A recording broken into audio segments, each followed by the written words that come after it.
just want to be in Galway. Take your time.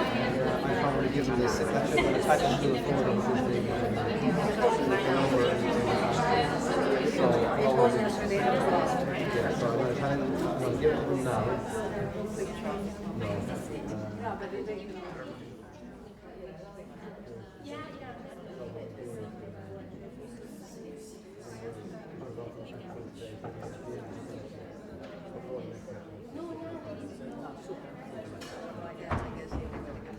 Yeah. Emails. Do what they have to do.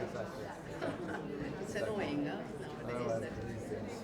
Well, that's it. Nobody concentrates and focuses on what you're doing. Yeah, so even in the teaching side, people are like that. You know, it's all about the phone. You know.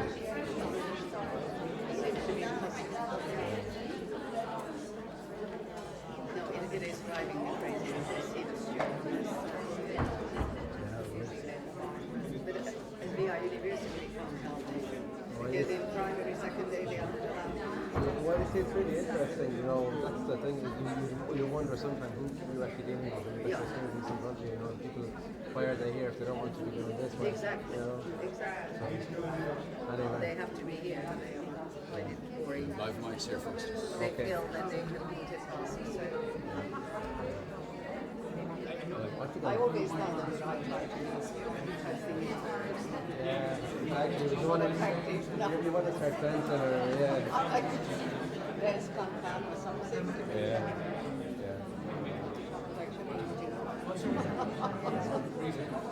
You said it. Thank you.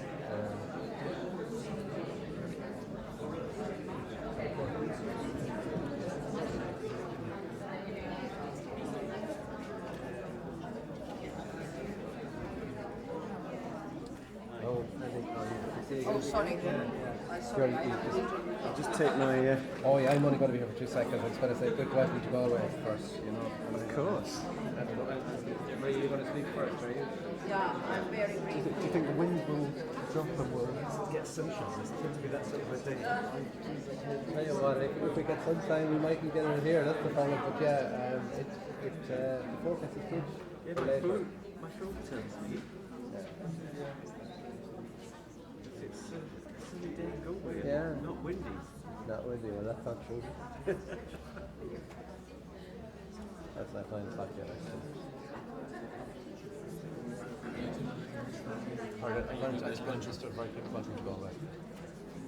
Cormac, what we might do is student test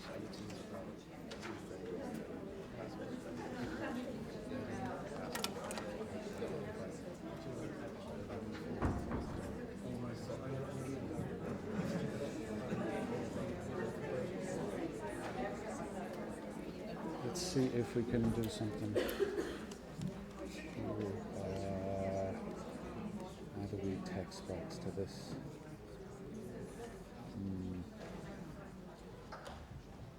Text.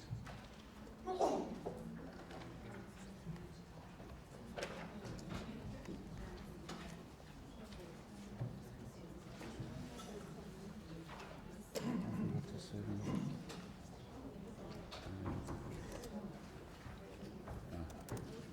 Look, we'll do something about it in break. Yeah, I'll leave it right. Yeah, that's fine. I'll leave it out for now. We'll have it. We'll organise it for now. Thanks, Rob.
Good morning, everybody. My name is John Canavan. I'm the Associate Director of the UNESCO Child and Family Research Centre here. And I'm just saying a few words just to say a warm welcome to Galway, to the University, to the Institute for Life Course and Society, and our wonderful building here. And just to say to you, you are our first international group coming to an event organised by our centre, the UNESCO Child and Family Research Centre. So we're delighted to have you here, and we're proud to be involved as partners in such an important event with our other partners. So I'm not going to say too much, just a couple of bits of housekeeping. Emergency exit here behind you where you came in, and over here. I know some people have, we were intending to have internet Wi-Fi access available to people, and it's on some of the folders. I can read out numbers if people want that now. So the username number is 98760. The non-English speakers. So slower. Repeat Yeah. it, please. Okay. So I'll start again. 9, 8, 7. So, has everybody got it? It is there, yes? It's on them all, at the back of your folders. Not all of them.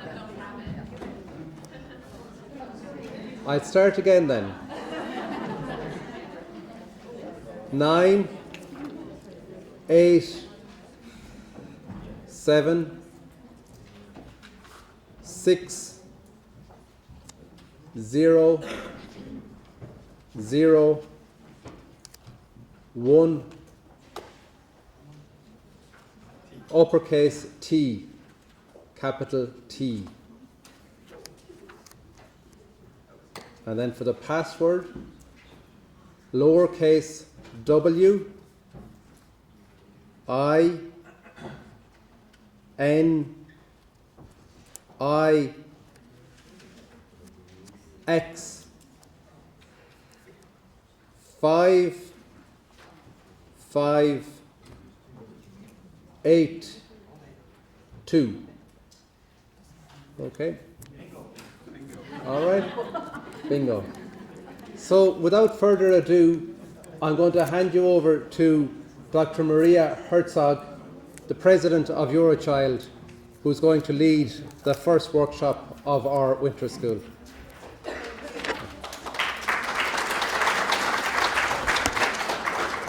Thank you very much. I'm really delighted to be here. Thank you for the wonderful opportunity.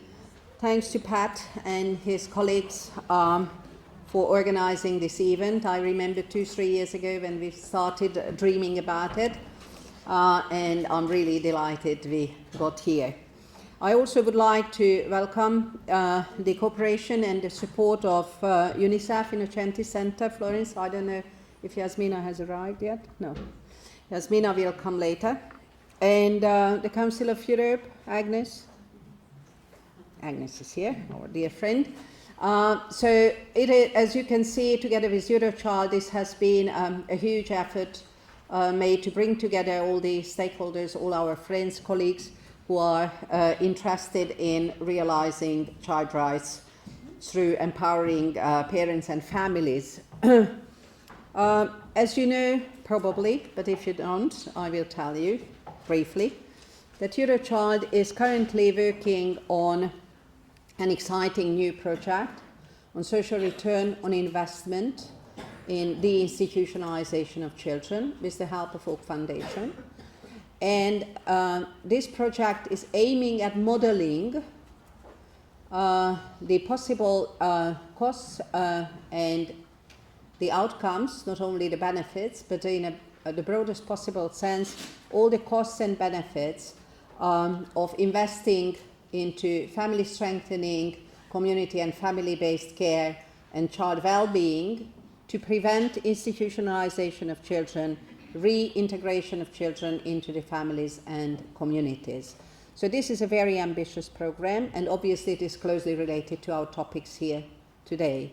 I also have to mention that Eurochild has been very active in the area of family and parenting support. We have a special working group in Eurochild where there have been many efforts made throughout the years to learn more about the good practices, promising practices, understanding more what is working, why is it working, and if we are failing, what are the reasons behind that. Also, as you probably know, Eurochild was organizing a very successful European conference last year on public spending and child rights in Bucharest, Romania, also aiming at drawing the attention to the economic factors and the economic impacts and implications of investing or not investing into the well-being of children and the family strengthening efforts.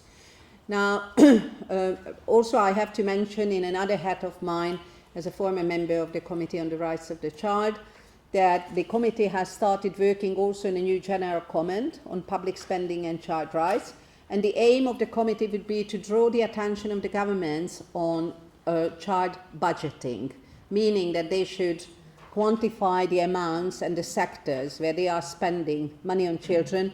And this exercise would probably help us make them understand that supporting families, prevention, early intervention, not only in the social areas, but also in health, education, culture, and all other areas of everyday life, could have a much better synergic effect if they were focusing on the best interests of the child, and also focusing more on local solutions, local support provisions. We also know that this would need a very strong political will and decision, and it's not an easy task, because in most instances we have the impression that voters are not so keen on supporting problem families or those in need, even if they themselves are in need. Oftentimes they feel that state money should be spent on other things, so therefore this is a very controversial issue, and this is why I feel that the topic of this exciting seminar is absolutely relevant, because we know that regardless of the educational background or the financial background of a family, practically all families are in need of some kind of help. And this is not acknowledged and recognized oftentimes. So there seems to be a division between the families, the good and the bad, and the good are well off, and the bad would need a lot of help, but the bad families, are not taking care of their own children. That is leading to the placement of children out of the family. And we should break this bad cycle, because this is not a cycle we can accept. First of all, because this is not serving the best interests of children, this is not contributing to their well-being, but at the end of the day, we also have to help the governments and the public understand that their well-being is also depending on the efforts made when investing into childhood, when investing into family and community strengthening. That's the only way the communities can strive and the governments succeed on a longer run, of course. So that is why I think that during these 3 days in Galway, at this absolutely fascinating university and venue, and we are delighted that we are the first international group here, so hopefully it will be remembered for a long time. We will have the opportunity to discuss all these issues based on the excellent, absolutely outstanding presentations. So going to very briefly to the details, in the first round, after I quickly finish my intervention, then Professor Andy Belson will present us about his research, and then we will have some feedbacks from France and Estonia. Then we will have the coffee break. Then our colleague Professor Lynn MacDonald will talk about her program, and we will also get some short responses from the Netherlands and Greece. And therefore, it's a technical issue that we would like to ask you not to sit in the first 2 rows, because the country representatives who are responding will be there so that they don't have to walk a long way to the podium when they are making their contributions. And then Georgette Millet from the Executive Director of Lumos will make her presentation based on a case study. And then the most exciting part is coming, then we can discuss our vision, and we can ask questions and make comments and contributions before lunch. And then in the afternoon, we will have a second round of presentations and discussions. So this is the program for the morning, and I would like to give the floor to Andy to make his presentation.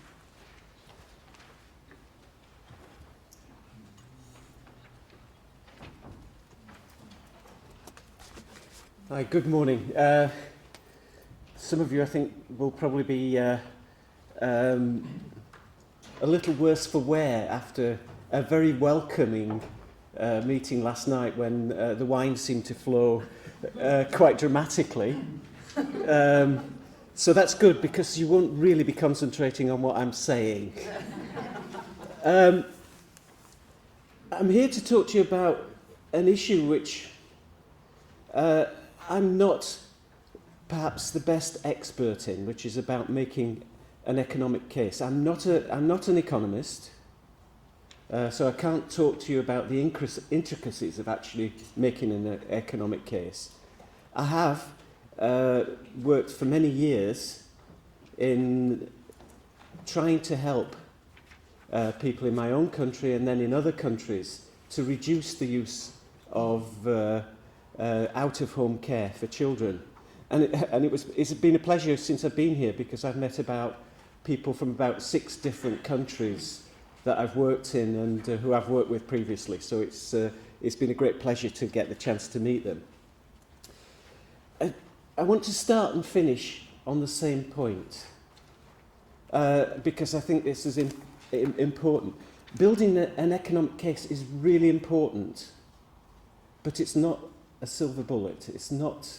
It needs to be done as part of a wider strategy to bring about change. You can't just giving an economic case may or may not change things. It depends on the situation you're in. It depends on the amount of vested interests there are in the country in children being in the care system. It depends on whether politicians will listen to you. And all of these things are about communicating. And an economic case is just one way of communicating these issues. So I'll come back to that at the end when I start to reflect on how do you actually use your economic case? Because it's all very well building it, but you need to use it to make a difference. So I've seen a number of attempts to build economic cases, and they seem to fall into 2 main groups. One simply compares the direct costs of child-centred family support and out-of-home care. So it gives you information on how much it costs to keep a child in the care system, how much does it cost to keep a child in the to support the family, and makes that direct comparison. The other sort is the sort that Maria was talking about, where you start to look at the wider social impact of implementing child-centred family care and how that will benefit in much broader ways than just simply that direct cost. So I'll talk about both those issues and how you go about them.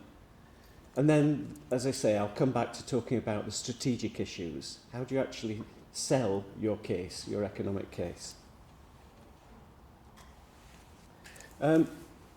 Looking at direct costs, I'm using some old figures here from England, because I'm using the old figures because it was the last time I could find when they added in to the direct costs the costs of social work support. You can find the actual cost of a child in residential care. In England, it's something over 3 billion euros are being spent a year to keep 60,000 children in care. So work it out, 50,000 euros a year per child. Imagine what families could do with 50,000 euros a year, especially since most of the children in care are there because of poverty.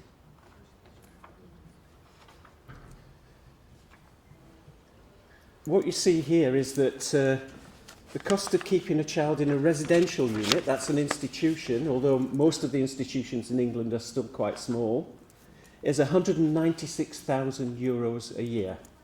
Foster care is less expensive, but still 78,000 euros a year. Supporting a young person who is living independently, these are usually children who've left the care system, costs 42,000 euros a year.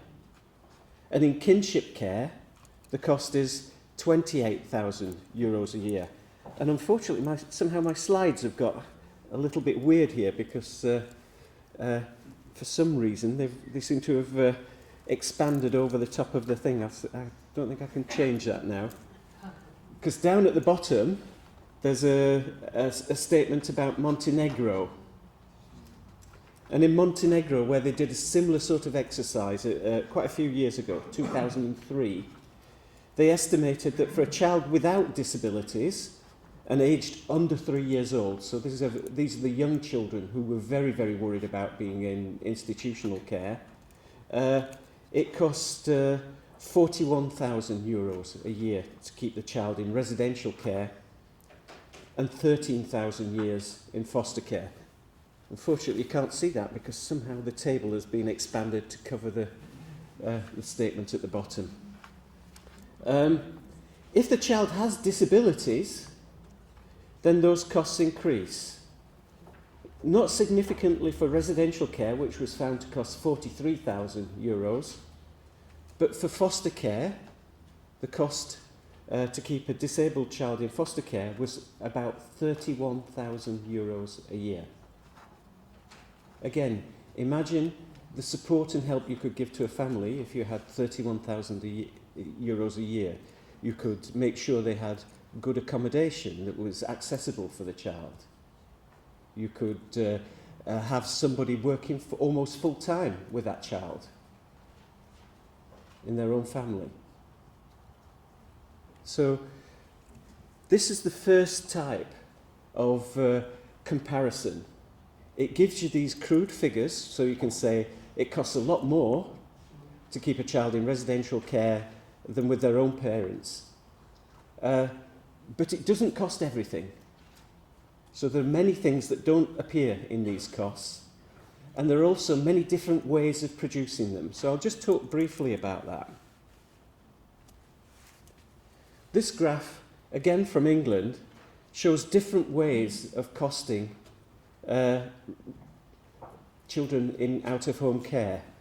The little dotted line at the very top is the expenditure, the actual expenditure on out-of-home care between 1994 and 2006. All of these are worked out at the cost in 1994 being 100%, then, for example, by 2006, the cost has gone up to 200%. This is so that you can compare the years taking into account inflation. Does that make sense? So, the first thing that's really, really apparent here is that how you cost will give you different answers. If you cost the expenditure per child during the year, you get the middle line. If you cost the expenditure per day of care, you get another line, the dark blue line, the solid line. All of this was taking place over a time when the numbers of children in care were increasing, and unfortunately have been increasing very much since, and that they were spending longer periods in care. The pattern in 10, there's a recent study of 10 industrialised countries around the world shows that the numbers of children in care in 10 industrialised countries, 9 out of the 10, is increasing. So we're doing a lot on alternatives, but the numbers are increasing. Children are coming into care younger, and they're staying longer. All of this would be fine if the outcomes of care were good. Unfortunately, that's not the case. I'll come back to that because that's one of the things you start to cost later. So here you can see that if you're going to do a costing, you need to know what does it mean, the particular way that you cost it, and it will have a different outcome. But the big thing this shows for England is that however you cost it, the cost of care has dramatically increased over that period. It costs much more in 2006. If you look at total expenditure, it's doubled in that 12 years. Doubled. Now, the numbers of children in care haven't doubled, but the total expenditure has. The expenditure per child in care per day has gone up by 50-odd%. Some of this is about trying to get better practice. It's about trying to improve outcomes for children. Unfortunately, one of the things England does is that it monitors outcomes. So it monitors, for example, the numbers of placement changes that children have. They haven't changed. There's still, if you look at last year's figures, it's still the case that 1 in 9 of all children had 3 placements last year. And that's not changed since they started collecting it. If you look at the figures, what you'll see is that 5% of all juvenile crime in England is committed by children in care. And they're 0.05% of the population.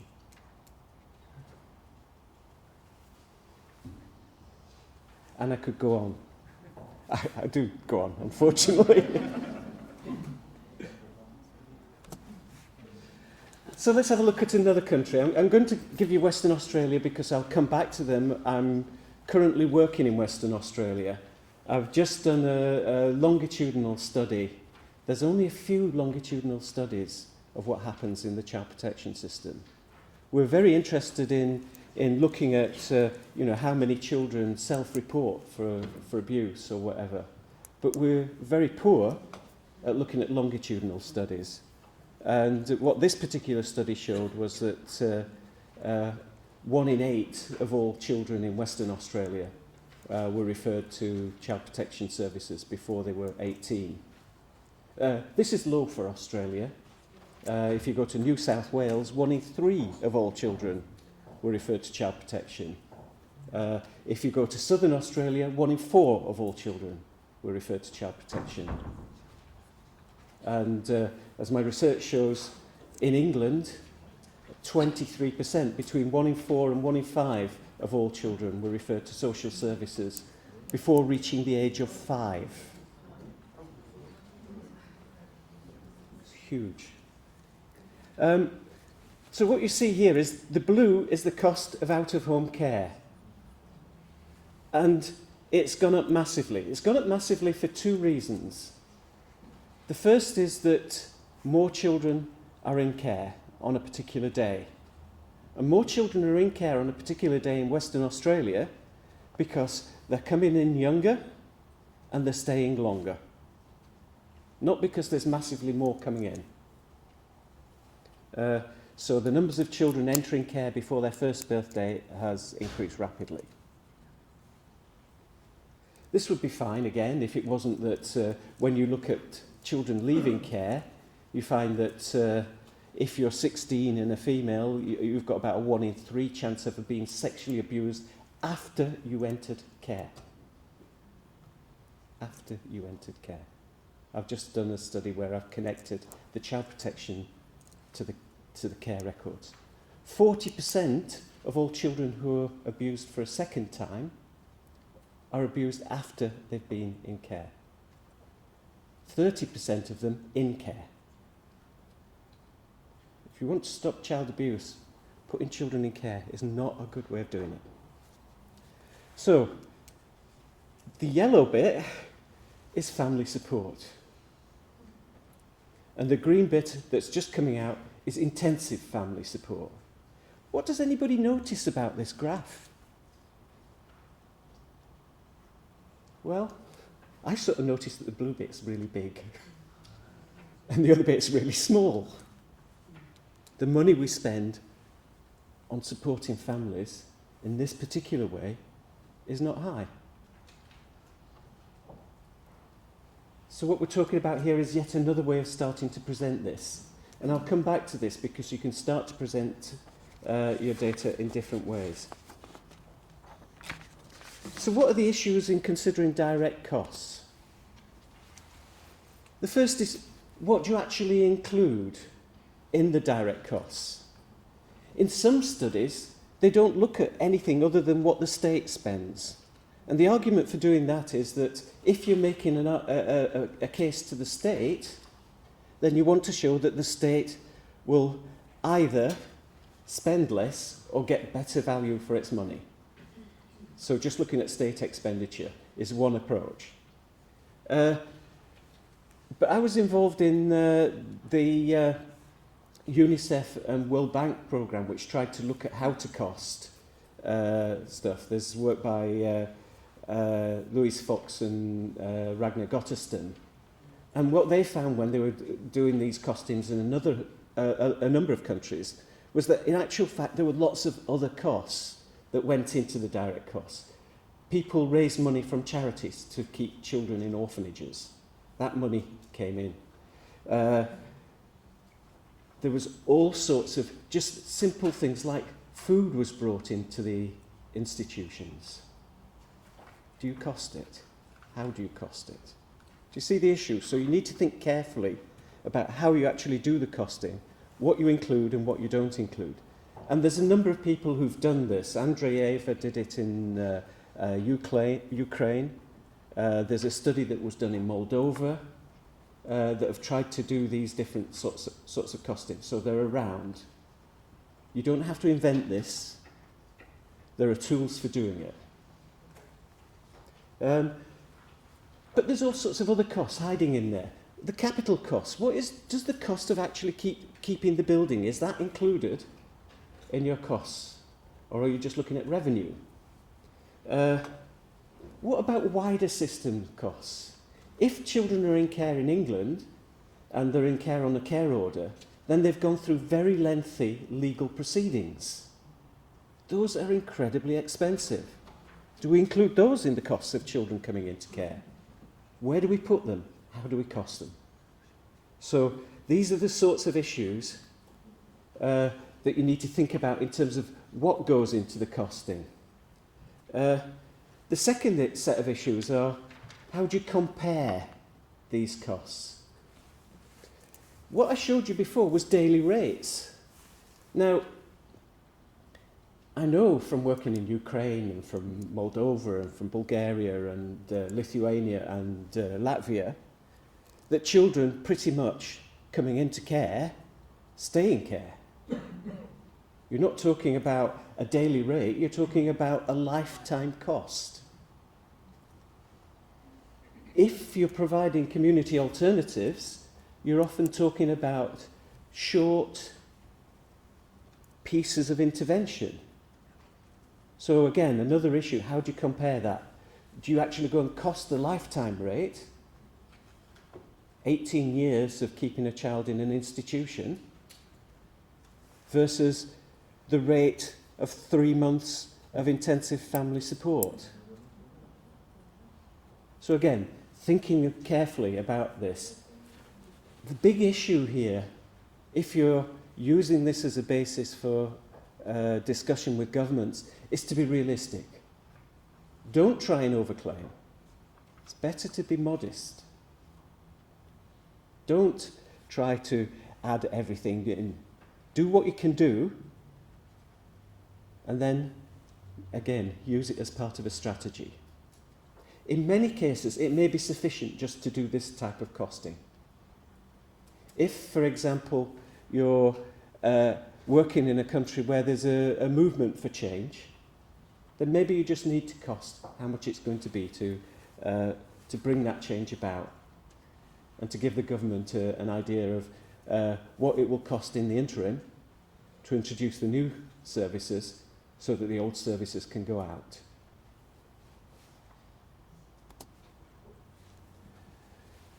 But if there's resistance, you need to start looking at what the wider implications are. You may also need to do this where, in many cases, if you want to provide really good services, for example, for somebody with a disability, you might find that the costs are higher to do that in the community. It might cost you more to support a family than to have that child in an institution or in foster care. But that doesn't mean that it's not a good thing and that you can't give an economic cost on the benefits of it. Now, there's lots of different, I said I'm not an economist. When I started looking at the number of different models for doing cost of wider impact, I've just given you a short list of them.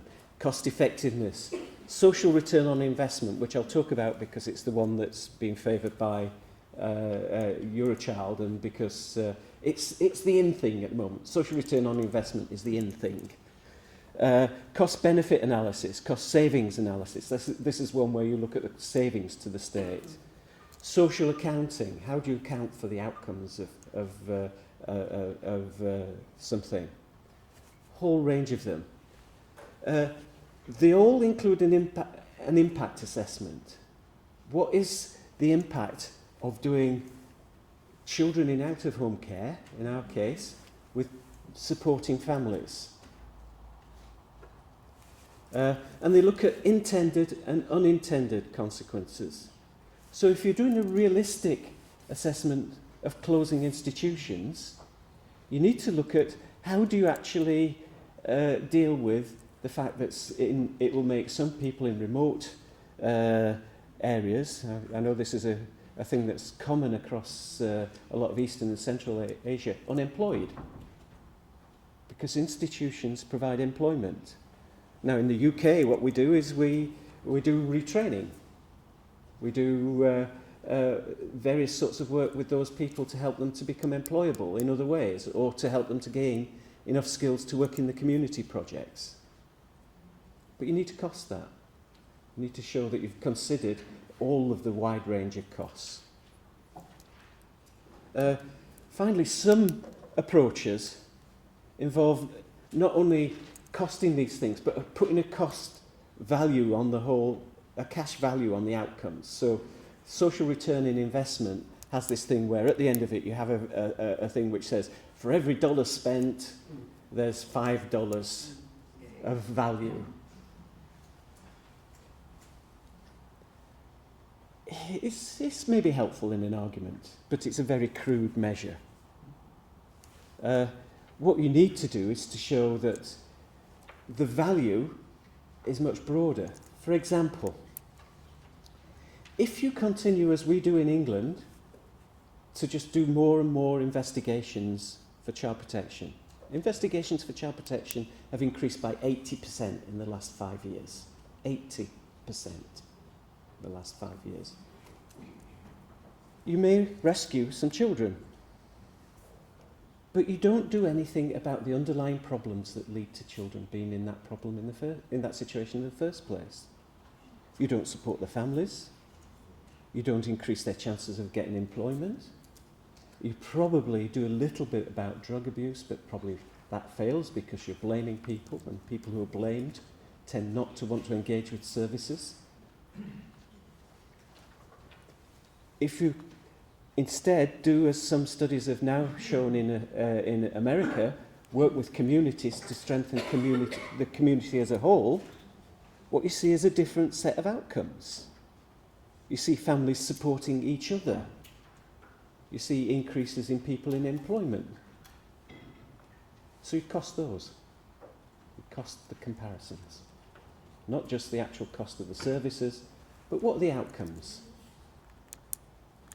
There's been an attempt to do that in Canada for children in the care system. It was done by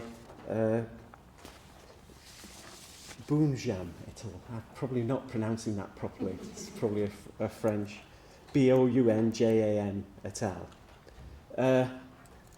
They looked at the cost to the economy of one cohort of children leaving care. In Canada, that's 2,291 children leaving care in a year. And they did it just by looking at what would be the increase in income that those children would get if their education was a little closer to normal, and if their mental health was a little closer to normal. Because we know that children who come out of the care system, even in rich countries like Canada and England and Australia and probably France, but I don't know, is not as good.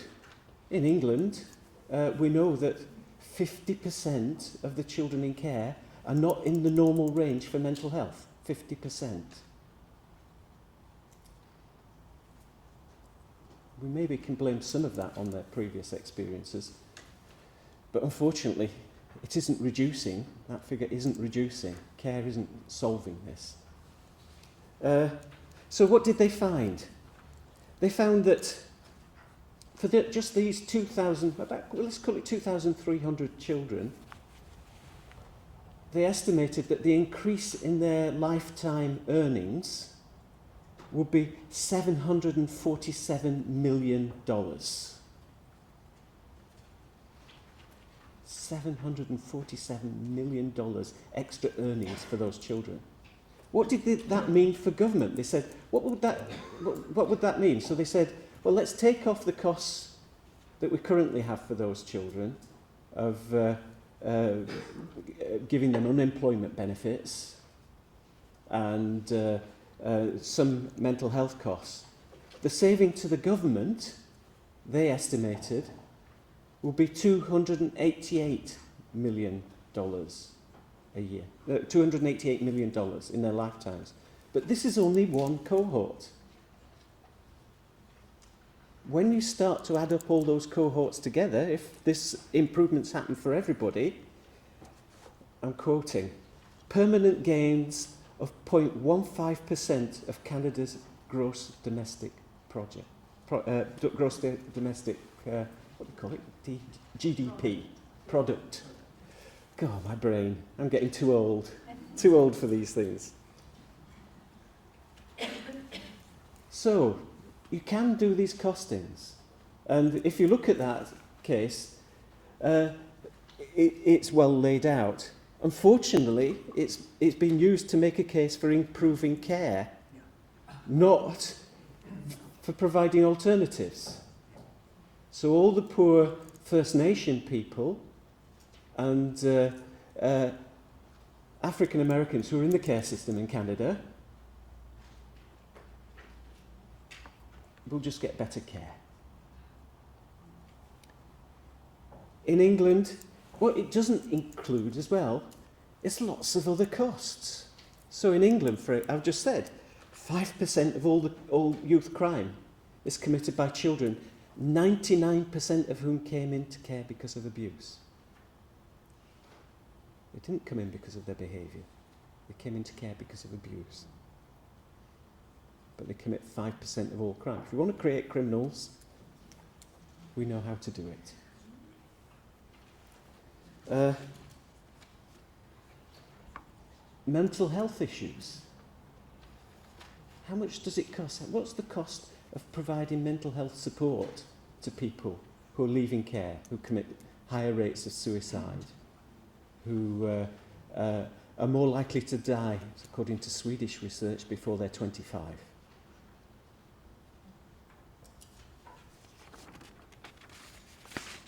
So how do you go about carrying out one of these things? Oh, sorry, first a word of warning. These things are not easy to do. I said at the beginning that you need a strategy. You need to know how much it's going to cost you to do this. Mayer et al.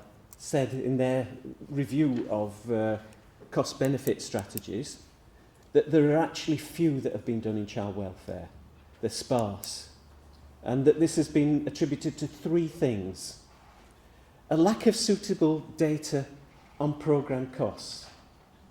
Now, remember, a little while ago I was talking about all the different things you might want to involve in programme costs.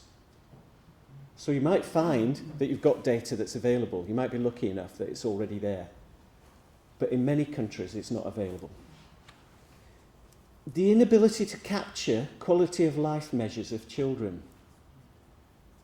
There are very few long-term studies of children going through the care system. We know that there are some studies of children leaving care. We've seen those.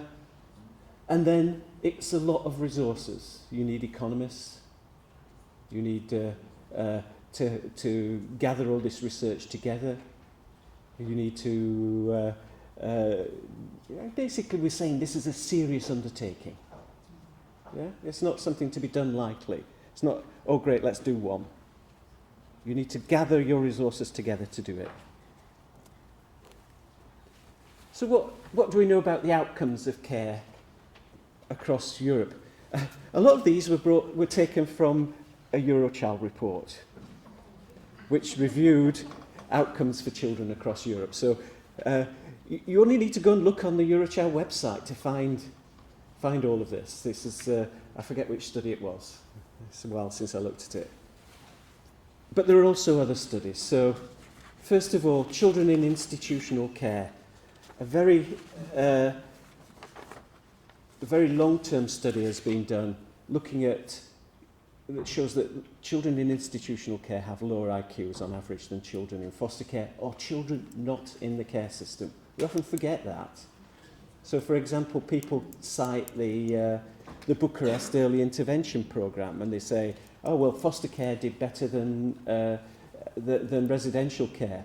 There's a part of the Bucharest Early Intervention Programme that compares that with children of a similar group who were never in care.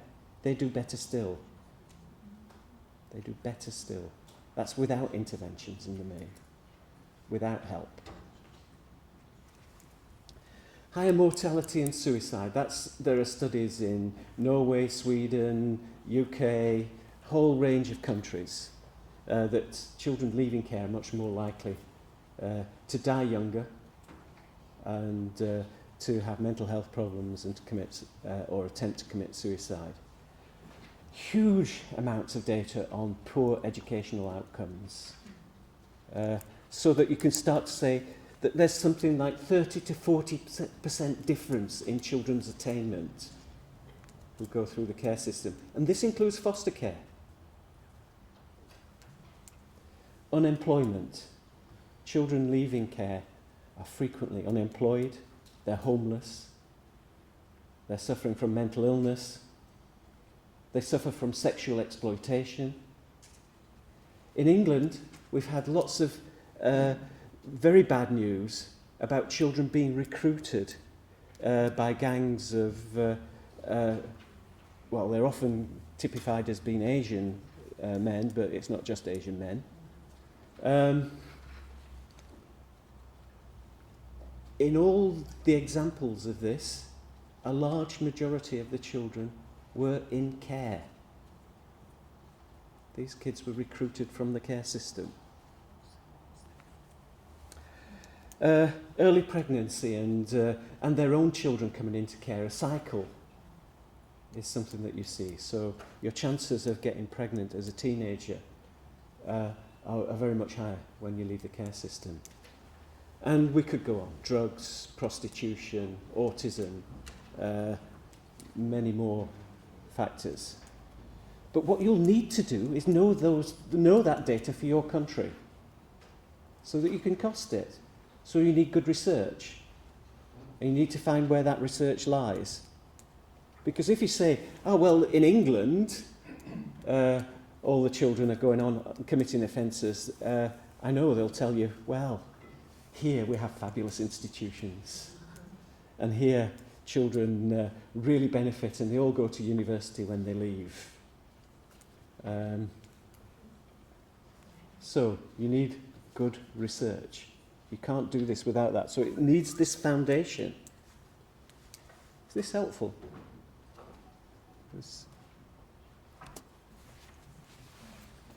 So let's move on to social return on investment. I think I've actually dropped my papers, which is a real mistake, isn't it? No, here we go. It's all right. Oh, you've done I've done that one. Social return on investment is a systematic way of incorporating these broader issues into decision making. What's really good about social return on investment is that there is an agreed process about how you carry it out. And what's also very good is that there's a number of guides for how to do it. So it's a useful way of doing things.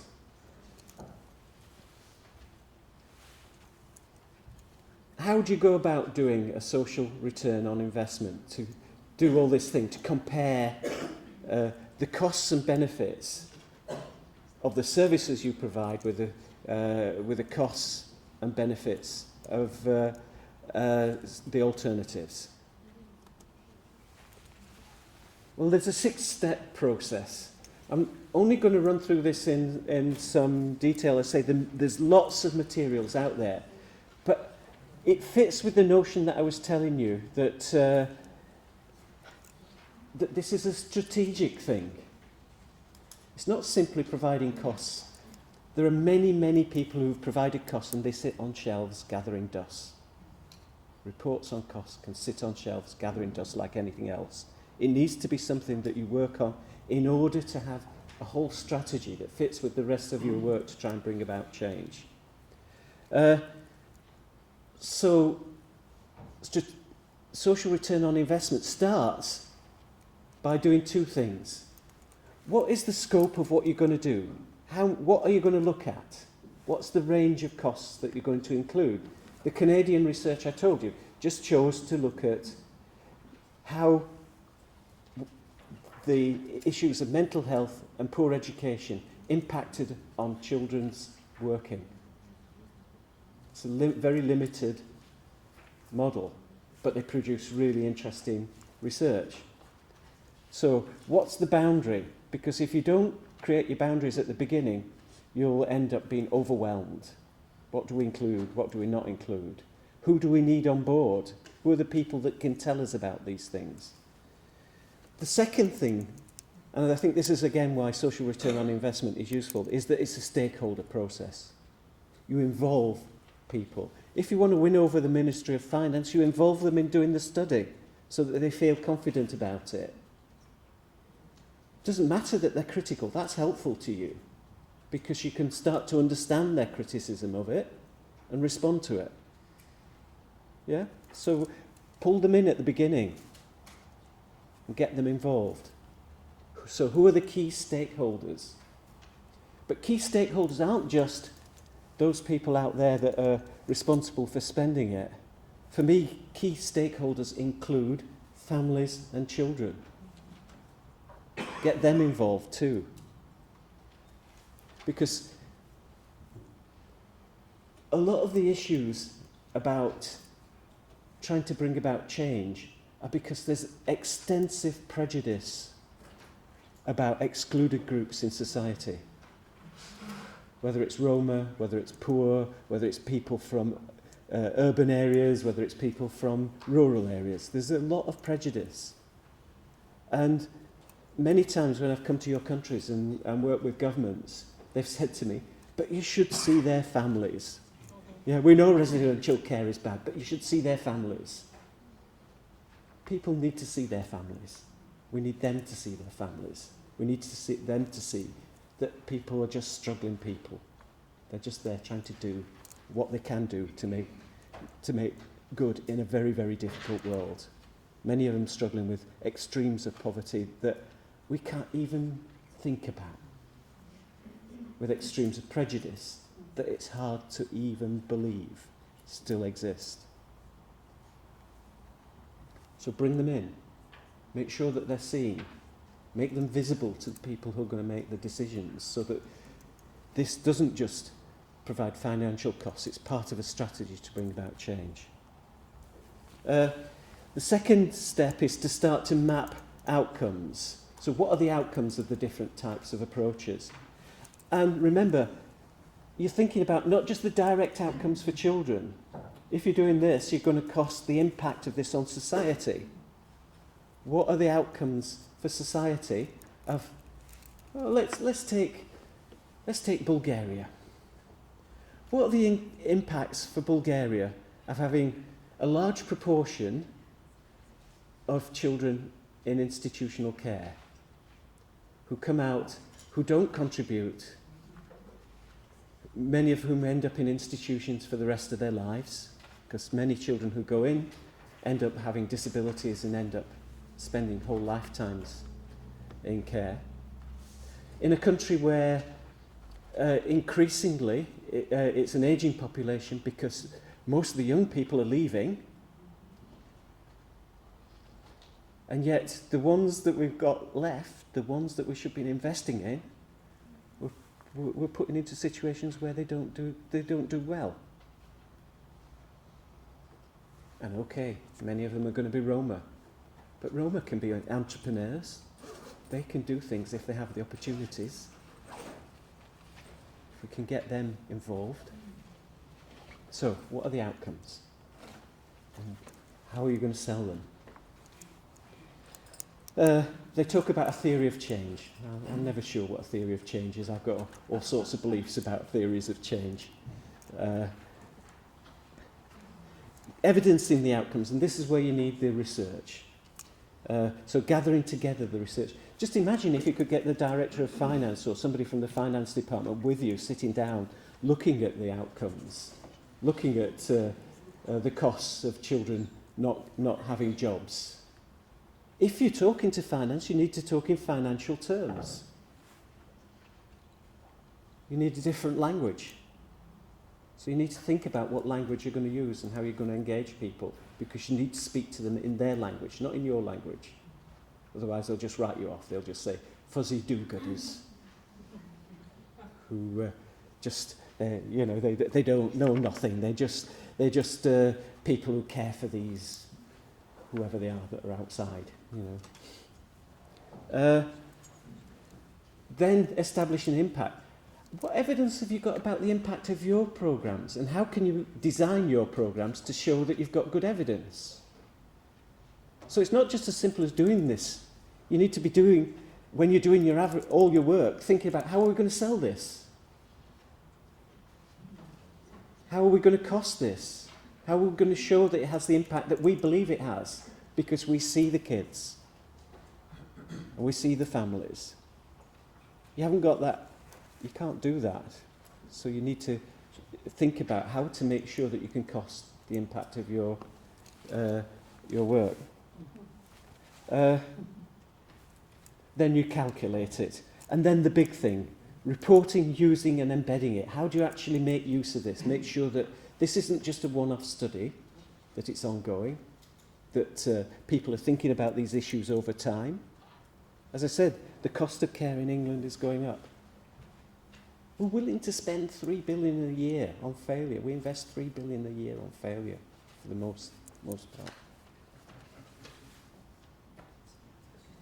Okay, I'm now going to talk about just one little approach that I thought was quite helpful in thinking about how to cost your programs. It's one example of many different ones. We could have showed lots. It just happens that I was involved in doing the evaluation. So I'm not saying this is the only way of doing it or it's the best way of doing it. I'm just saying if you do something like this, you can start to think about the impact. So the active programme was used as part of attempts to try and close institutions for children under 3 in Bulgaria and Moldova. And I was involved in training a set of researchers and working with them on their data to look at what the outcomes were for them.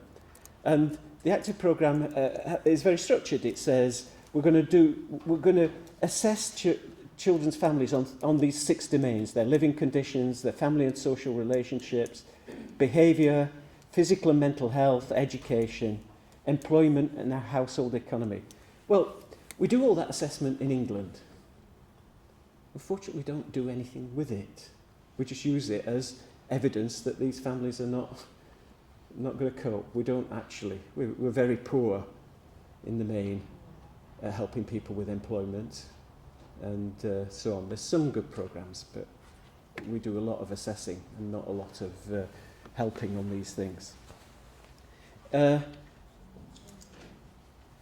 I just love this picture to the left. It was a family that I interviewed looking at one of the programs that we ran in Bulgaria many years ago, and I use it a lot because they were a great couple. And basically, they had got their little child. They got them home in this house, this room. Wasn't the best room, wasn't the best place. Didn't have a water supply, didn't have an indoor toilet. That's common for Roma people in Bulgaria. But you could see the love. What did it cost to bring that smile to those people's faces? It's actually cost very little. It cost the cost of saying we would pay their rent if they failed to pay it. That's what it cost. Okay, what did they find? I'll give you the figures for Moldova, and it was quite funny because Liliana's here from Moldova, and it's her project, and I don't know her, and she didn't know me. And last night we met over a drink, and I said, "Actually, I'm talking about you tomorrow." So sorry, Liliana, I'm really sorry. It showed that there were better relationships. It showed that there were improvements in employment and the household economy. It showed that there was improving housing. It showed that there was a safer environment for the children in the programme. It showed that there was less alcohol and illegal drug use. It showed there was an improved health and development. And it showed better involvement in education. Now, the quality of the evidence is probably not as good as we would like, because the quality, for example, there was no independent study of these things. We were basing this on social workers' reports. So if you're going to do this again, Liliana, get somebody independent to come in and verify these findings so that you can really build a strong case. But you can see, having the structure helps you to say, where are the improvements and how much are they? So you can cost them. Yeah? So just a simple thing. So I'm not saying use this model. I'm saying use a model, think about how you're going to measure impacts, and build that into your program so they then cost them as part of your cost thing. But it's also good practice. All good practice. How long have I got? About? Okay. Another way of costing. This is the cost of children born in 2007 in Western Australia, the cost of care before they were 2. The total cost is $24 million. And that's an average of 41,100, oh, you know what? This is also not appearing on, I'm sorry, this slide doesn't completely appear on the thing. It's somehow got expanded. I should have looked through.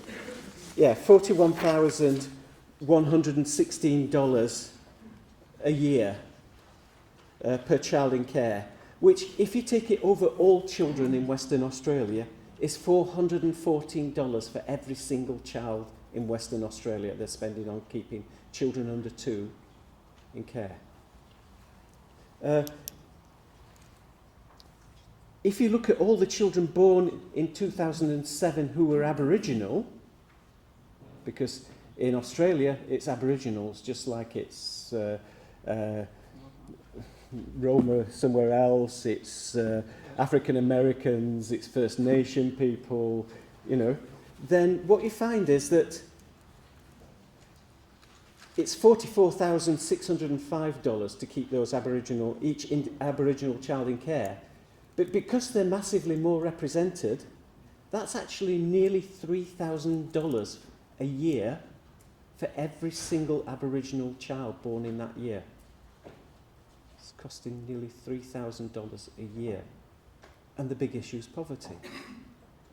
So if you wanted to set up something that was a scheme that challenged poverty, here's one of your comparisons. So think about who the services are for, and then you can start to cost it. I'm sorry, the slides, the best bit of the information is here for some reason. I don't know why it's gone that way. So finally, let me sum up. What are you going to use your economic case for? Because whatever you're going to use it for will shape what you need to do. If it's about overcoming resistance to change, then you need to do a very detailed study, you need to work with people, and you need to win people over and engage them. You need to make visible the people who are benefiting from this. And remember, everybody benefits.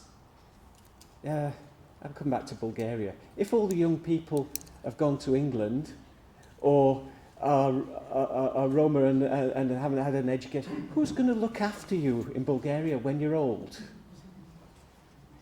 Because all your young people are looking after us in England, so you can't have them. So who does it benefit to have these people engaging, to have them in? Another approach might be that you're costing already accepted change, and in that case you do something different. You maybe don't need such a strong case. And the third question is, who are the audiences? Who is this for? Who's going to hear this? What resources do you have available to actually do this? Remember, you need the research, the outcome studies, you need the evidence from your programs.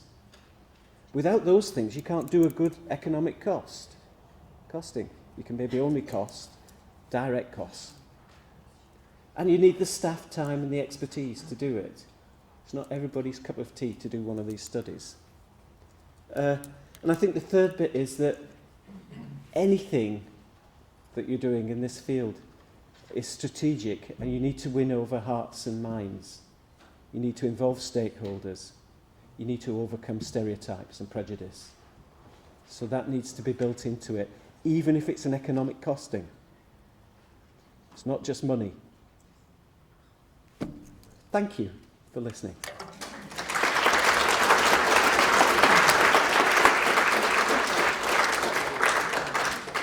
Thank you, Andy, and I'm really sorry I was a bit anxious at the beginning, so I just forgot to list all your credentials, all the very impressive academic and other past, because we've been working so long together that I thought everybody knows all that. But that's a problem. My fault.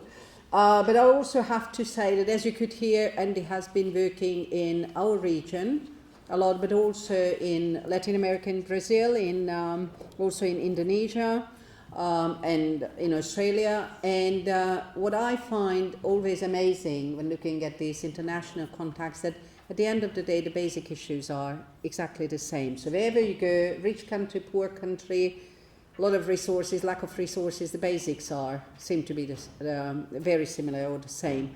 So we are now going to listen to our colleagues on the country reflections. And first I would like to ask France to come and make their contribution. Please, the floor is yours.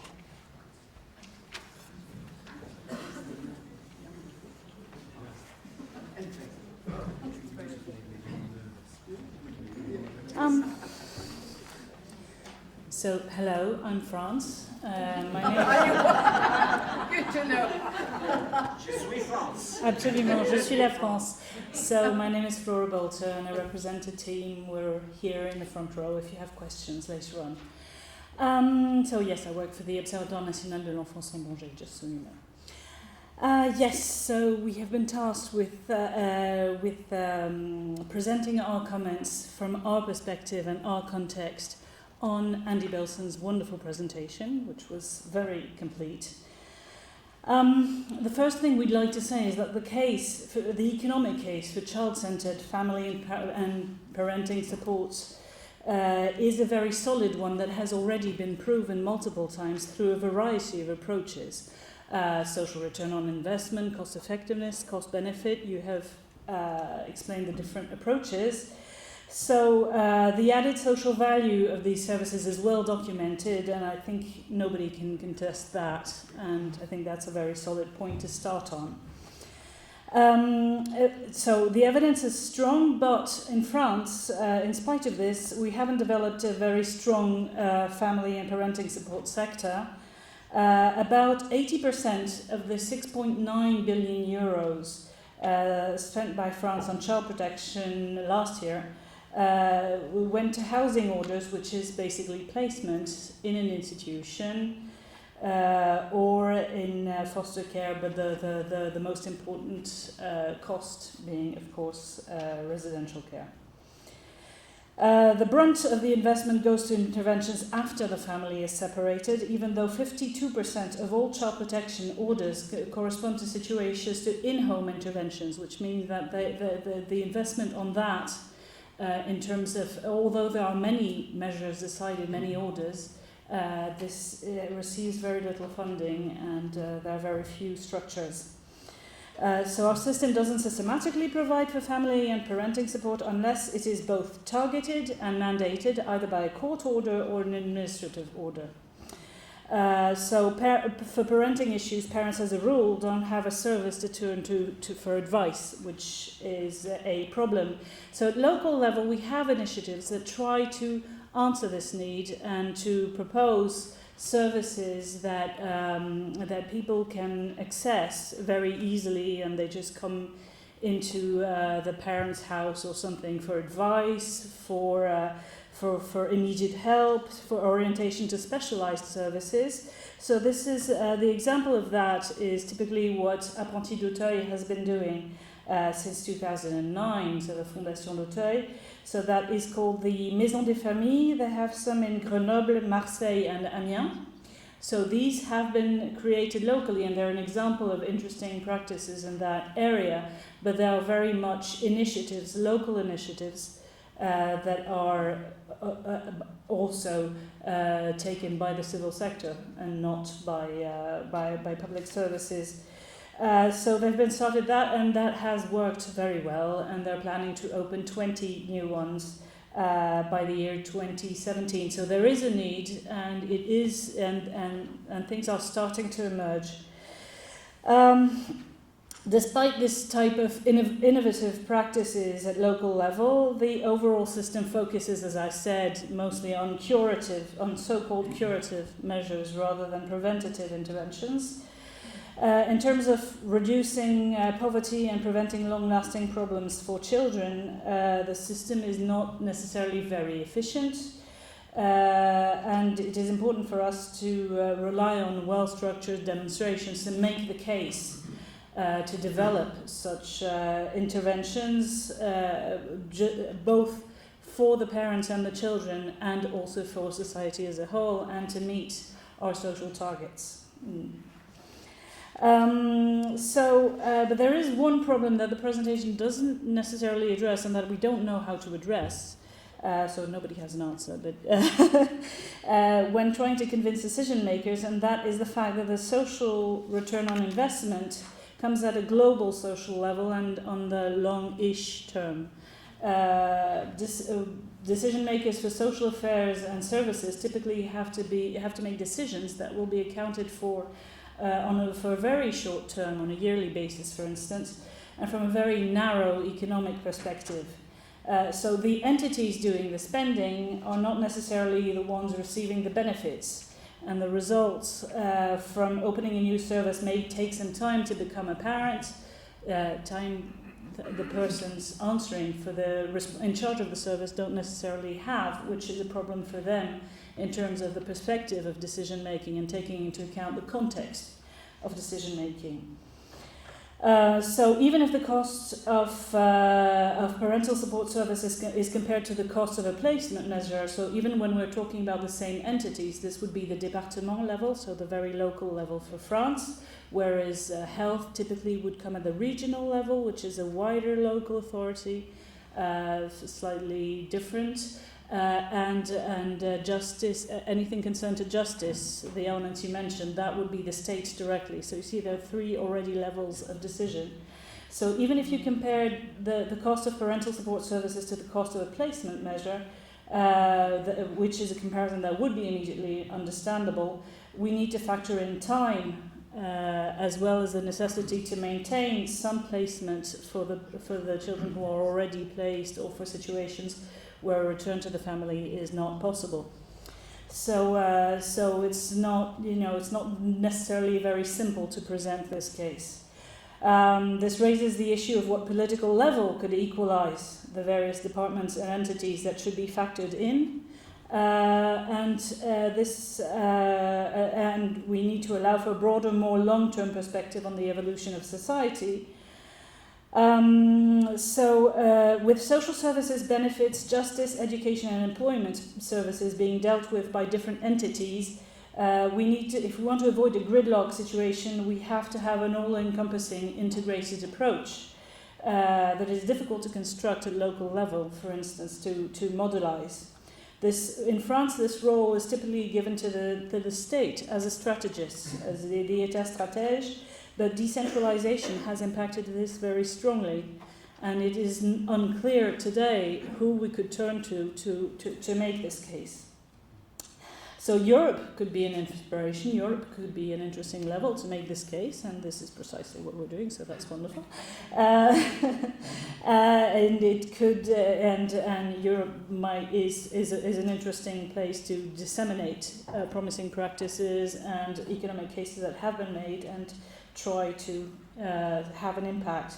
And this brings us back to your presentation and the very important strategic issue you raised, which is that purely economic cases are useful, but they can't suffice in and of themselves. The elephant in the room is that they require the audience to take into account not just their services interest, but also the interest for society as a whole, which for systemic reasons is not necessarily feasible in at their responsibility level. We need to address all levels of decision making, and for that we also need a broader picture than just economic arguments. In addition, I would like to add that studies in communication and the effectiveness of messages in psychology, for instance, concerning social change, have argued in recent years that economic indicators, however important they may be to engage with people who are speaking this language, to use the image you have just used, can be detrimental to the cause they try to defend by overemphasizing the value of economic arguments. They engage the economic framework, and the idea is, yes, let's save, let's not invest. So intrinsic values such as universalism and benevolence in these studies are the values that we need to engage. They have been proven by large-scale psychological research all over Europe to be the forces that can drive change, especially on social issues, and not extrinsic values such as security and hedonism, which are the values that are engaged when we talk about reducing costs and preventing crime, for instance. So focusing on the extrinsic values and on the purely economic perspective, even though we do need to have arguments and to demonstrate what we're doing, it counteracts the more general framework of working towards a more equal society with happier families. Anyway, it's finished. This doesn't mean that the arguments are useless. And as a corollary, just to finish, and I promise you this is what I'm finishing on, is the very technical nature of economic arguments that also require a strong assessment protocol and evaluation of the effectiveness of these measures. This element is something that is very that is resented by professionals at fieldwork level. because they see evidence-based demonstrations and practices as too heavily protocolized and focused on evaluation issues. And they are also people we need to include in the case we're making.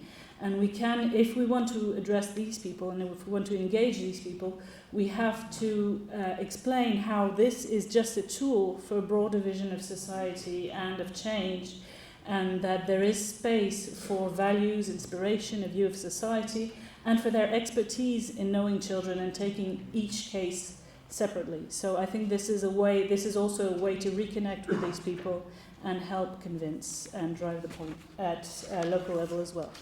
So that's it. That's our presentation.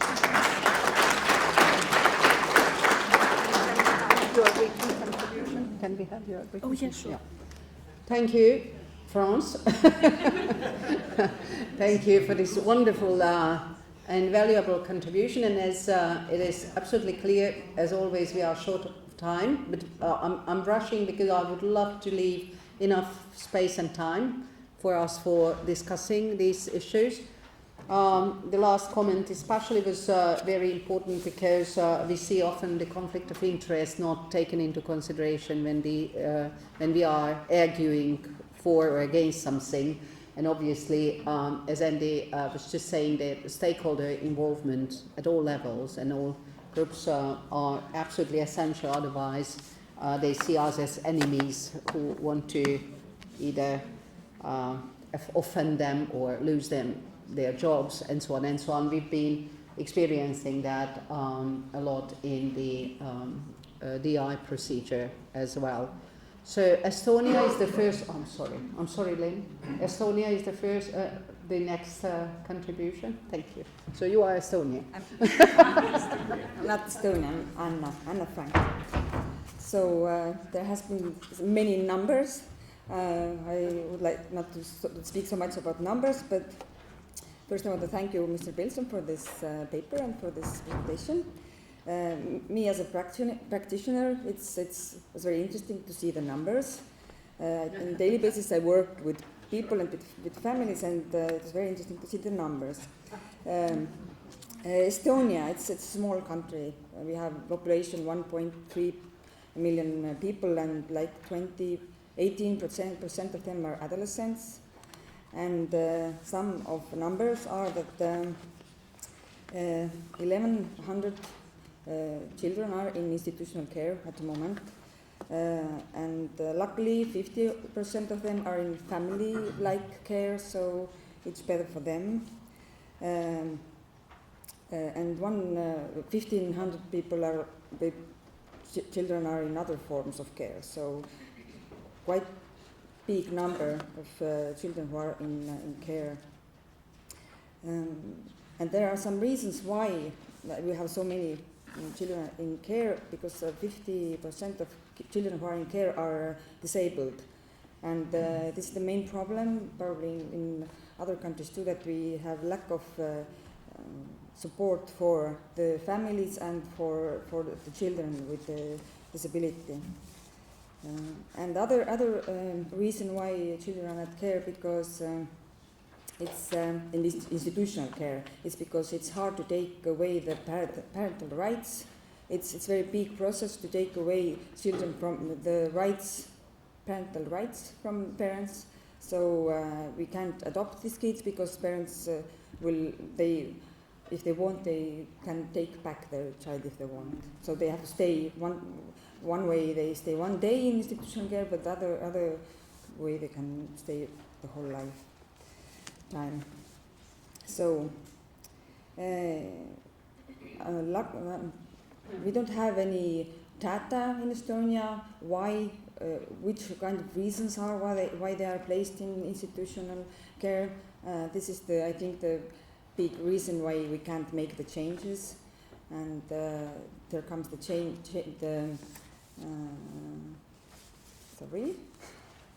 The theory of changes are that people are afraid to make changes because they don't know what will come as these numbers. But we show the numbers are clear, but we don't know the outcome. That's why people are afraid to make changes.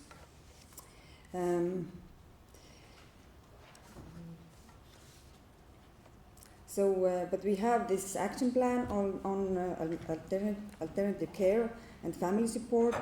So we have like big main ways where we are going. Our policy directions are that we have to support families, we have to support children to stay in their families. We have different kind of programs like incredible years, what are used in other countries too, and other programs to support families. It's not enough, but we are starting to make some changes. Unfortunately, we don't have any data, so we have to also collect. We have some old data, we have data from other countries, but we have to make researches, as I said, to collect our own data to use in our country, because countries are different. Our three main ways we are going is we want to prevent the separation from families, to take away kids from families, and the other big thing is to ensure that the child is also included to make the changes. So we have to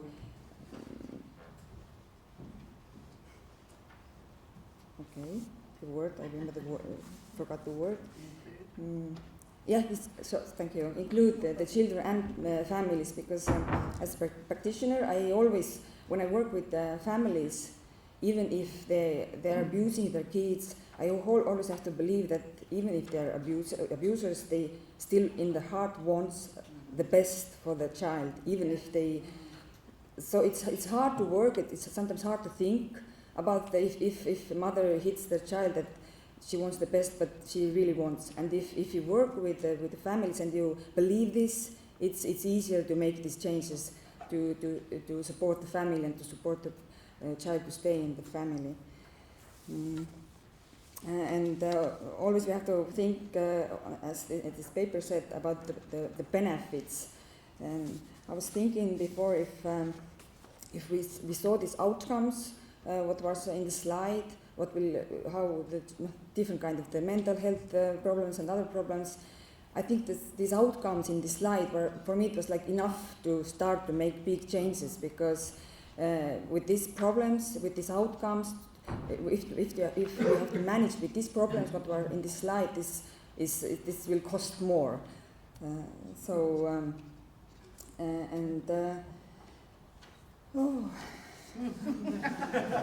is part of the problem.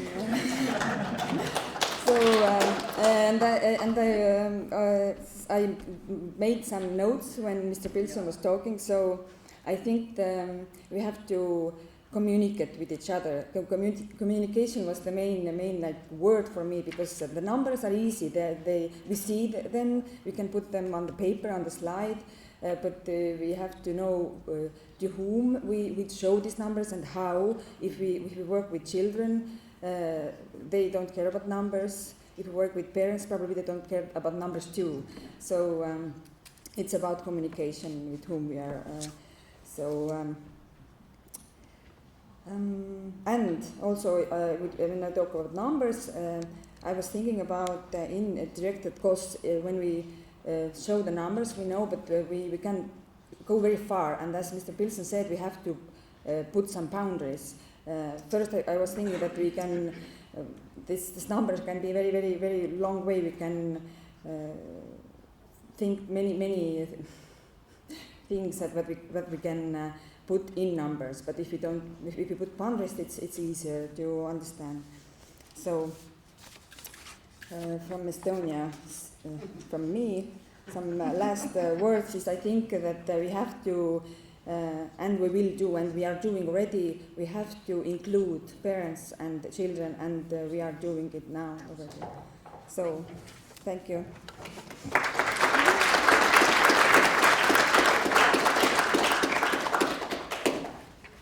Thank you, Estonia. I guess it's absolutely clear that we have to talk more, as always, and also talk to the people who can help us making the changes. So with this, we are moving to our next fast, which is the coffee break, where we will have time to talk, I hope, and exchange ideas. But I would love to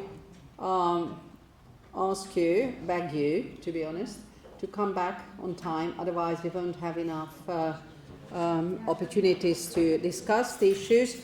And I guess we have got already a lot of food for thought, and everybody is really excited, I hope, about discussing these issues. So I would love to ask you to come back by 10:45 sharp, or rather a little bit earlier, so that we can start with Lynn McDonald's presentation. Thank you, and enjoy your coffee.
Shall I take it off the screen while I find it? Hang on, let me turn off the mic Maybe here. you could help me. There we go.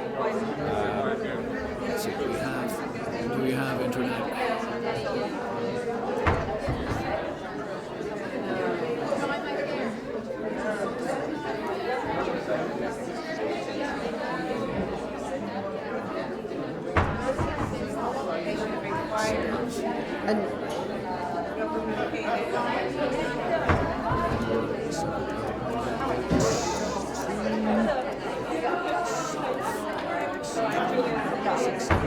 Three.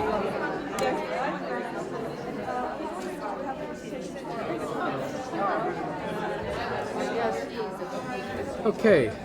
So if we just So, put in yeah, you should be- YouTube fast picture. Yeah, if you can have a look at that there, because I know I've other people. You can do as you like. It's very democratic. Okay. Yeah. Okay, I don't want to see you. Yes, you want to come in right as well. Oh, yeah, absolutely. Yeah, great.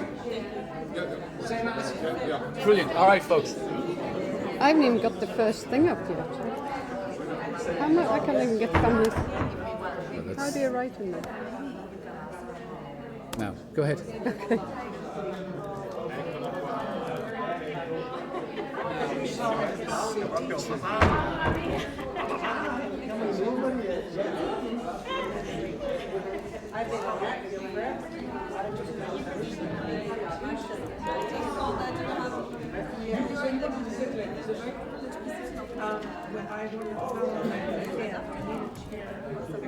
One of the privileged. Yeah. Did you want to sit? Did you want to sit through the whole thing? Would that make it easier for you? Good chairs. These chairs. Oh, okay. Yeah. But I have to And when is she done? She will come to me and then I will come to you. So I've got this one. Lynn, it's this one, isn't it? Without. No, it's not it. Go down a little. It's this one. Oh, okay. This is so alien to me. So it's this I need to copy up here. That's the one. That's it. Every child has his fortune.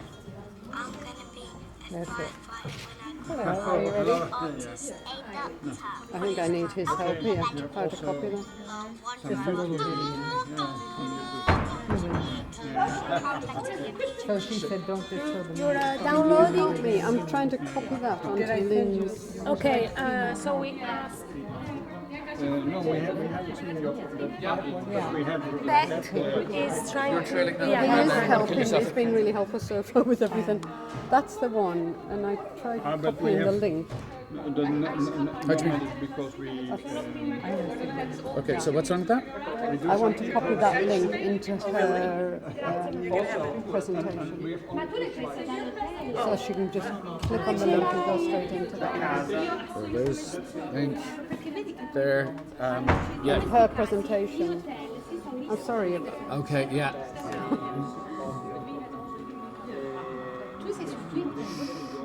Where is this thing?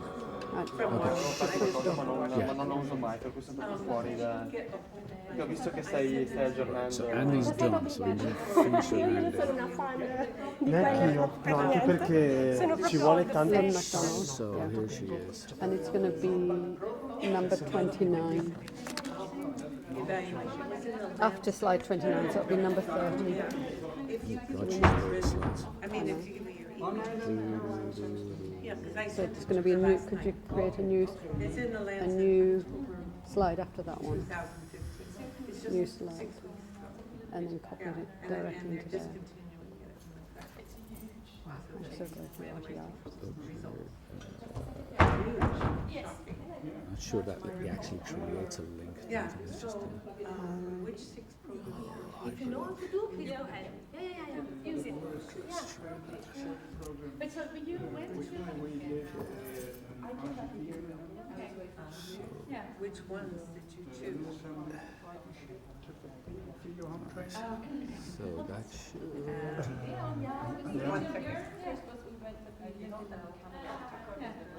There you go. Oh, what's that?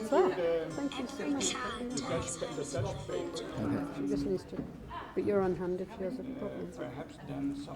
Yeah. Which one? Let's see. This is a new book that's coming out next year. Right, so that's that, yeah? Thank you. All right, no bother. I don't know the way this is doing this stuff. I'm not a cookie. You can go to Galway. This is, you might want to look at this book sometime. What's your name? You're welcome. What is your name? Cormac. Cormac. McCormack. Oh, Cormac. Cormac. Thank you. Where's the outline? Exactly. Oh, here They it have is. to tell you what they So they have That's good. incredible years, pairing wise. Yeah. This one, this And one, also this that- one, That they get very this one, this one, this one. focused. They get very focused. Did your 6, are they in the Figures out what you do. Yeah. You're always dealing with all these children issues and you never It's like, okay. Or you shouted at it. Is that in line with the rights? Yeah.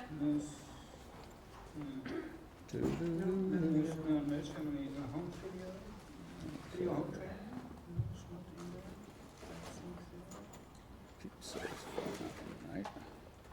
And the muzzle program, that means it's education secondary school. Should be unfreeze that now. And then you get results in Holland from each one. Excellent. See, I think that's an important argument that countries need to do their own RCT. Because you have different settings and then cultural adaptation. But that's the big argument, isn't it? Because they say that if you're a care tuition, it's reached a different level. Exactly. You need to know what is actually the contribution of particular programs to. So it's excellent. But that's why I think we are arguing. Okay. When are you on? We are commenting this lady in the next round. Okay, and you had slides as Yeah, well? we have 2 slides. Okay. From the Netherlands. Okay. Thank you. So we have, see, their municipalities are going into this topic, that's the thing, somebody should talk about. But it's not so much for profit. It is for still profit, need- it's a terrible If they problem. still, yeah, it is, and they still need to sell their programs as well. In the sense that, you know, they are not part of the usual delivery of municipalities. Municipalities have to buy in to what we do. Right. Well, see, this is the thing, I think. Top one? Yeah. What I'm hoping will happen is that we'll start training professionals in pre-service at university, in the practice. Okay, What yeah. I'm trying to get. It's easy to see. Yeah, yeah. Okay, Yeah. let's just make sure that's So what you learn- intended it to everybody be. should learn 3 There you evidence-based go. programs, and then, 4 slides. they will Yeah, we only need the practitioner, second and the third one. Okay, do you want me We to- think, but Okay, just leave it Yeah, there. Yeah, yeah, yeah, yeah. yeah. You can deal with that. Yeah. All right, so, all right. And once you've learned 3, Very good, sir. okay. It's not just one. Oh, yeah. Yeah. That. Okay. Yeah, there you go. You were waiting for something. All right. So I'm trying to push that idea, that every professional should say, yes, I know 3. I can deliver But 3. already- And then people who already hire part of it. professionals say, well, we want somebody who knows 3. Ja, is het gelukt? Ja, dat staat zo. Nou, dan gaan we. Ja. Oké, See you. we do some coffees.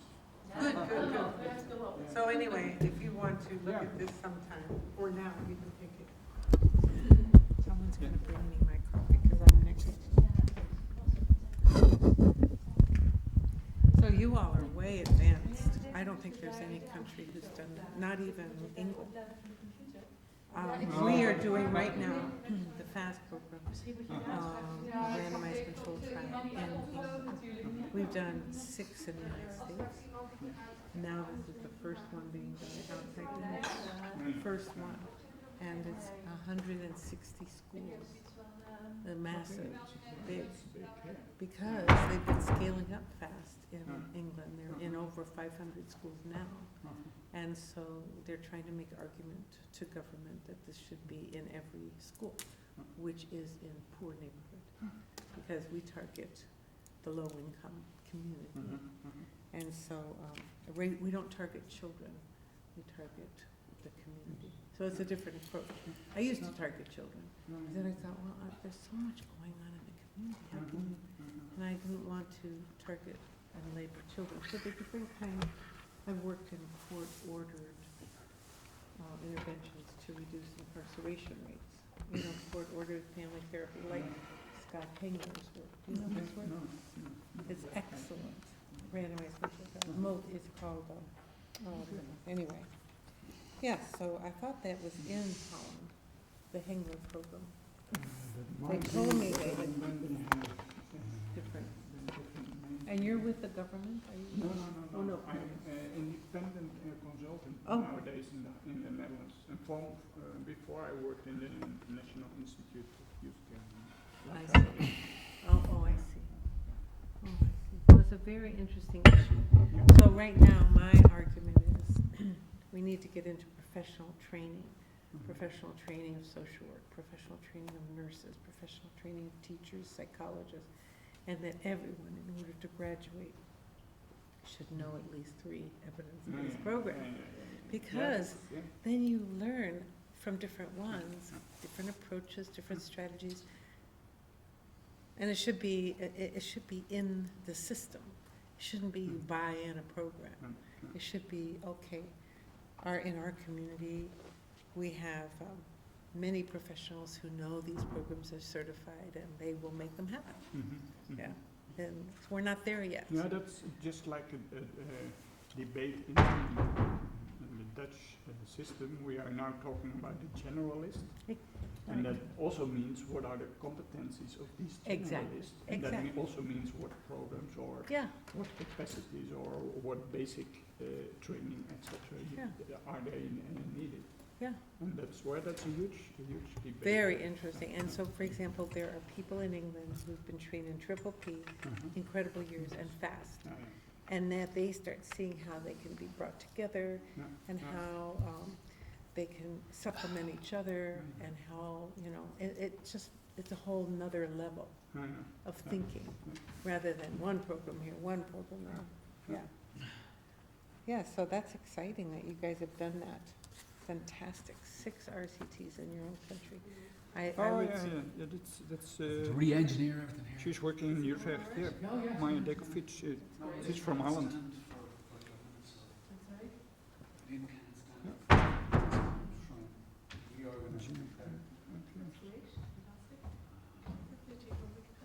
Hello.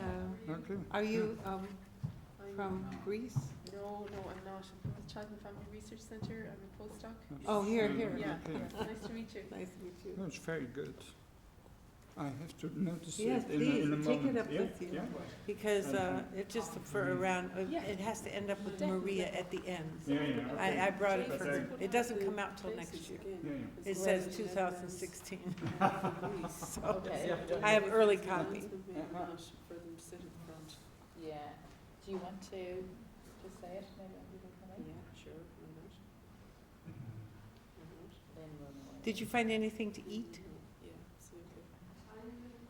absolutely. Okay, perfect. I'll come up there. Oh, no, I'll sit here. Yeah. I'll bring all my things down here. You want to get some fresh glass? Oh, I take note. Do you need a new glass? Oh, yes, I Yeah, would like get it. some fresh glass. Fantastic. Now, one's coffee and one's tea. I'll have the tea. I have some coffee. Look how they've set me up here. That might be my coffees too. And did you get it set up for to show the? It's got your slide on there, on number.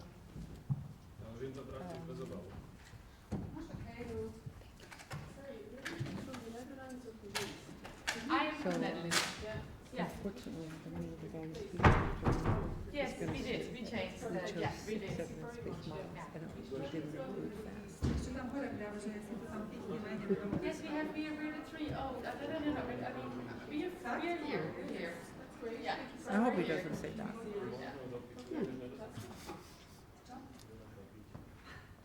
He just looked at the book. Did he know about that? I don't think so. Caroline, Yeah. did you get my article last night? Yes, I did. I just saw it on the thing. I haven't had a chance to look through it because I just opened the email. Can you send it to the man, what's his name? Bert. Bert. Yeah, I will send it on to both of them. Okay. Yeah, absolutely. It just came out October. Yeah. I think it's not even, I think it's just online. Very, very good. No, I will send it on absolutely. But I just opened the email when I was here. I didn't get around doing it last night. That's good, that's good. You have a better life than I do.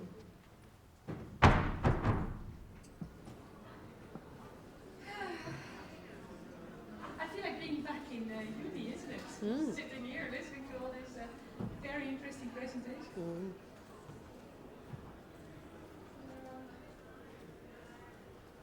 Where does that go to? That just goes to the ground floor there. When you come out, the entrance to the main building. Yeah. You can go from the top or Yes. from down here. Yeah. It's easier. I was Yeah. asking Agatha because I was bringing the coffees and I said, I want to get back in. Is there a Yeah, there's She a said, no, secret you can go entrance. upstairs Yeah. and down, so she doesn't know about these No, things. this is the secret route. Mm. That makes sense. Yeah. Okay. Yeah.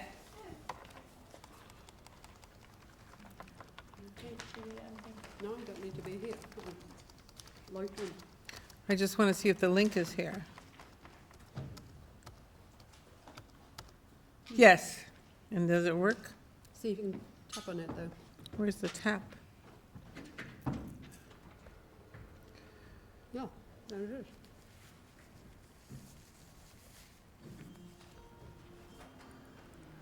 Perfect.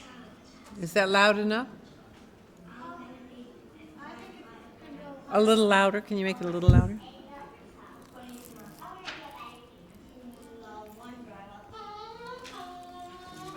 Is that better?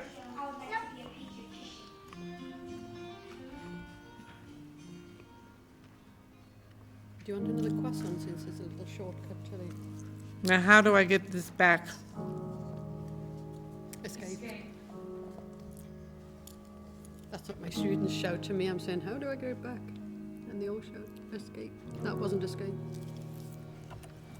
Oh, there. And then, Here. Make it small again, and you're back on your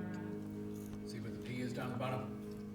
You can Right go down the straight bottom, back to hit your the P there. PowerPoint. No, it's something else. It's not mine. Then McDonald, there you go. That's it. That's just the holding slide I put in at the front. Okay, so when I go back, I have to go to the Okay, beginning. can you kill the YouTube video there? Well, that's why I'm practicing. No, But isn't it when you make it smaller, she's back on her slide? go back to the, Okay, tell me how to do this. there. Go there to start with. They're on there, click it on there on the left. The X, What? Here? the red button. Yeah, but now you still have it on. You have it No, wait. Okay, good. Wait, I don't know what happened. I just turned off the sound so we can hear each other. Okay. So how do I, when this is finished, how do I go back to my slide? That's what I want to know. Head down to the P down at the bottom there. P, but then that goes to Big the P. beginning. Go there. Now I'm at the beginning Well, of that's my, because we're this. But isn't it when she makes the YouTube smaller, she's back on the slide that she entered it from? right, that's what I want to know. Yeah, so if you make Because I don't want to have to go all the way through my slides so again. close this, Lynn, close this Just one, go there, close this presentation. Close my Yeah, presentation. close it there on the right, on the red box. But then I won't have No, it. no, if you do that. I and then think, go- Okay, then I'm go- getting too nervous. No, please, Lynn, close that one. no, you just got to minimize it to get it back to the If I bottom. close You have it, to I close can't it. get back to my, Why don't you just Because minimize it it's there? behind the YouTube slide. See the big slide you were on is behind the YouTube slide. okay, can you help me? Yeah, look, This yeah, is I just wanted practice. to show it to you because otherwise I'm doing it for you. No, but I'm getting So too if you anxious. if you close this one, so close this one. Then I won't have Okay. Yeah.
So do it one more time. And to go back, you go. Okay. So if you want to do it again, so you're there, and then you do enter, you go to this, and you go to your film. Now you have to click on it. You have to click on it to open it.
stay, can stay, but by lunchtime, by 2 o'clock, they need to register online.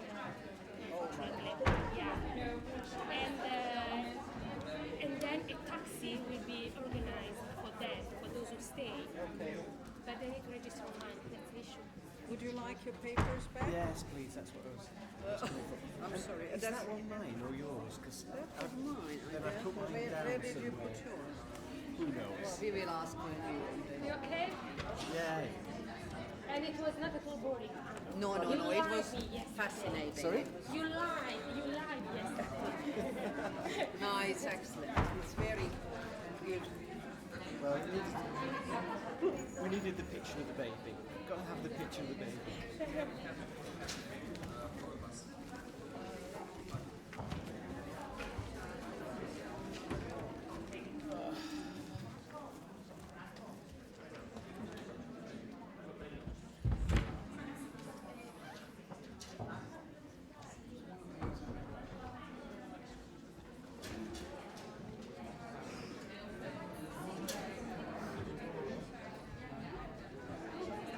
Hai spento? No.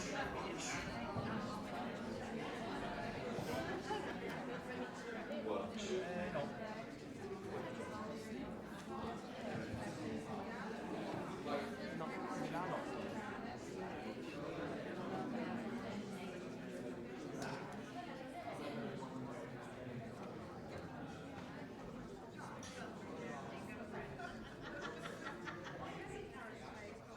What happened to Lynn?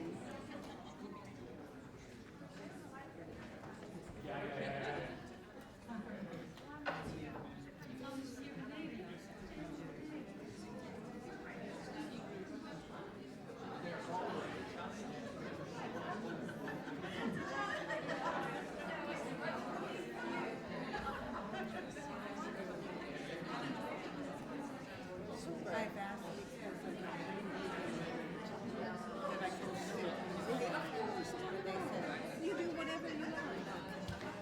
It's a very democratic and open space. Okay. You're free to sit. I can't. I had an operation on my ankle. I can't stand long. And then it's so I understand fully. Otherwise, I'm up and down. Yeah, sure. No. Usually, I like to walk around. So, shall I sit here now? Colleagues, friends, thank you for coming back to Minds into Discipline. We are starting the second round of our morning program, and before I give the floor to Lynn, I have to make an announcement, a technical or not so technical announcement, that the UNESCO Child and Family Research Center is organizing an event today here at this center right after our closure of the first day, so meaning that it will start, no, it's tomorrow, today. Today is Wednesday, good to know, yeah. At 6 o'clock, I'm sorry, I'm not really good with the time, I'm losing my ability to explore where am I, which country, which century. So anyway, so there will be a 13th Child and Family Welfare Network event. That sounds really exciting. Between 6 and 7:15 p.m. here in the room.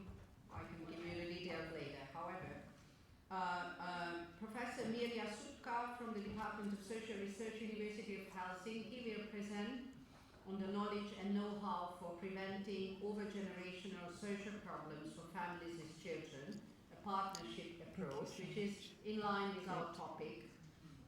So those who are interested to stay and listen to this presentation and hopefully some discussion afterwards, should, and that's the complicated part, should register online during the lunch break. So whoever is interested, I can give you, but I won't read out the complicated. Flyers are outside. The flyers are outside, and I'm sure that at the registration desk there is more information. So whoever wants to stay and not going back right after the session ended to the hotel can stay for this presentation, and then taxis will be provided to bring them back to the hotel or to the city or wherever they want to go. So those who are interested, please register online during the lunch break based on the flyer information or the desk where Agatha is here to give you more information. Thank you. And now, with this, I give the floor to Lynn, who will present us about her long-lasting and very successful program supporting parents, children, and families. Here you go. Thank you. I apologize for sitting. Don't have to. I don't have to, she says. Thank you very much for inviting me to this conference, and thank you for hosting this conference here, Professor Dolan, in this beautiful building, and I'm excited about sharing some of the work I've done with you and looking forward to discussing it. Can everyone hear me? I can't tell. Can you hear me better now? Okay, thank you for hosting me in here and inviting me to speak. I've been asked to speak about the part of the work that I've been doing over the years that's related to developing communities to be strong and have families that are strong, so coming in from the outside inside rather than starting with the child. I'm going to share a slide first, a slide that my mother painted, and this is a slide that she painted in 1948 when we had moved from Chicago, where I was born, to Germany, and we were living in northern Germany, in post-war Germany, in the Frankfurt area, where everything was bombed. And she was a mother of 2 of us at that time, before 4, and that's me on the right, a little girl, and then on the left, my brother. And I feel like this is a slide that sort of sets the context for our thinking about external structural issues that are not under control of the parent and the child, but are threatening to the family and push on the family to have to cope, whether it's with drought or famine or war, or whether it's with refugee situations. We had just moved there from Chicago, where all our relatives were, and my mother was on her own raising 2 children and then having 2 more. So I just want to set this and put a few observations here. You see the bombed out areas, and you see the plane, and then you see the light around the children and the light of hope, the light of new generations. And my mother's in the corner. You see her face is in the corner, looking on. And I think of this in terms of the United Nations rights for children, that children need to have rights. They need to be in the center of our focus, despite all the other things that are going on. And I think about the importance of respect for the child's spirit, the new child that's being born, and personality, and how we want to support that, and the responsibility that parents have for raising their children in the context that they're born into. And they are maybe very hazardous situations that, that they're trying to cope with, and how important it is for us in empowering policy, research, and practitioners to provide the support so they can do their job well. And then it's sort of a painting to me about reflecting, her reflecting on what it is to raise a child. And that's so important too, that the reflection process, there be time to reflect on how we parent and how we want to not make the mistakes our parents made, and we want to do better each generation. And then how important the resources are for us to bring to child rearing. So these sort of concepts are important to me to share with you. I'm a professor of social work. I've done social work in many different countries and with many different child protection cases. I've helped keep teenagers with big correction and mental health problems out of incarceration or institutional care by intensive family therapy. I'm a family therapist. I've helped children 0 to 5 keep out of foster care with intensive family interventions. And then the last thing about this slide I want to mention is I'm a grandmother now. So I'm looking at my little grandchildren that are under the age of 7 and thinking of this picture. My mother passed in 2009, and in her honor, I keep this painting now in my presentations internationally. But here we are in Ireland, and my mother's mother, her mother, was born in just outside of Belfast, and her grandmother was born just outside of Belfast. So I'm speaking for here 7 generations. And in the Native American tradition in the United States, the tradition is planning should always be for the 7th generation.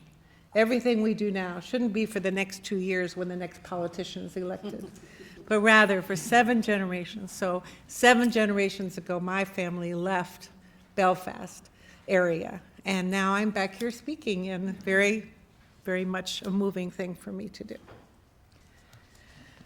Now, I'm a professor. I have to show you graphs and numbers. Show the numbers, somebody said. This is an incredibly important piece of work that the UNICEF did to document the baseline of the well-being of children and using 40 different variables. I'm sure you've all seen this. On the left is the best outcomes on the top. And so who wins is the country you want to be born in. Sweden, right? You see Sweden is at the top?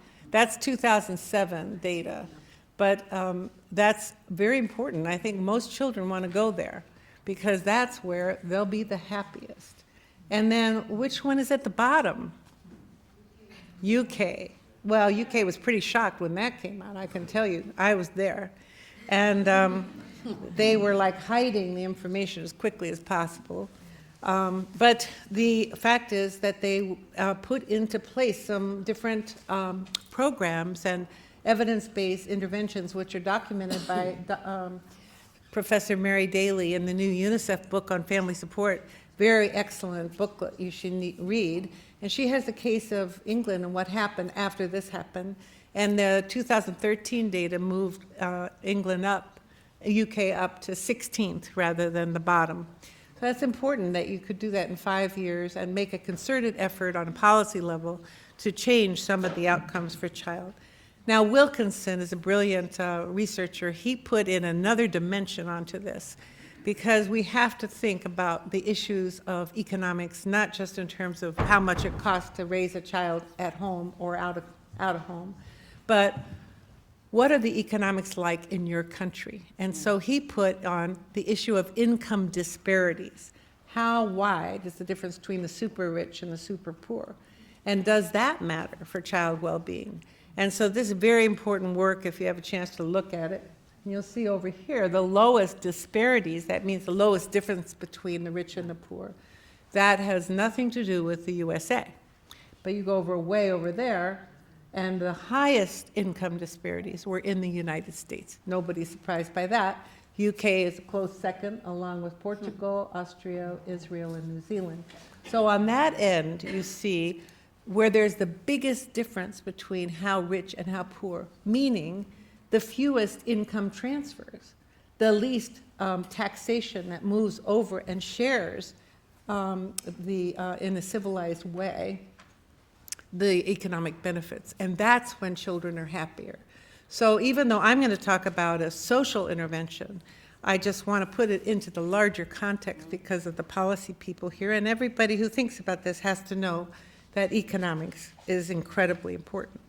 Now, the sad thing, the next slide, this is all about the need, is that the correlation, if you're living in a poor neighborhood with poor child well-being outcomes, is huge. So the worst of all is child neglect. And if you live in a neighborhood in the States that has the average income under 15,000 a year, which is like 10,000 pounds or euros, 15,000 euros, versus the average income is over 30,000, that difference rises 44 times the level of child neglect. Well, why? The parents are totally preoccupied with survival and taking care of, not having to be evicted and not having to have no health care and all the different challenges in the states of poverty, which are extreme. And so, you know, the issue of poverty, you said half the children in institutionalized care are poor. That's an issue in Europe. It's an issue in every country. And so my interest then has been, well, how can we possibly do an intervention at a community level that can raise the child well-being outcomes? So that's been my interest, and that's what I'm going to talk about. But one more piece of research I want to share is the recent research called ACE. And if you don't know it, you must read about it, because it's going crazy with showing that what happens when you're a child affects cancer rates as an adult, hypertension, it infects stroke and cardiovascular disease and diabetes and lung problems. So there's earlier death if you have bad childhood experiences. So when we talk about the cost ratio, because of this research now, we don't just talk about prison time and school failure and unemployment. You have to talk about all the major things that kill people are totally related to the quality of early childhood. We didn't know this until just a few years ago, and it has huge impact for the investment argument that we want to make. Now, they think that the mechanism of why these matter, if you have 4 of these bad things like abuse and neglect and physical abuse and sexual abuse, or parents with mental health problems, parents where you see domestic violence, alcohol abuse, compromised parenting, those things load up. And if you have over 4 of them, that's when you get this huge correlation with poor adult, middle class, as well as poor outcomes. So the ratio of wealthy who have this in England was 4%, who had more than 4. And the poorest had 12%. So what this is showing us is something we've really never known before. It's recall data from adults saying, well, I remember when I was a child, which I think is probably an underestimate since a lot of people blank it out, that it's across all social class. And even though the reported problems for child protection are way into poverty, the actual child neglect and parent problems are much more vast, and they're being hidden, and they are an economic burden. And so we need to open up our minds to the thinking universally, as the United Nations Child Rights position is. So now, if we're going to try and make a community solution, we need theories from the community. We need theories from sociology, not just psychology.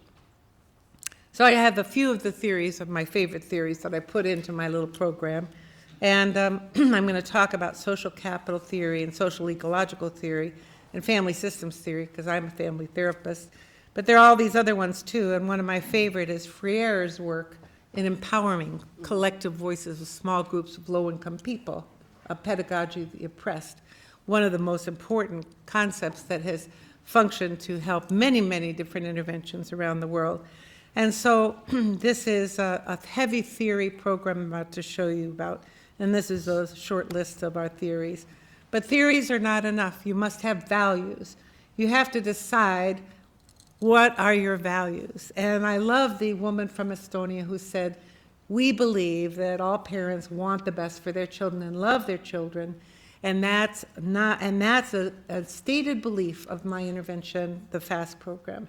Everybody who does a FAST program has to sign a little piece of paper saying they believe in this value course. You know, it's a token, but it's about saying we have values, and one of our values is we understand that structural inequalities and poverty compromise parenting. And it's, don't just say it's the parent's evil self, you know, which is individualizing a social problem. So values are that every program for any parent in any country should have parents helping to make decisions. It's called co-production. I'm tired of practitioners making all the decisions for parents. No, parents have to be explicitly included, and we require that. So if you don't have parents on your teams, we're now up to 75% have to be parents on the teams, and we monitor that to make sure it happens. People can't believe it because we're mixing social class. So parents are coached to be in charge of their own family and FAST. They're given time to form informal networks. They're not just receiving knowledge, they're implementing and practicing and getting mastery. And they plan the 22 monthly meetings. We have 8 weekly and then 22 monthly. So co-production is a key value. Social inclusion is a key value. We do not allow white people in the States to run programs for Latino immigrants. You have to have cultural representation. So if it's Roma, 70% Roma are in institutions, Roma parents have to run the Roma program. You don't have the white Europeans running the Roma program. And when I went to Germany, everybody wanted to get Turks in the program. I said, well, where are the Turks on the team? We have to have Turks on the team. And so this is a radical position of shared governance and shifting power and making the inclusion part of how you run the team. The theory of social ecological development says in order to get child outcomes, you have to work across systems. You have to work with the family, you have to work with the school, you have to work with the neighborhood. So any program that goes just after one system is going to be compromised. They won't be able to really change child outcomes. So we decided we would try for the hardest thing, which was to cover multiple systems at the same time. And we do that by having community leaders on the team, school teachers on the team, families recruited from the school, parents on the team, all together. I say families and schools together help the child succeed. And that crosses all the systems. But the theory that I want to present also today is social capital. And there are many different people now talking about social capital. Lots of governments love social capital because it's free. It's relationships. You have to build relationships and you don't have to pay money. So this is multi-stranded, active participation networks. How do you get people to exchange and become mutually supportive? How do you get people to have norms and spend time with each other? It's outside the market, non-professional relationships. It doesn't count to be a professional. You have to be just regular people. And then it turns out that it's highly correlated with every single thing government pays for. High social capital in a community reduces crime, reduces addiction, reduces child welfare, protects child protection referrals, reduces school dropout. Everything government cares about is something that's invisible, and they just discovered it. Well, it turns out that the U.S. is losing it like crazy. They had a 40-year longitudinal study with a data set of 500,000, and they found out we're losing all our social capital, which we didn't have that much anyway. And so everybody's into how do we build social capital. And guess what? Social work, we know how to do this. We know how to build relationships of mutual respect. So Coleman is the theorist that I like. He did his work in schools. He said, take an institutional structure, and then where's the social capital? And so he did a study looking at, okay, families have children, children go to school, children get to know school, other children at the school. That's the beginning of social capital, but what you need is closure, which is parents have to get to know the parents of their children's friends. Do you see what I'm saying? Parents have to get to know the parents of their children's friends, and that's called intergenerational closure, and that's high social capital. And if you can create an environment in a school where the average parent knows 4 to 5 other parents, then you can call that social capital. Now, I apologize, I just realized I'm talking way too fast. Are you following me, or is this okay? Okay, I'm sorry. Okay, so I use that to build an intervention. The first thing we do is we look for a disadvantaged neighborhood. That's not hard to do in the U.S. We have a lot of them. Turns out there are a lot in England, too. I thought everything was Downton Abbey. Wrong. And I'm sure there's some in Estonia and other countries where there are low-income communities. And then you go to the school. Now, I learned this in Melbourne. Melbourne wanted to do fast, and they said, okay, they put a map out of all these incredible mapping where there's the highest drug addiction rate, where's the highest use of the emergency room for stroke victims. They had everything. And so we chose where's the highest rate of child abuse and neglect referrals. And we went in that neighborhood, went to the school, hello, we'd like to do a program with you. And then we invited everybody. So we're designating the community as being at risk by the government indicators, whatever it is. whether it's homicide in Philadelphia or child abuse and neglect in Melbourne.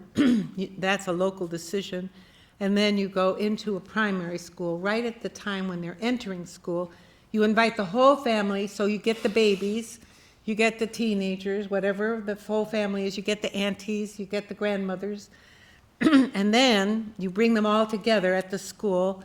We've worked with up to 85 families at a time, so we're getting our numbers bigger and bigger.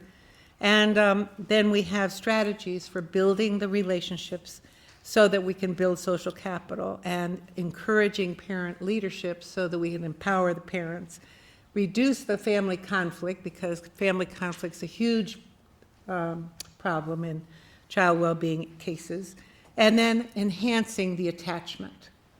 So that's what we're trying to do in 8 short weeks. So this is a unfortunate little red schoolhouse with a little bell at the top from the olden days in the United States, 1840. And then those are little houses where people don't know each other, because we're a country of immigrants and everybody moves every time they want to solve a problem. Highest mobility in the world. So then that's the team. The team is made up of 40 to 60% parents, local parents at the school, 1 or 2 teachers, or 1 or 2 community leaders. So you have 5 team members for 10 families, a rate of 1 to 2. And then those are families in meetings. They meet for 8 weeks, and they were trying to build interdependence. That's the network of relationships. We're trying to build within family relationships and cross-family relationships. And we do not want this hierarchical system where you're dependent on the social worker. We don't want that. We want the social worker can be on the team, but then trying to get the families to have a mutual, like you said, interdependence to building the community. And now this is an unfortunate, it used to be red, it turned black when I put it onto my Middlesex, so that's not an exploding family. There's no bomb. This is not terrorist lecture.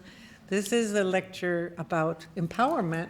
And so I'm sorry about that. That was a computer glitch. And my husband said, "You can't show that. You know, that's going to look like, you know, a bomb." But it isn't. It's empowerment. So this is now a group of families who've been empowered and connected with each other. So you can see they're disengaged, they're lower, they get together, and then they get higher. Now the team becomes less important, this little tiny team over there. And the next step is the partnership between the school, the institution. So if you have a collective group of Roma parents who want to complain that they're not being treated well or their kids are being bullied at school, they can go as a group and complain, and the head teacher will listen. If you go one person at a time, they'll always blame you for being a troublemaker, especially if you have a background that's socially marginalized. So this is the idea of pushing institutional structures to respond to children's needs. And then gradually, as you repeat the intervention, you get this across the community. You get little groups of 4 to 5 who can turn to each other, help each other, support each other when they're struggling. Now, I'm a family therapist. This is a family therapy diagram. What happens in the session? In the session, everybody sits for an hour at their own table. So if you're a family of just a single mom with a single child, you sit over here. If you've got, I don't have any 3-generational families here, but whoever you bring along, everybody's included. And there's a meal, so for the working parent or the struggling parent, every week, once a week, you're bringing your kids in, there's a family meal that you eat at a family table, and somebody there has made it for you, it's home cooked. So that's one of the draws. People like that. I thought of that when I was a single mom and I developed this program. Okay, so they come together for a meal, singing, making family crafts, doing activities, not a single lecture for 8 weeks.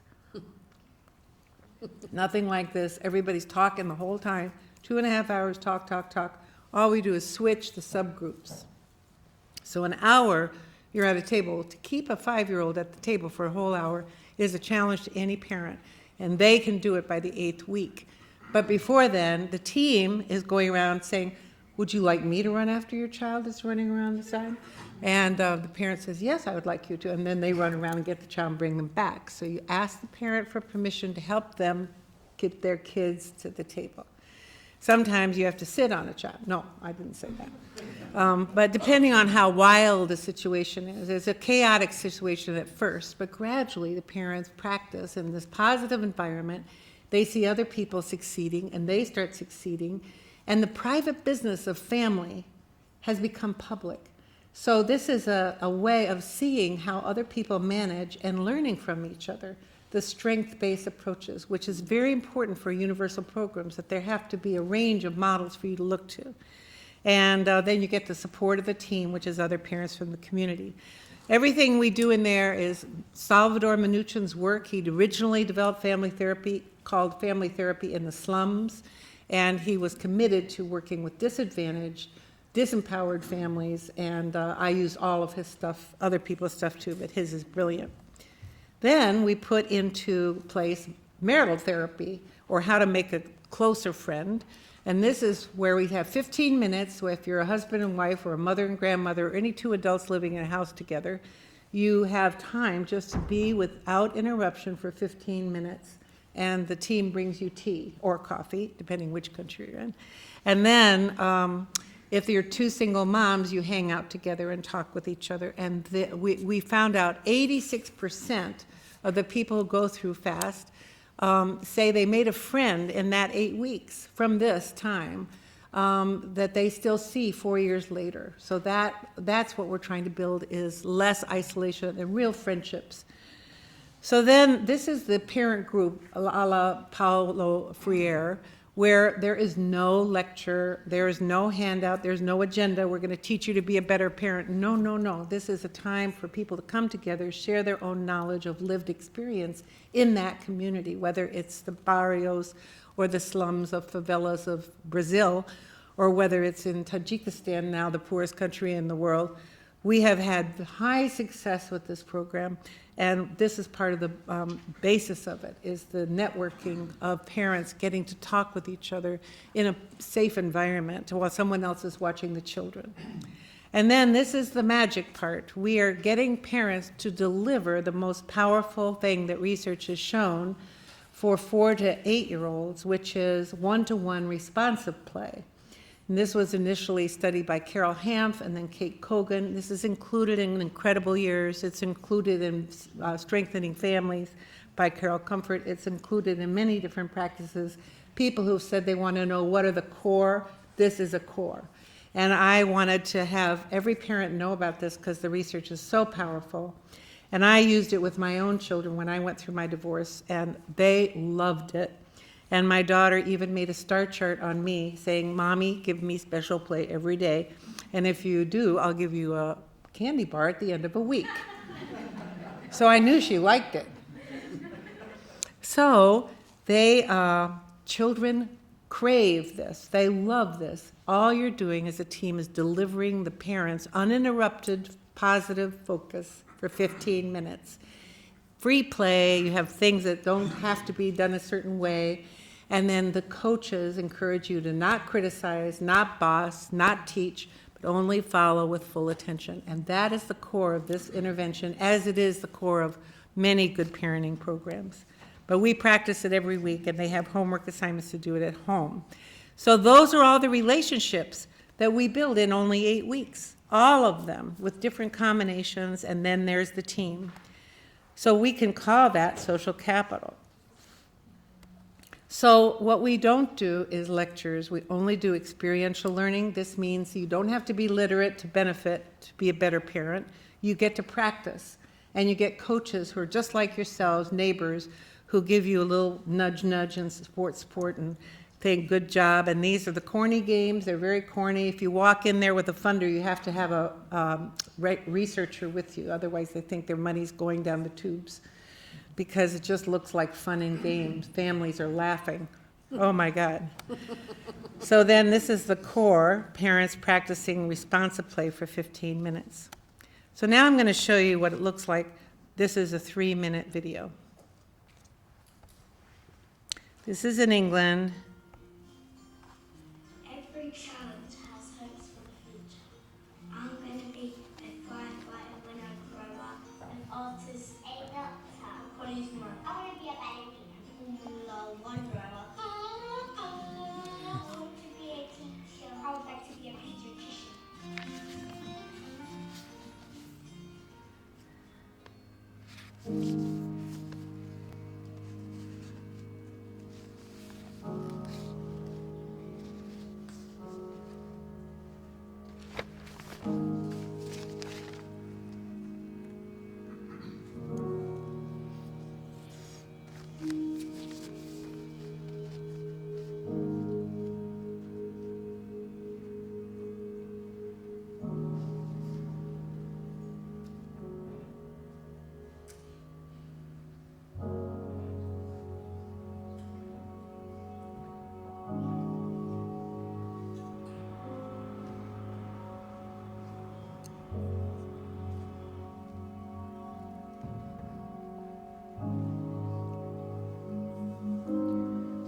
Together we have an opportunity to break that cycle for good.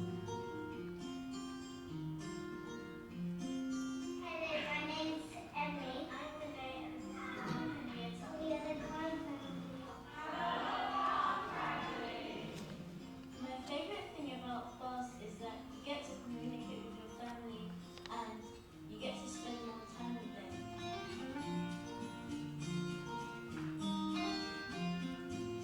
We do some drawings. You get to know different people. Like all of the lovely food.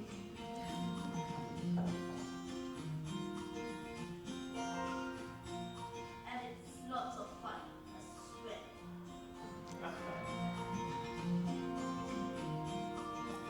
It really is that simple. It is really that simple. It's really that simple. If you want, you can just say just the relationship between us and the community is right. We see accelerated progress in the children's learning, in their reading, in their writing and in their mathematics. Behavioural has improved, the academic achievement has improved. It's just America. It's one of the most powerful countries to learn about.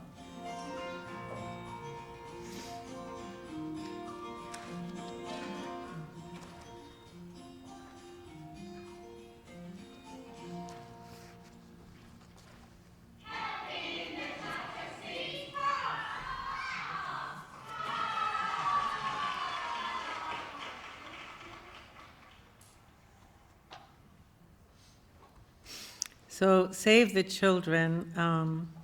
Now, I hope I do this right. Would it go down? No.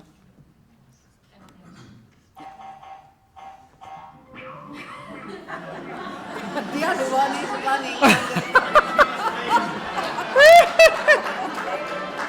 Thank you.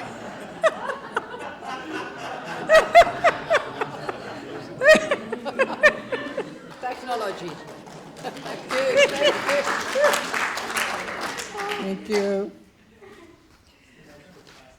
So that video, that beautiful video, I just was very moved when I saw it, because we'd never had any money to make a high-tech, beautiful film about our work, even though we've been doing this for years and years. And it's Save the Children that made it, and Save the Children UK has decided to invest and raise lots of money to scale up fast across the UK. And when I first met them, they wanted to know my values. They said they were looking at evidence-based programs and they wanted to know the values behind them, and that's why they chose FAST. So that's why I now talk about our values. I used to only talk about our evidence. I just held it privately, but I didn't think anybody would care about values. So I'm glad to know if you do care about values, not just evidence. I think that's a good thing. So one of the things I'm really is important to me is not just that you have evidence, but that families don't walk out. So if you're talking about doing a parenting intervention or family support, you need to track what happens if it's voluntary. I've done court-ordered interventions, family therapy, for years where they can't walk out or someone goes to jail, you know. But these are all voluntary programs. And so to me, the most important thing, once you have some evidence, is do they come back? And so we monitor that everywhere. And we've actually had some countries with 100% of retention. Unfortunately, those were the countries that had so dire poverty that they might have just come for the meals. But in the end, they also came for the laughter. you know. So we've had various levels, but average in each country we've worked in now, 21 countries, has been 80% come back and complete 6 of the 8 weekly sessions, which is one of the highest rates in any parenting intervention, and we only work in poor communities. Now, somebody recently said, Lynn, do some rich kids fast. Okay, and they gave me some money.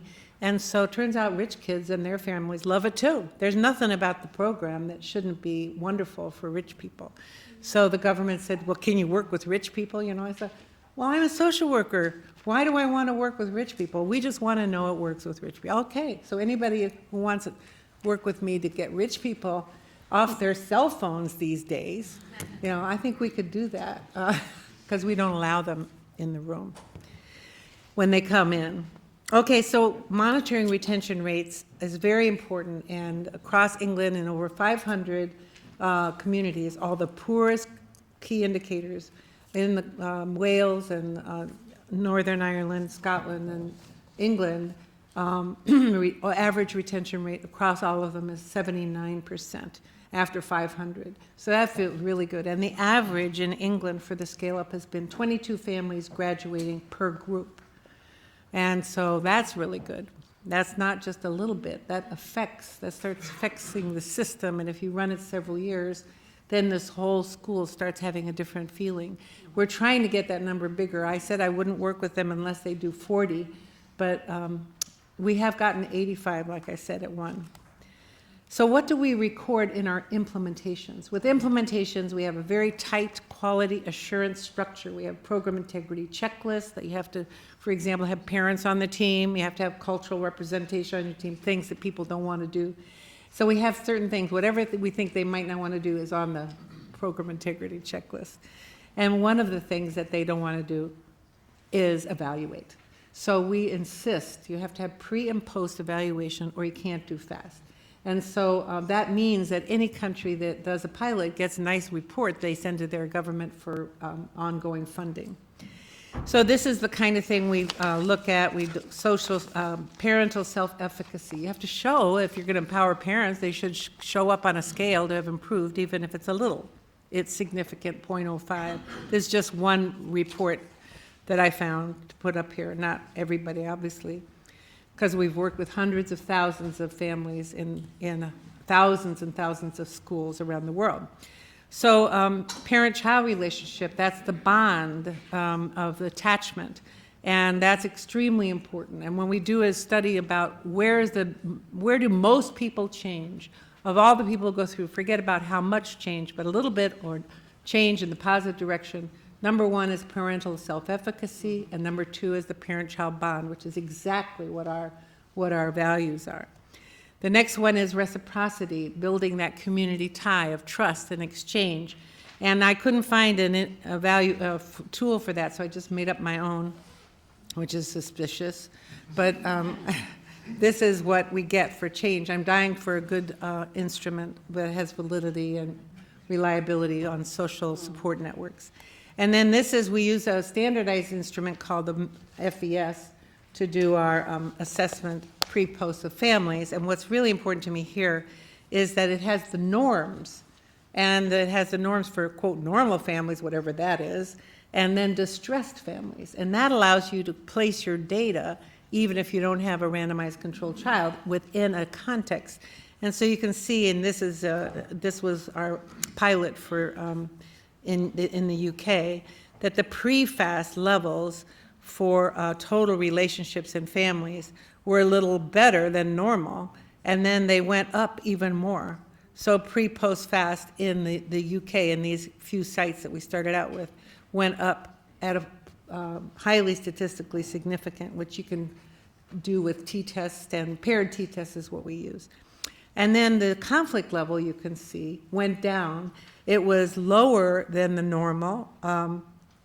People tend to underreport sometimes how much conflict they have, but it got even better. So at a statistically significant level, we can show that inside the family things were changing. And then the bottom line is the Strengths and Difficulties Questionnaire, which is free, and it's been translated into 160 languages, and I recommend people use it with any child well-being studies. And there you break it down to pro-social skills, and then they also have a norm that you can compare it with. And in this case, if you look over on the total relationships that are problematic, you'll see the total behaviors that are problematic, that the average British average is 8.6. With FAST, we started with 11.75, which was almost clinical level. About 40% of the children were clinical level, and about 60% were across the normal range, which we always want to make sure we capture the problem kids, but that we have a mix that's slightly veered towards a population that's within normal range. Anyway, so these are things for people to look at who are researchers, but we go over these with the teams. We actually show them the results of their efforts. So every replication site gets to see their own report and their own outcomes. Plus we have parent panels where the parents tell everybody what they thought of the program. And that's how we evaluate every replication. But the final thing I want to do before I end, I have 2 more minutes, or 3, I think. Do I have 3 minutes? Well, maximum. 2? Okay, Please. is just the, she was timing me. Yeah. Okay. Is a randomized controlled trial where I got sociologists involved to see whether we could show that we'd built social capital, which I found pretty exciting. And so the outcome of 52 schools randomized to condition, all very low income, with 73% immigrants at the school, showed intergenerational closure to have been statistically improved 0.003, which is really nice, but even had an effect size of 0.13, which isn't much, but something. And then shared expectations was improved as well. Now, the ITT takes everybody, even if they never went to FAST. I'm a clinician. I go, well, what about the people who went? You know, it's not fair to test me on the people who never went. But that's the way it is in these research studies. So in this case, we looked at the training of the people who had gone to FAST and completed at least 4 sessions. And there we saw effect sizes of 0.35 for intergenerational closure, which is very good, enough for governments to make decisions, and shared expectations with other parents at 0.97. So we're one of the first studies to show you can actually build social capital. And then the great thing was that we showed that bullying went down at school. Big surprise. We had no idea that we would have bullying go down, but it makes total sense. The parents are talking to each other. Did your kid really do that to my kid? Yeah. That's all we need, parents to talk to each other. And then their behavior got better. So economic costs of FAST have been calculated by the state of Washington compared to benefits. And the benefits for strengthening families, 381, every child that goes through, you get more money that you save. Incredible years, you save 408. FAST, you save 851. Triple P level 4, you save 1737. So we're in there, in the mix. Even though we're touchy-feely, we don't use behavior therapy, we use relationship building. And then you can, like you were saying before, you can do costs all kinds of different ways. And I think you should have a second child affected because the whole family comes. And so now FAST is on a bunch of lists, and I'm thrilled to be here because I believe that we can actually create the village, applying all the research of our generation and systematically carrying it out with program integrity checklists and culturally represented teams. Thank you very much.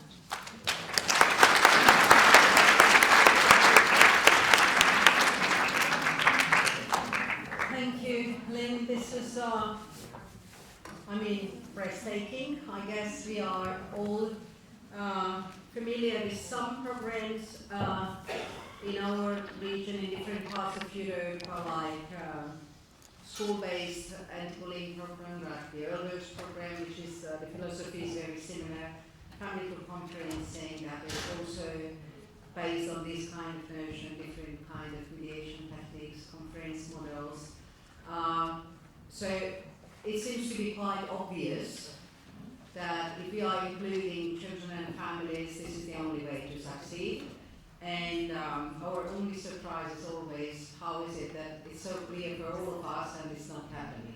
So I guess this is the next part where we have to step up or down depending on the perspective we are having. So now I would love to invite the Netherlands to respond and make some comments on the lecture. So thank you very much for the presentation, and we are continuing our discussion.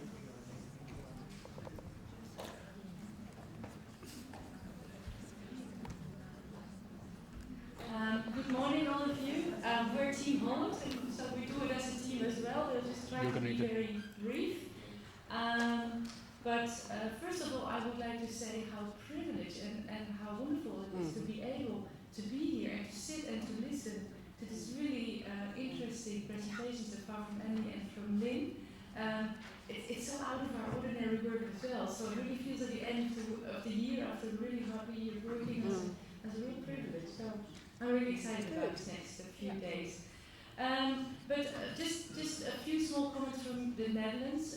I think a lot of you are very interested when it comes to child well-being and the Netherlands, of course, because in all these data sets we are doing very well. And if you actually then look about how much we invest in children, and especially in the early years, according to the OECD, we're probably not even the highest invested in children. So what are we doing right for our children that we end up constantly on the top of these leagues, which also makes our work sometimes very hard, because of course if you then look at the Netherlands and you zoom into the situation of children and of our care system, we're actually doing a lot of things not right.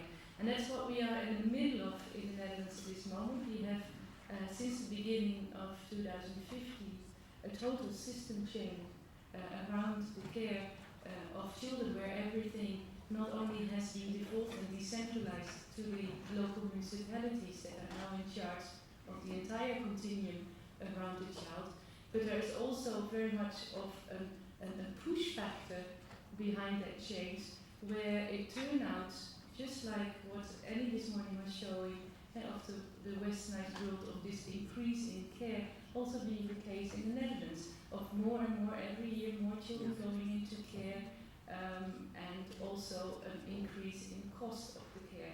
So with these changes that are taking place now in the Netherlands, we also have very much this economic debate and reasoning that we're being sucked into as practitioners and researchers and policymakers, which is also something I think that we have to ask ourselves, how far do we want to be sucked into that debate? Because it's about costs and it's about benefits, but it seems to be that the leading agenda now is actually the cost agenda, because our changes at the beginning of the year also came hand in hand with what some politicians say a bonus of a huge budget cut in the services for children. And I think that also is not uncommon, and in the rest of the world, also in the backlight of the economic crisis.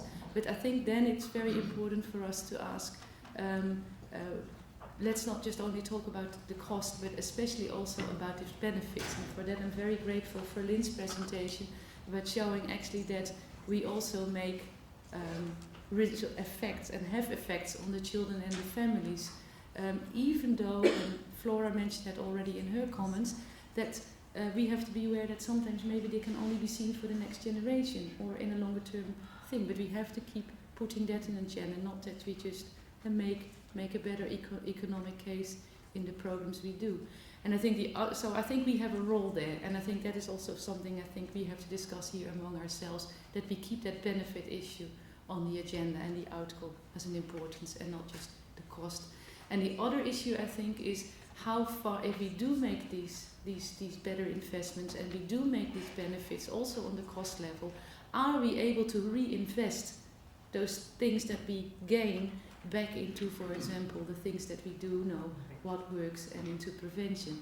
And for that second point I would like to give the floor to my colleague Bert. But I think there are some challenges for us there to think. But thank you, Lynn, for a very interesting presentation and being such a wonderful presenter. Thanks. Yeah, for the case of changing the system into a more preventive approach, we have tried in the Netherlands to make the economic case of all the parenting support programs for which we have a randomized control trial in the Netherlands. So we looked for that, and we at the end there were 6 programs, like the Nurse-Family Partnership Program, the Triple P Positive Parenting Program, Video Home Training, and 3 others. And we also used one more innovative approach in the transition of the system, and we looked at the costs and the benefits, and as the first speaker this morning said, be real. And that was also part of our discussion in the research team, with which type of effects we would choose, because also in the Netherlands everybody looks, well, this program in the USA or in the UK, etc. But we only used the effects which were in the Netherlands itself. So those effects were part of the benefits we looked for. So these are some examples of the 6 programs. Next slide, please. And then you will find here some figures of this economic case in the Netherlands in trying a more preventive approach on the policy agenda, not only at the national level, but especially on the local level, in which the municipalities are now in the lead. For example, you see there the voorzorg, that means the Nurse-Family Partnership Program, which is a home visiting program before birth until the 2nd year. And we found in the Netherlands on this RCT lower birth weight, a significant result on home violence, on child abuse, on smoking behavior of the parents, and some others. And that means that those figures were accounting for the benefits of 14,800 euros for this program. So it's only on a program level that we were looking for these figures. At the end, and that's also one of the, well, we think discussion point also from the FAST program, there is it's difficult to look only for one program, because in practice all these professionals are working in different circumstances, and sometimes different programs and capacities are needed. So we think that it might be also for the economic discussion more also a strategic point to look for the whole range of programs which is needed in, let's say, the local level or regional level, or for a family as a whole.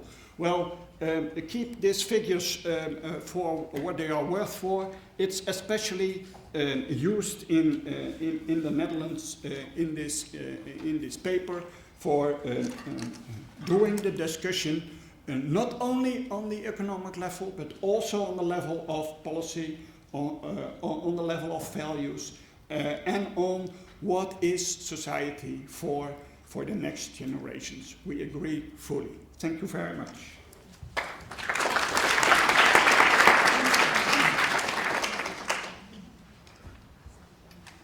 Thank you. I've got multitasks. So, thank you for the intervention from the Netherlands, and I would like to ask Reese to come and tell us your experiences.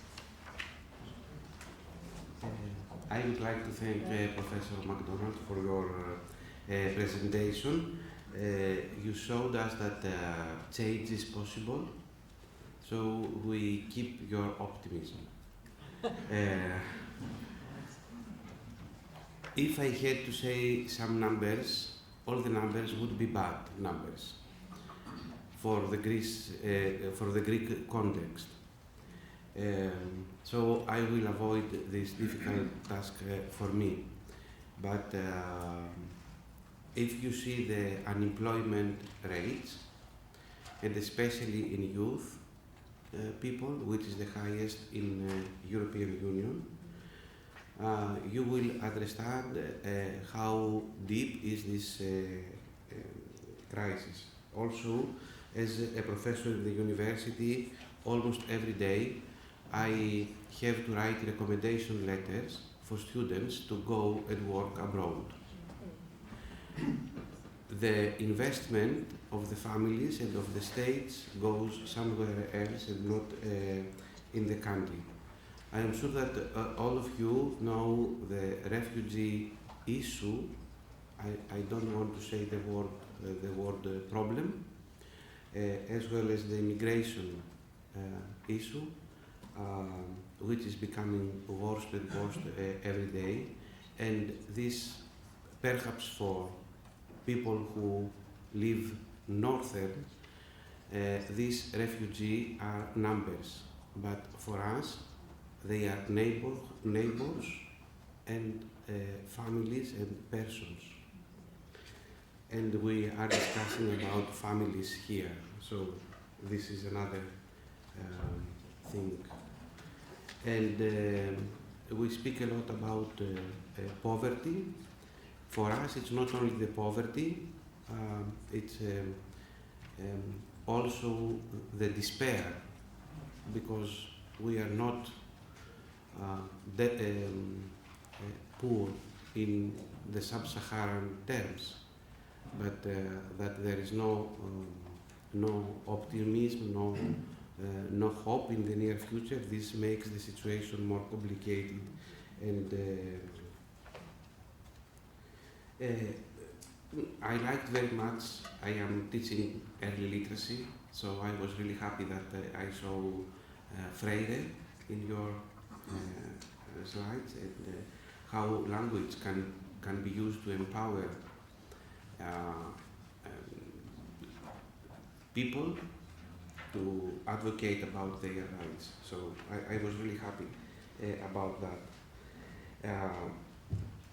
What is important in our context is that there is no strategic plan. We have very clear, for the next years, we have to follow very clear rules, described in a very detailed in this third memorandum, but there is no strategic plan for our children. So I would be happy if we in any way could help our government to understand that for Europe it's not only important to ruin our lives, but also to save the lives of our children. So we would like to say something about that. And I don't want to finish with bad words, but I would like to mention two programs.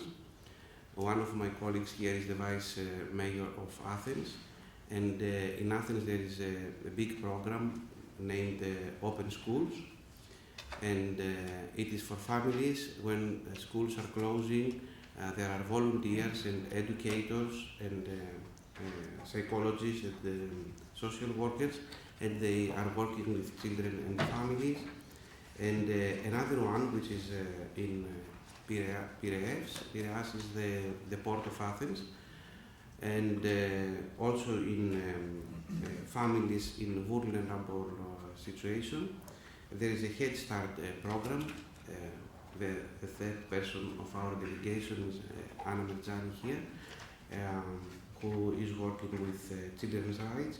And there is a question. In this very, very poor situation, families do not react in a positive way unless they have some material. If we give some things, they respond. If you say a program and we will have fun, and they don't want to participate. So we are really expecting a lot of these meetings, and we would like to hear and share a lot of things. Thank you, Lieutenant. Thank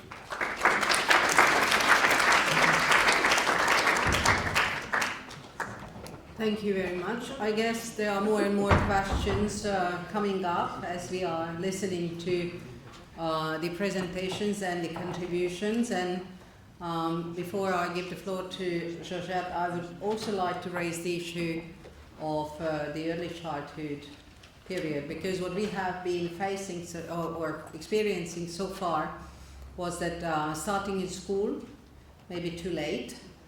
And obviously in some parts of the world, children are attending early childhood programs for a very early age on.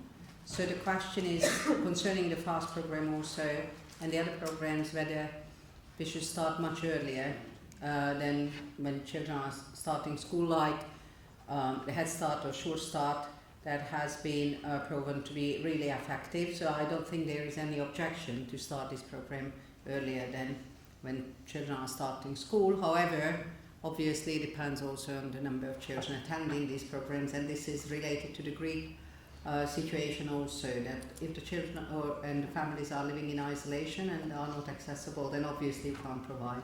But can we come back to that, Lynn, or would you like to answer now? No, okay, we can come back. So I give the floor to Georgette, who has been also working in the region for ages now, if I may say that. Yes. And also is very knowledgeable about the institutionalization and the devastating effect. So it's your turn now.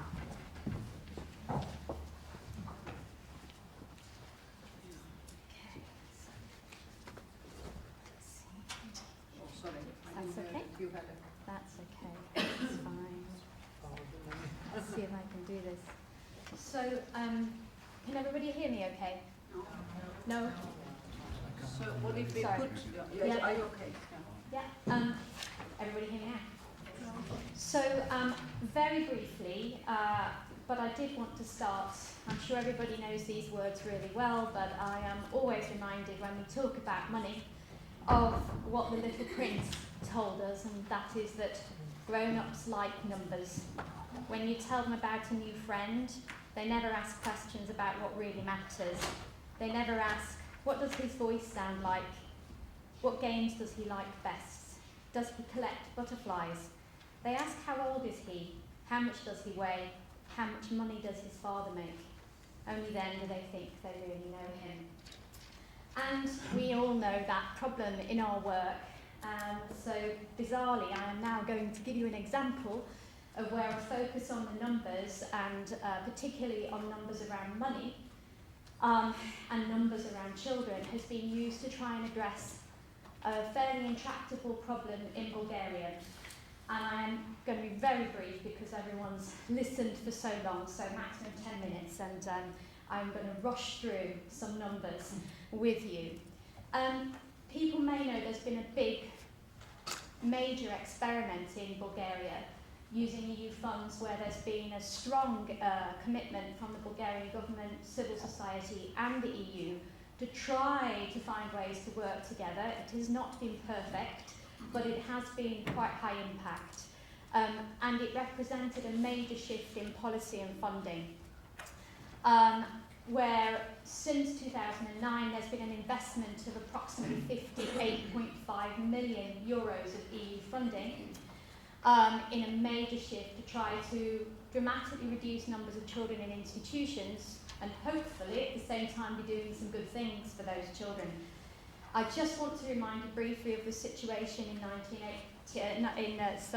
2009, and these are all government statistics that we're using because we did a piece of research at the end of the first 5 years of this intervention, and that piece of research was done together with the Bulgarian government, all the departments involved, plus an economist at the University of Sofia, so all the figures come from the Bulgarian government. According to them, in 2009 there were 6,730 children in institutions, and you can see the split across baby institutions, mainstream children's home and institutions for children with disabilities. But there were also 420 adults who were living in the disability institutions for children, so they turned 18 and were still inappropriately living together with the children. So the target group, if you like, at the start was just over 7,000, and We looked in 2011-2012 and made a comparison with the rate per 10,000 of children in institutions in Bulgaria compared to a number of other countries in the region, and you can see that this was a very significant problem. And that the reasons for admission in Bulgaria, according to research we carried out as well with local government authorities in 2 regions, overwhelmingly 71%, it was because primarily of poverty and then related abuse and neglect. But there was also a report by the Helsinki Committee in 2010, very, very high numbers of deaths of children with disabilities in institutions. I won't go into the detail. If anybody wants access to that information, we can share it with you. But it was an extraordinarily high mortality rate. I won't go into the detail. We helped the government in 2010 to do an assessment of 1,800 children with disabilities that they had decided they were going to provide alternatives for. We found more than 260 with untreated hydrocephalus and also 250 who were on the verge of death by starvation and would have been dead within the next 6 to 12 months without an intervention. We helped them to intervene and gradually fairly rapidly reduced the mortality rate to almost 0. We found that the problem was in institutions for children with disabilities, where many of the kids had eating and drinking difficulties. The average time being allocated by a member of staff to a child to eat their meal was 1 minute 20 seconds, and we wonder why they were dying of starvation. So, very quickly, the situation today in Bulgaria is massive change. From 6,730, we've seen a 59% reduction of children in institutions, which is very impressive. Babies in institutions, Bulgaria had a really high rate. So again, this is significant to see this very significant reduction here of babies. Children with disabilities down 78%. And by the way, these are figures at the end of 2014, and they're going to be better again when we can collect this year's figures and share them early next year. A number of adults living in the institutions for children with disabilities also, now we've seen a very significant drop. A number of children in mainstream institutions. So what we can say from a numeric perspective is that the programme has worked and has had a very dramatic impact on the number of children in institutions. We've also seen a corresponding significant increase in foster care in Bulgaria. Again, this was really important because for 10 years in Bulgaria, foster care was not increasing. The numbers of foster carers and numbers of children cared for was not increasing, but this programme seems to have cracked that problem. I'm conscious here, I'm not talking about quality because we simply don't have time, and this is about the numbers. The admissions to institutions for children in Bulgaria also, very significant decrease. So we're seeing that the system's being attacked from both ends, not just bringing children out of institutions, but preventing them from entering. And we see a very significant change in the proportions of children in care as well, residential versus foster. So these are all really encouraging signs, very significant progress, but lots of questions are being raised about sustainability and cost effectiveness.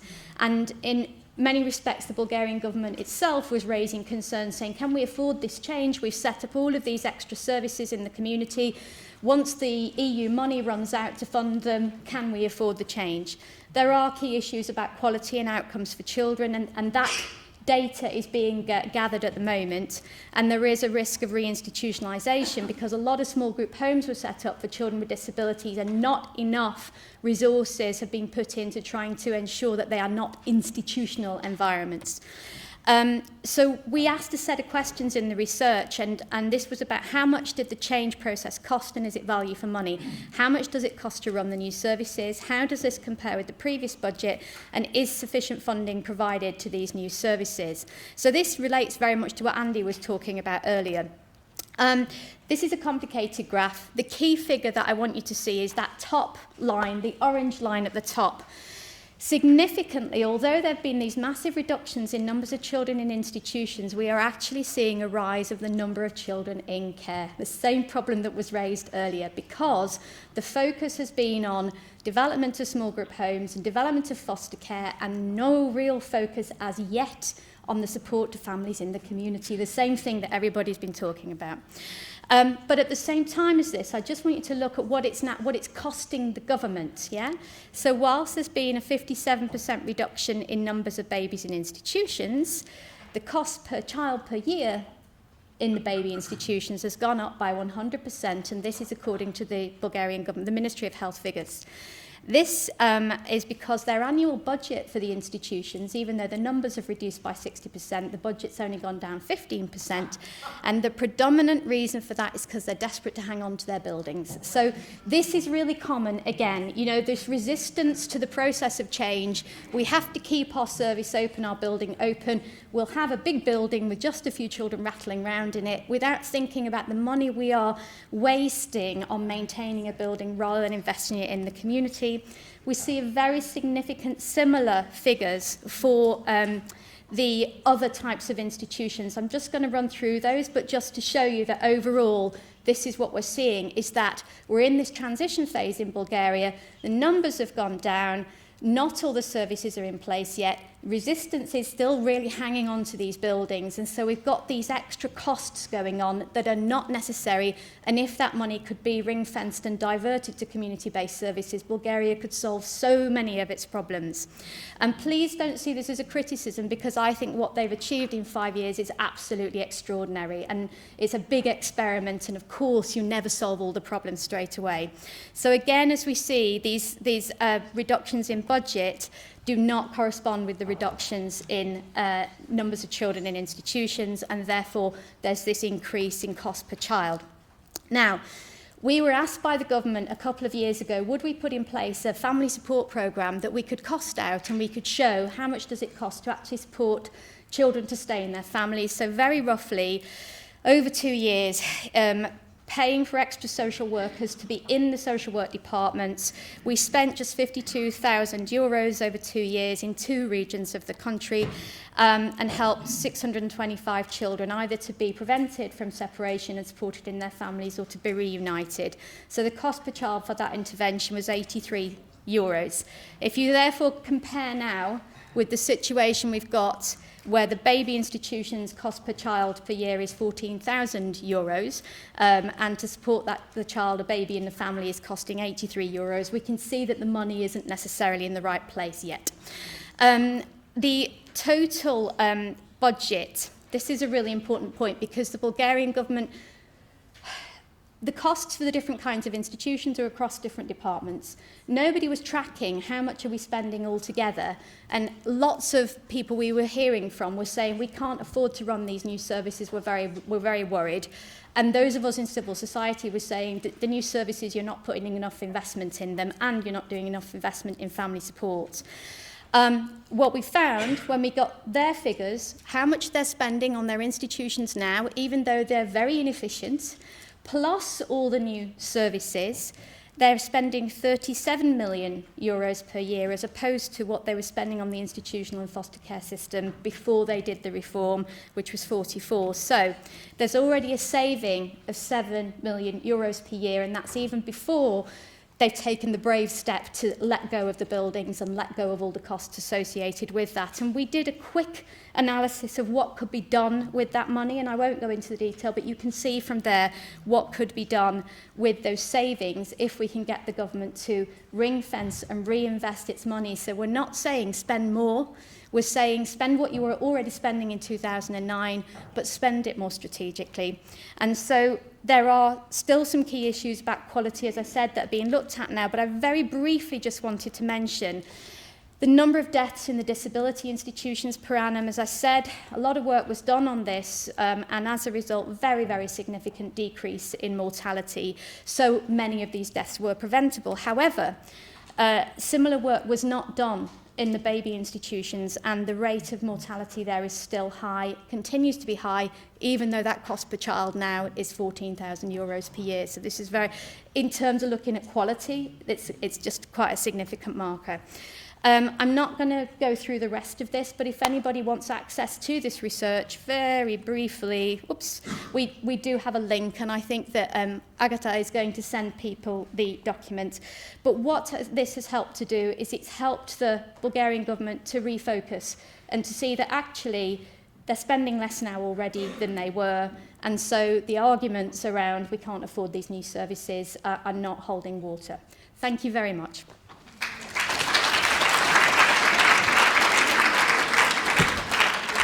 Thank you. Georgette, for being so disciplined. This is huge amount of slides. We are always feeling unprivileged not to be offered the needed time, which is 24 hours a day, to present our stuff, because we can't stop. Actually, I guess this is a huge area for discussion, and no time is enough, so I would encourage you also to follow or to continue the discussion during the lunch break. I guess there are many dilemmas and issues raised here, and too many actually for discussion through for this very short period of time when we are in Galway. However, it's still a privilege that we have the opportunity to be here. And obviously, based on your presentation, we've got many questions concerning the details, and I'm sure that you've got a lot of answers and many slides responding on the direct and indirect costs, because I guess it's a wonderful argument for the governments that family support costs only 83 euros. However, we know that in practice, if we are also doing the good quality work, then actually what we are always trying to tell governments that high quality, preventive and community-based service is not necessarily cheaper, but it's much better and much more effective and efficient. And otherwise they are really upset, not mentioning the parallel costs that are needed for the transition period. So I guess it is a very complex issue, and that is why I am very anxious about our social return on investment project, but also very optimistic that if we can channel all this information and questions and dilemmas into our modelling exercise, and I would encourage everybody to contribute, because we would love to see a lot of field activities, so to say, and not only academic work in this process, then we could raise most of the questions we've got and also answer it before others are raising them, and then we can't respond. So with this, I don't want to misuse the time and the opportunity. So I would give the floor to all of you. Questions, comments, remarks, whatever you've got based on the long morning session, on the presentations, and the also the country contributions. First, Hero, please. Yeah, Marianne, good, please. Hi, I'm Marianne McLeod from Scotland. Thanks very much for a really interesting morning. I suppose, some of the things that, questions I have. Marianne, as always, for the non-speaking, native speaking. Oh yeah. Want to speak in proper English. Don't misuse your Scottish accent, please. Okay. Yes, I think some of the things that concern me are about the way we support families, is that we look at things that seem to do some good in solving problems that have already become entrenched. And that's what we consider best evidence. And my own government is as keen on this as probably most others. I think we now have a huge body of research that shows what children need to do well, from pre-birth, right through. And we also have longitudinal evidence that shows the very, very bad and dangerous outcomes through the whole life course of not providing children with these inputs. Now, programmes are one element of it, though a word of warning about randomised controlled trials. Randomised controlled trials show that something was achieved better results than a control group that got nothing. Most European countries, people don't get nothing. We have primary health care, we have community-based services, we have a range of things that families get. Maybe not enough, maybe not the right things, but it's not, it's not a case of people get, a programmed intervention or get nothing in most of Europe. But I think what we need to do is define what we mean by good outcomes. Good enough and equal enough. Better than nothing, to me, is not good enough for our children.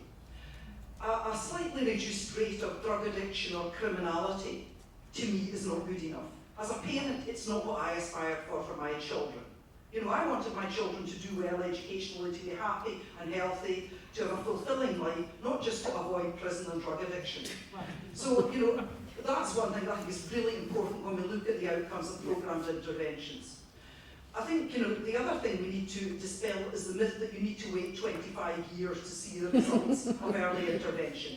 You do the right things for the babies who are born this year and you will see the results next year in terms of their developmental milestones, cognitive development, their capacity to attach and bond, and the ingredients, if you like, of the things that promote their healthy cognitive and emotional development. So I think governments need to be disabused of the idea that prevention is only something you can only see, you know, in subsequent generations. So I think, you know, the case we need to be making is give our children the right inputs now, not just, you know, can we buy something that kind of mitigates to some extent the effects of early adversity and poor family support. Thanks. Thank you. Strong start. Very strong start. Yeah. Ivanka. Hello, my name is Ivanka and I come from Bulgaria, from the NGO sector. And it's just a short reflection mainly on the cost and the benefits part of the discussion so far, and I'm really happy that Georgette managed to present the case of Bulgaria in such a short time, which is actually very good, Georgette, because it's a complex situation. But I think I would like to put two challenges. One of them is that we need to actually not only indicate the money that has been saved and should be ring-fenced and reinvested, but we need to even go deeper and analyze what is the origin of this funding, because I had only 3 months experience in a caretaker government, and the question I was always asked by the finance ministry was, which money are you talking about, Ivanka? Is it the EU money? Is it our national budget? Or is it the big donation programs that come either from abroad or the local companies? Because the nature of this investment as money is very different. And if you want more allocations from the national budget, it's one thing. If you want more allocation on behalf of the government from EU-funded programs, it's a second scenario. And then if you want the corporate donors or international organizations to invest more or less in a different way, it's a third thing. So this is something that we need to consider as well when we advocate for better and more effective investment. And the second challenge is that in many countries, I really don't know how relevant this is for all of you colleagues from other countries, but for Bulgaria, we need to actually challenge the centralized financial management system towards a more decentralized finance management systems. And this is the second challenge, because the finance minister always says, oh, so this is something that we have to take a decision. And then I always say, no, you have to agree with the mayors, because every local authority should be also very wise in deciding what goal do we want to achieve, how much money do we want to invest, what outcomes do we want to demonstrate, so that we can then ultimately demonstrate not only the cost and the money that is being invested, but the benefit. Because investment should not only be allocation of funds, but responsibility about where do we invest and how do we change the current status quo. And I wonder, whose responsibility is it? Is it only the national government or the local authorities as well? Obviously the answer is shared responsibility. So there must be more transparency and more shared responsibility, but in the finance management systems it's a big challenge. So that was the only thing I wanted to Thank you. If I may just make a comment that this is even more complicated when it comes to the ideology or the philosophy about these responsibilities, because more and more what you see, partly because of the crisis and the austerity, partly because the changing nature of the approach to the welfare idea, that families are blamed and they are made responsible, and the state and the local authorities don't seem to wish to be part of that shared kind of responsibility. On the other hand, I also have to say that it would be also interesting, and we would need much more time and space to discuss this decentralization, centralization. If you look at the Netherlands now, decentralizing and being in a total mess problem. Looking at Hungary, where after 25 years of decentralization, the current government is re-centralizing the system because they, well, for different reasons, but one argument, what would be really worth looking at, that what is the funding? Where is the funding coming for the local authority? Because if it's state funding, then the question is, what kind of responsibility do they have? On the other hand, what if they are not supporting the poor and needy? So how can you then intervene? Can you or not? What if the community is not supporting actually this kind of expenditure? So there are, I guess, hundreds of issues, and we should learn much more from the experiences of the different countries' experiences, and understand how could we put in all those kind of guarantees that are needed to ensure that that the citizens are the beneficiaries of the budget allocation, whatever it is. So I guess for me this is absolutely relevant, but I feel again that when we are talking about finances, there are a lot of issues behind it that have nothing to do with the money. It's rather the decision making, the policy and the ideology or the politics, which makes it sometimes totally irrational, despite of the rational of the expenditure or the expenses. Yes, please.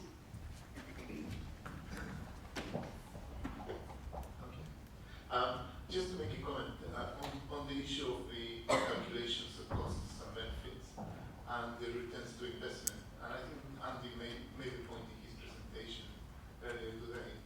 I think what policymakers want to hear is that the program will pay for itself.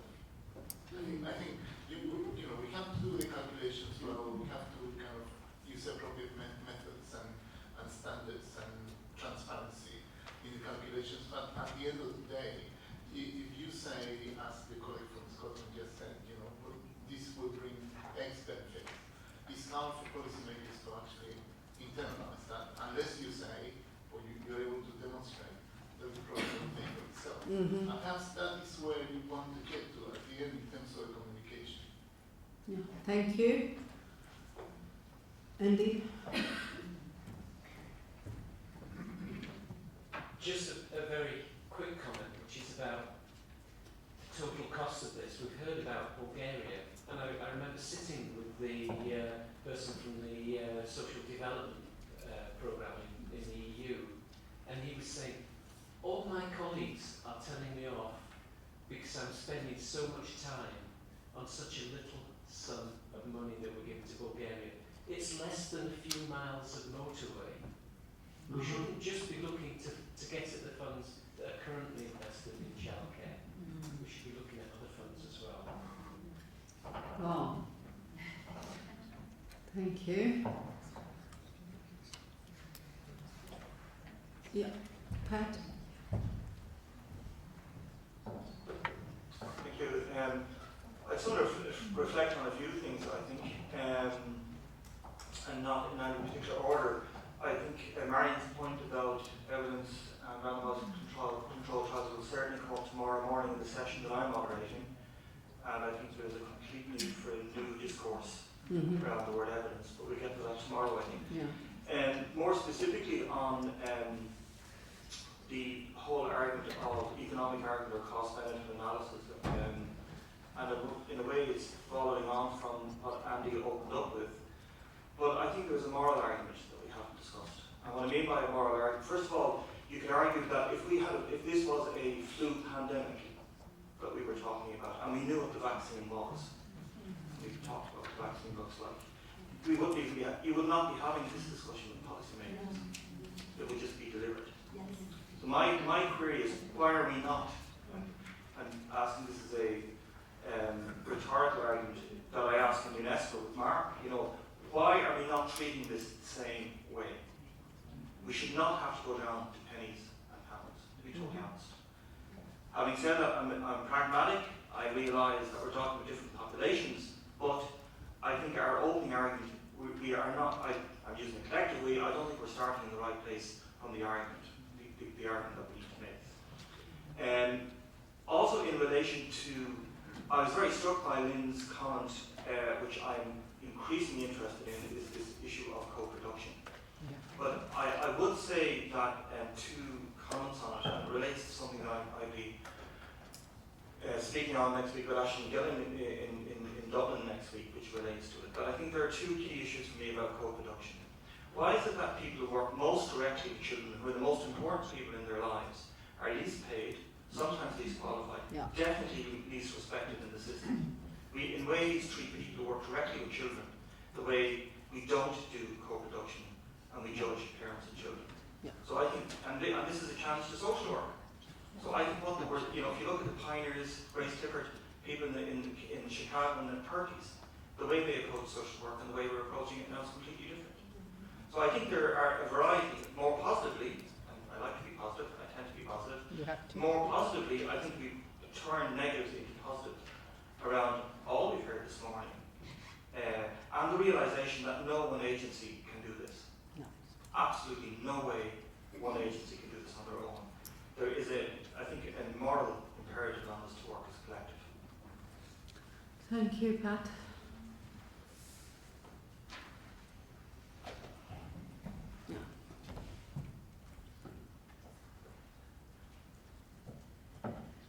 I'm Maria Leopoldo, I come from Athens, I'm vice mayor in Athens for the child. And the only thing I wanted all of us here to listen is that maybe Athens is the only municipality who has a vice mayor for child. It's not by accident, it's because we were in front of this enormous crisis when we started to build the municipality. And the first thing we realized is that nothing is for the child in a holistic way. It's in many parts, many different services or institutions, but nobody cares for the child isn't excited. The second thing is that I wish other colleagues, vice mayors, or I don't know if politicians should be present and stay in conferences like this one. Because normally they come, they say hello, and they go. I'm a psychologist, maybe that's the interest. But it's very important because many things, the decisions are made by people who know nothing about the cases. That's true. And last thing is that the municipalities have now a central role to play in Greece, as I know. Athens is a big town with big problems, and many decisions are made on this level of community. That's why we start and we try to have the schools open, not only schools but even the kindergartens, so we can take care of all these problems and matters that we discussed today, and we need help. That's why I'm here, and I hope it's going to be good when I go back. Thank you very much. This is very important. Thank you. Yes.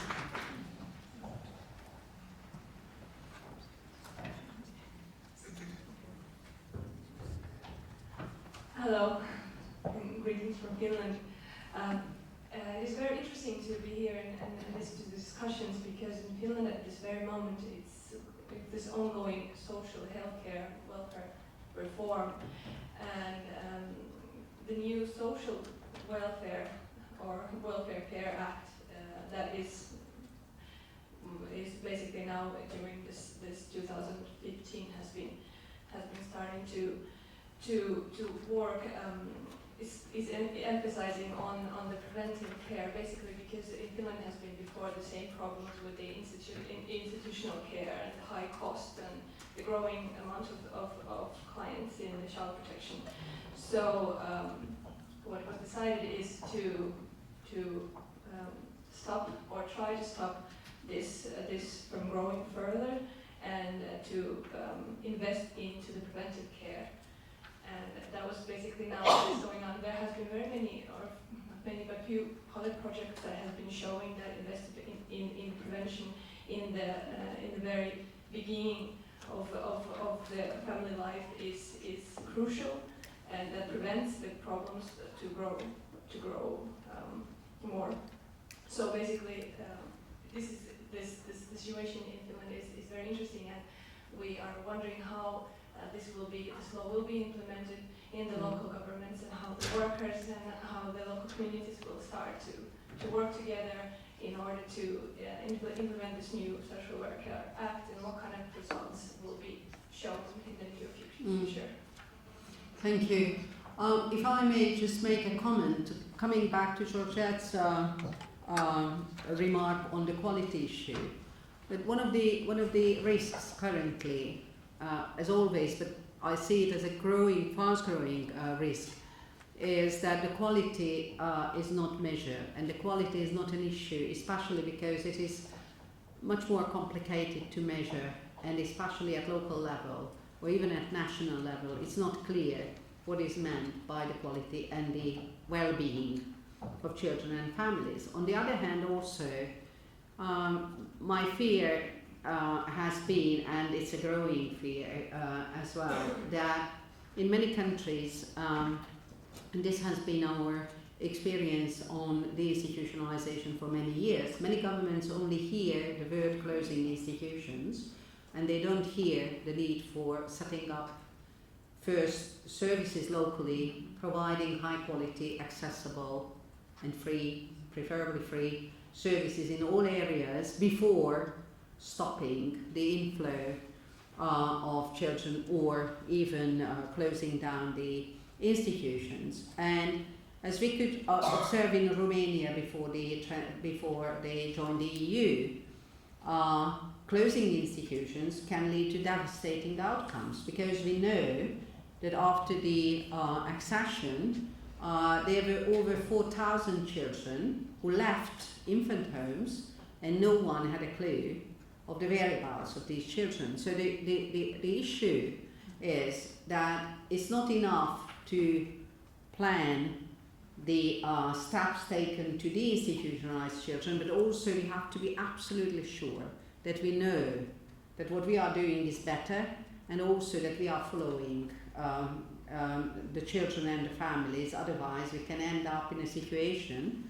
where more children are neglected and abused by actually the state and the system than by the families. And also there is a tendency in many Central Eastern European countries, but also in the Western world, not taking into consideration the needs of the families and children. So easily they can cut the child protection budget and reallocating money, no ring fencing, nothing to do like that, and just abandoning those needs. So I guess this is also something we should be aware of before we are just heading towards the DI procedure in itself, or before we are requesting the more careful referrals to the child protection system. And I don't see much cooperation in this respect between the sectors. And another comment I wanted to make very quickly was that, actually referring to your comment on Greece,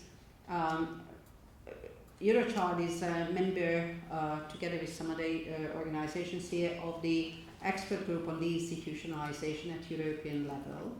And what we are doing, we are providing training and consultation for the member states, and primarily to local authorities and decision makers, policy makers, so that they understand the meaning of the institutionalization and these procedures. But also, surprisingly for me, even the desk officers of the given countries are in need for much better information and a lot of consultation, because you can imagine that a desk officer of a given country has to deal with all the EU funding and project issues. So they are not specializing in professional areas. So they are really hungry for information and support. So I would encourage everybody here also to try to contact their local policymakers, the decision makers, but also those working at EU level. Because if we are providing them with more information and data and tell them our vision and ideas, then we are helping them, but we are also helping the country and the children in this respect, hopefully. So this is just kind of suggestion for even spreading or raising the awareness about our knowledge and experiences in this respect, taking into consideration the fact that they have very limited capacities and very limited time. So we have to be very brief and very concise if we want them to take us seriously. More comments? Yeah, Caroline.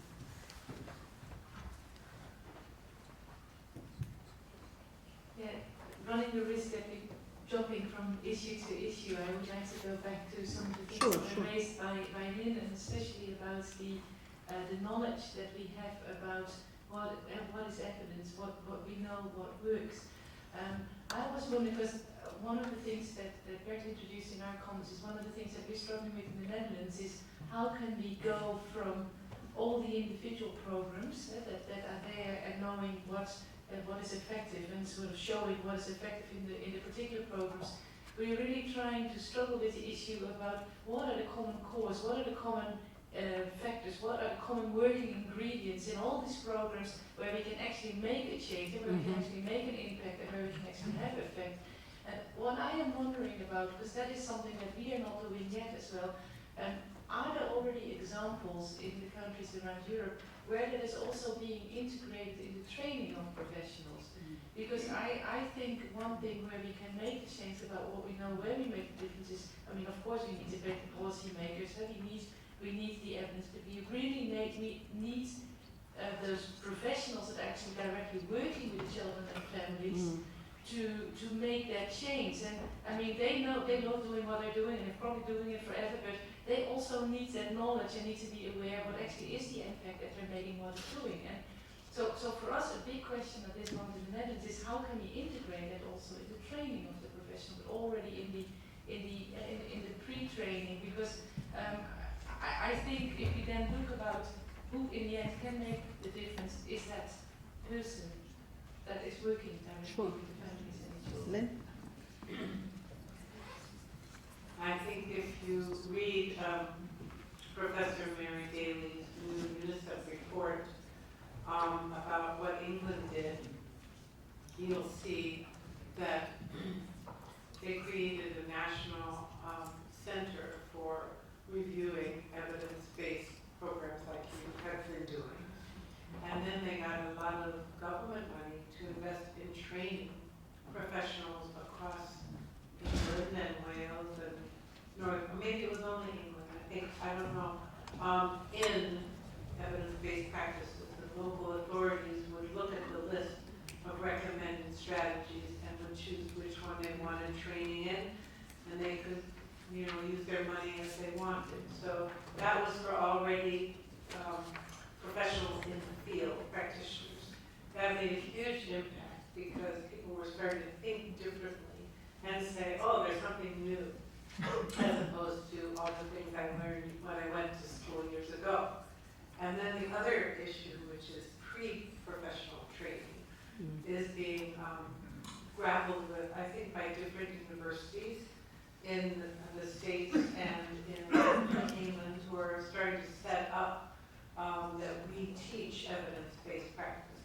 Now, I think the issue of evidence needs to be discussed further, as we've heard will happen tomorrow. But the idea that core elements will begin to reveal themselves is something that I feel is very important. We at Middlesex University of London, where I'm a professor, we just developed a one-year post-grad offer on evidence-based parent practitioner supervision. And my goal is to have people learn 3. And once you learn 3 different ones, you start seeing that there are common features. And you begin to extract some of those in your own work that don't have to be labeled as this or that. So multifamily groups, for example, there's a huge evidence base on that. There's a huge evidence base on how to build social capital. There's even a Harvard workbook on how to build social capital that just came out 3 years ago. And then there's how to do that one-to-one responsive play, coaching, various strategies. So these are core elements every professional should learn. In addition to the neuroscience, so many people who are professors or lecturers don't know, they're not reading the new research. And I get very upset by that. So I got a national grant to try and upgrade the academic social workers in their research knowledge. So these are all different ideas about that. Thank you, Lynn. May I also add that there is, I've just read, and I can give you the link to everybody, a meta-analysis of over 140 parenting programs made by some American colleagues, I guess, and it was published in one of the mental health journals, but I can send you the link because it's in my computer. I've just read it, and it was very impressive because it is a very systemic review of all these parenting programs, and there are absolutely clear core outcomes. What are the 4 most important elements in the successful ones, and why the other ones are not so successful. Coming back to the training, I also guess we should emphasize the need for much more interprofessional collaboration, because obviously the education system, who are running social work courses or courses for teachers or medical professionals, they are not coping very well, as we know. Even if it is within the same university or tertiary institute, they don't know about each other. They don't invite each other, although they should learn more about it. And if I may say, there is an EU project currently, Eurochild is also involved, and I'm also personally, as a Hungarian expert, we are just putting together with the Koran Legal Center a training program for professionals working in any area with children, justice related, but not only offending children, but anything legal, so to say, to train them to use child-friendly language, and how can they learn talking to children. And obviously when you are putting together this child-friendly language, it's obvious that most of the parents and even professionals, non-legal professionals, would need this child-friendly language, because none of us knows properly this or can use this legalistic approach. So this is something what I find extremely useful, just like in some countries where they are providing integrated trainings, or at least vocational training in child welfare, child protection. So this is also something we should look at. How could we somehow promote it and make it obvious that the helping professionals shouldn't work in silos, because that, and we've been talking a lot about this, that it doesn't seem to influence those designing the training program. So I don't know whether there is any good example from any of the countries present where you are providing this kind of integrated approach, or because obviously in many legislation you see the working together obligation, just like in the English law, and many European countries like my own, we follow the steps of the Children Act in this respect, and there is, so to say, mandatory cooperation. But the question is, what is the level of the quality of this kind of cooperation in the different countries? Any examples? Pat?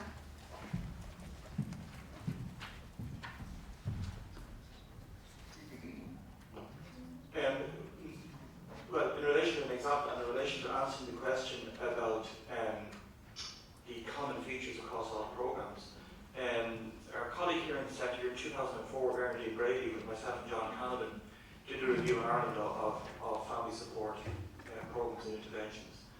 And looking at it internationally, as I've done obviously with UNESCO, the message is very simple. The word relationships, that's the common denominator, human relationships. And my big concern about programs, I'll be honest, and we've evaluated a lot of them, that I wonder about push on issues like fidelity and various things like that on programs are actually eroding human relationships. And time is an incredibly important feature in my life, but in everybody's life. But if you're a parent under stress, Sula Wolf in 1964 wrote a book called Parents Under Stress. Parent Effectiveness Training Program in 1968 in the UK all highlighted the fact that the key ingredient to successful parenting programs is a relationship between the caseworker and the parent. Obviously the parent and the child as well. So, and when you multiply that with the issue, and this will probably come up again tomorrow, the issue about scalability and affordability of programs, it gets onto another train. But relationships and champions as well, I think, is a key issue. Thank you, Pat. So probably you can also share the link with the participants. Marianne? No. Thank you. Gail Bennett from Wales. I'd just like to pick up on Lynn's point about the investment that was made in England. It was only in England, Lynn. Oh. I just want to make that point. We did not get the same investment in Wales. But what we did do was to use the knowledge and the learning and the selection of programmes to actually look at what was there, what the evidence was telling us, and to take that learning. And I think what we do well in Wales is actually work well together. And I'll just give a little bit of a plug for the Welsh Government parenting guidance that came out, because that's actually based upon 8 years of practitioners' input, and then the person who had heard that over the 8 years had actually written it within the Welsh Government. So it's a really good document to look at the things that we discussed around programmes, around parenting, around the theories, around the research. But what we do need to do is to absolutely build up the upskilling in staff, and that's where we see the difference, and we talk quite a lot about that quality, and we're seeing that difference. And I was delighted this year to actually be part of a group that won a Social Care Accolades Award in Wales for the category Better Outcomes Through Working Together, and that focus was on the FAST programme. It is really essential, the relationships in the programme, and having a key person delivering that has a skill set that does bring people together and does believe in the social care investment. And also the School Readiness Programme, which is one of the Incredible Years programmes.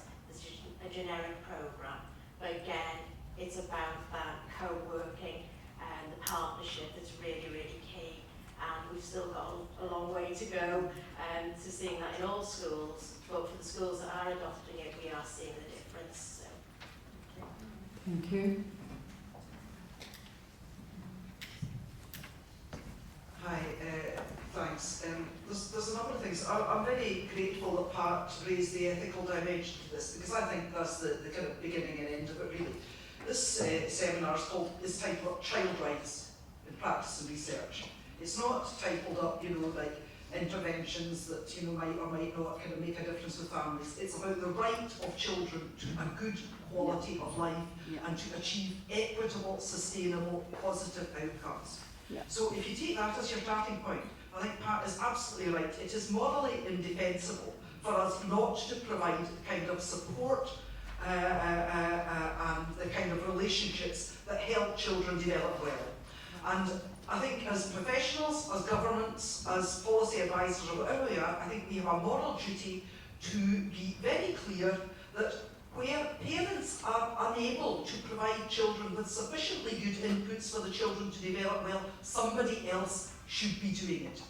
And that it is unethical not to invest in things that do that. Having said that, we need to be clear that we are getting good returns on our investments. We've had a number of kind of methodological approaches to that discussed, and I think that what we need to be clear about is what are we defining as good enough outcomes, particularly for those poor, marginalised, vulnerable, disadvantaged families. I think there's been quite a lot to talk about poverty as well. Certainly, we have a big longitudinal cohort study in Scotland that's been going for the last 10 years. There's a very high correlation between poverty and poor outcomes in brain development, educational attainment, health, etc. But there are more poor children that do well than do badly. Statistical probability is not the same as astrology. It's not about predicting the future. It's just saying there's a higher degree of risk. So we reduce that risk by doing the right things. And we know we're doing the right things if we collect the right information. And I've seen a kind of worrying absence of data about children's well-being presented this morning. And I think that's the kind of data we really ought to be collecting. I think the other point that is being well made is about relationships. Most support, and I prefer to use that word than intervention, which seems awfully kind of medicalised. Most support is based on a good relationship. So the workforce has to be a key element of this. I see Daniel Mullenwaver from Eurochild is talking later on in the conference. Eurochild did a huge systematic review of CPD in the early years workforce. Again, social pedagogical values, relationship-based practice were seen to be the best thing, and there have been many, many other evaluations that have demonstrated that. And I don't think it's whether we're psychologists, social workers, whatever you call them, early years workers. It's about how they understand the use of a relationship positively in effecting change and understand the things that help children develop well. So I think, we need to be taking a children's rights approach to this, not a kind of money efficiency approach, not a kind of, return on investment approach, but on an approach that is based on the right of every child to a good quality childhood and an optimistic approach to adulthood and their future life. Patricia?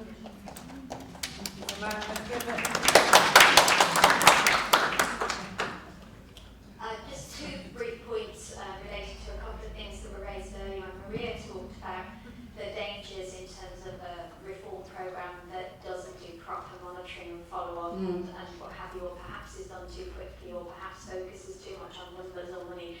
And I think one of the challenges, again relating to what Andy raised a few minutes ago, is about these very big funds, like EU funds and other major donors that invest, are huge blunt instruments. And, we're all, or I'd say most of us here are EU citizens, and it's our taxes that get spent on all of this. But we see that only a tiny, tiny percentage of the money that goes is actually in ensuring really good management of that money and monitoring of that money. So I think that we, as you said, you have these desk officers in Brussels who've got this pile of papers, and they're responsible for billions of euros of investment from sewage systems to building roads, right through to protecting children. And they, one, can't have all of that expertise themselves, and two, don't have the time to make sure that money's managed well. So we end up with these sort of tick box approaches where the EU's saying, we see this reduction in numbers in Bulgaria, we're really happy. Exactly. Yeah? And they're not looking necessarily, even though they would want to, at what is happening for those individual children. So I don't know exactly what the answer is, but I wonder if there's something that we as a group could be looking at in terms of recommendations to the EU, and saying that one of the things that needs to happen is an increase in the proportion of a big fund that is actually very specifically on monitoring outcomes for children, because it's really easy to see whether your 2 miles of road have been built or not, and it's relatively easy to see what quality of build that road is. It's a very different thing entirely to follow up thousands and thousands of children individually. The second thing I wanted to come back to was a colleague above raised the issue that policymakers want to know that programmes pay for themselves, and that is totally and completely understandable. One of my concerns that I hear around this is when people start talking about investment and efficiency and return on investment in terms of the way we invest in children, as if they are somehow, commodities, is that a lot of that speak is coming from the corporate world. And in the corporate world, we see this drive towards this idea of seeing these social impact bond and this belief that you can somehow recycle money, that you don't have to donate money, you just invest it and you get it back because there's this return on investment. And one of the key issues I see with that is that there are groups of children, very, very small groups of children, who no matter what investment we put in, there will never be a net return in pure cost terms. And we are in danger of those children being excluded from our reform programmes and what have you, because unless we include, say for example, the children with the most severe disabilities in all of our programming, then we will be in danger of government saying, well, I'm not going to invest in that group because they are, there's no return on investment and it's going to cost me too much. And not to be too dramatic, that ultimately is the road to the concentration camps, isn't it? It's saying that there's a group of children out there that, we're not going to spend any money on because we're not going to get anything back from. Sorry. Thank you, Josia. And I guess we have to stop here for a lunch break, but before we go, I just would like to sum up by saying that I guess both arguments are very relevant. So obviously we have to use the child rights-based argument and say that every human being is entitled to a full and happy life. However, we also know that for many this is not an argument and we cannot translate it into action. On the other hand, I also understand and absolutely accept your approach that this is a kind of corporate way of thinking. However, it is also obvious that this is the language many politicians, policymakers, and even the public understands and want to see. And then the third part of the story is obviously that there are groups, very vulnerable groups of the society, wherefrom we shouldn't expect any net return, as you said. Rather, we should build on the solidarity, on human relationships, on our obligation to support each other, and especially help those who cannot do something for themselves. And I guess this is what makes it even more complicated, that we have to use all the three types of arguments when we are working on these issues. And if children are growing up with this sense of responsibility for each other and for themselves, then obviously this is the bright future, and if you like, this is the net return, that they are happier, but they are also more responsible when it comes to their own life and when they are paying attention on others. And I guess, as we could see in the morning, we are all working on this, and hopefully others are also listening to us. So there are many more questions open than answers, and I wish you a joyful lunch and lunch break and further discussion, and we see you at 2 o'clock back here for the afternoon session. Thank you.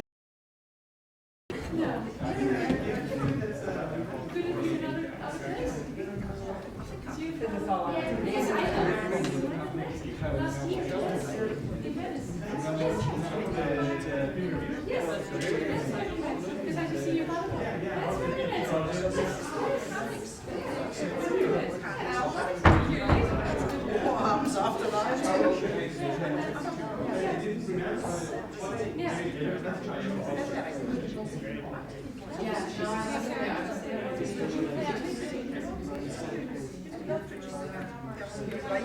And it's your job to pick up. Yes. That's fine. Loving them, caring them for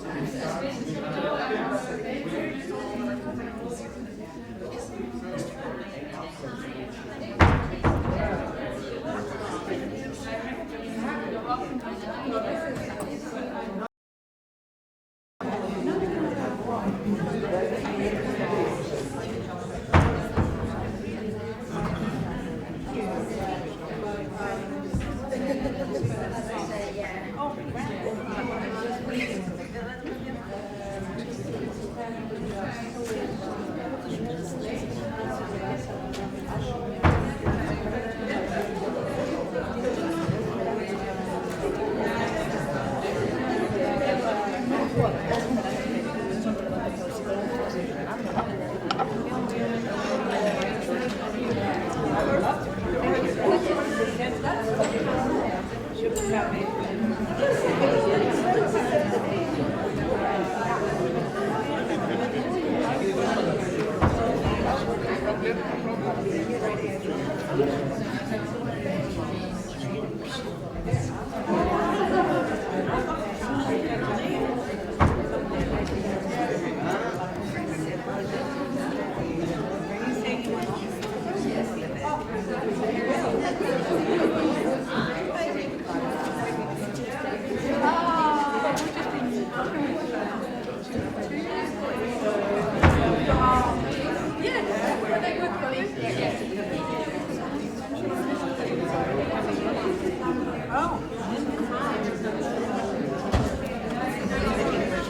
Ready to go?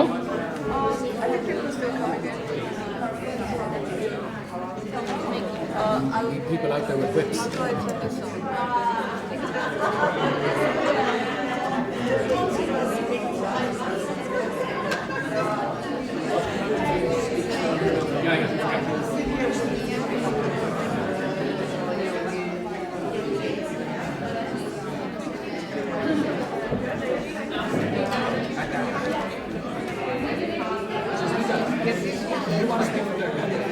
Yeah.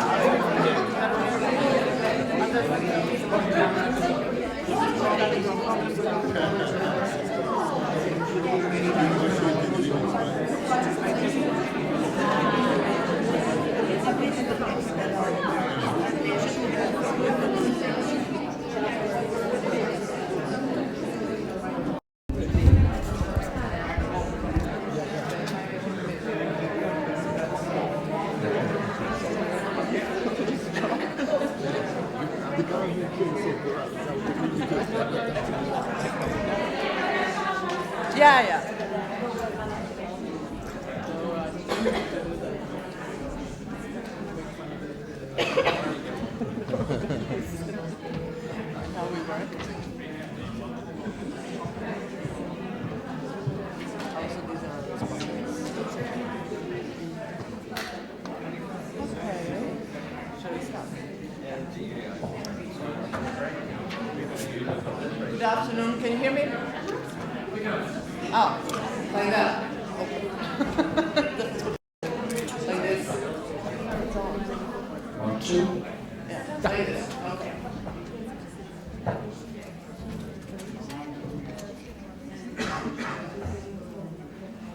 Okay, so good afternoon, everybody. I hope everybody had a wonderful lunch and coffee afterwards, so that we can go into the second half of today's sessions.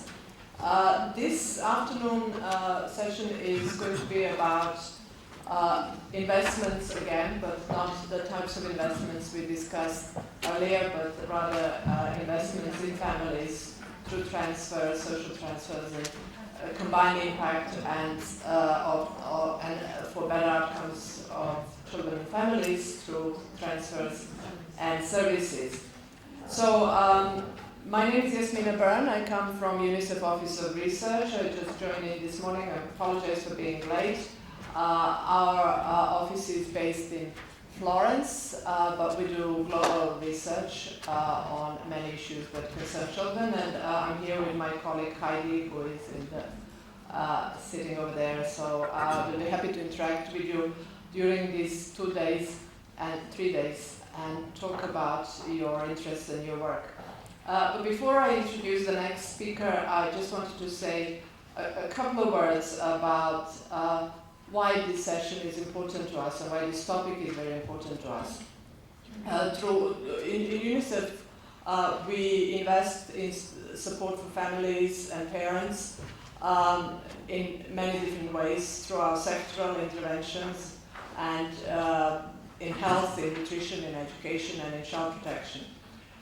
But we also have a very broad understanding of what a family is as an organization that works in 190 countries in different contexts and cultures. We know that families differ in all these cultures, and that's why we understand that to refer to most significant intimate group, which can be defined either by kinship, marriage, adoption, or choice. In a similar way, parents for us don't necessarily mean biological parents, but caregivers are those who are have the main responsibility for the upbringing of the child. So somebody was mentioning, I think this morning, our very recent study on family and parenting support. where we discuss some of these issues of what family support is. Does it include services or transfers and cash? What's the difference between parenting support and family support? And in the context of our work, we see both support and services and transfers as part of a broader social protection framework. It can be a bit misleading. Social protection in different contexts, in different countries, can mean different things. But for us, it means integrated both services and transfers. So that brings me back to the topic of today's discussions on how, let me read it actually, how to get the best outcomes for children through integrated transfers and services and family and parenting support. I just wanted to mention once again that there are a lot of evidence of impact of transfers, conditional or non-conditional, universal or targeted, and we'll be discussing that today also in this session and in the later session this afternoon when we talk about conditional cash transfers. But there's also a lot more new evidence coming about a combined impact of services and cash. In our Office of Research, we also house a large project called Transfer Project, where we measure impact of transfers in Africa on adolescent and child well-being, but also trying to see whether the support network, social support, parenting support can have impact and act as a moderator of cash transfers. And one last thing I wanted to say is, I hope that today, during these discussions, we can also remind ourselves that when we talk about transfers, when we talk about support for families and services, we need to think about the context and a broader set of systems and institutions that support these transfers, and to think about the social and structural factors that drive both parenting and family support modalities, but also various implementation actors, institutional resources, modalities of provision, formal or informal support, and so on. So let me introduce our next speaker, who is sitting next to me, Professor Armando Barrientos. He comes from Manchester University. He's the director of the Brooks World Poverty Institute, and a colleague and a collaborator of ours for many years. Together, Armando and I also did a paper on integrated support, social protection or social transfers and child protection that also looked at some of these synergies of transfers and services. So without further ado, I'll give the floor to Armando to give us his presentation.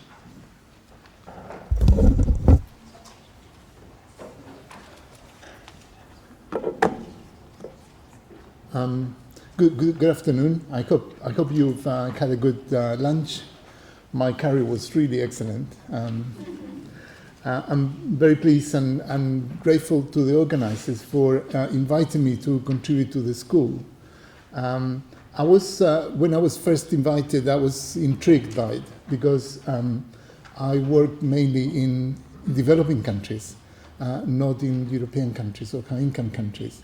But they kind of persuade me that it would be helpful to consider, in the context of the school, some of the experiences of developing countries. So that is what I'm going to do. I don't think I'm sort of offering this in the sense of potential lessons for high-income countries or European countries. That is not my purpose. My purpose is really to provide you with an overview and to identify some insights that perhaps might be helpful in the context of your own work. Also, as you've noticed, I'm at the end of a cold. In Manchester, everyone has 2 colds a year. Each of them lasts 6 months. So this is, I'm probably going to go into another one next week. But I'm sure it's going to get better as I move on. Now, the presentation I prepared for you, I'm going to try to cover 3 main points, and then a coda at the end in terms of insights for high-income countries. The first point that I want to make, and I'm sure that perhaps you are fully aware of this, but it's good to get some sort of documentation on this, that child poverty in some ways gets worse with economic development, in the sense that as countries develop, children become overrepresented in poverty. And I wanted to make that point by comparing rates of poverty in low-income countries in Africa and sort of upper middle-income countries in Latin America, in particular Chile. You notice my terminology. I refer to low and middle-income countries. In the past, we used to use a number of terms to identify countries that were not fully developed or high income. Terms like third world or perhaps developing countries.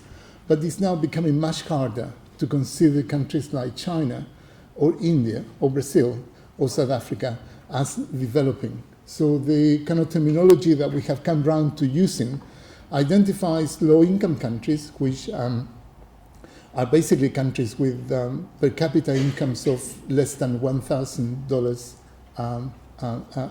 a year, and then to identify middle-income countries, which are usually divided into two groups, lower middle-income countries and upper middle-income countries. I'm not going to kind of go into that distinction. I'm just going to refer you to lower middle-income countries.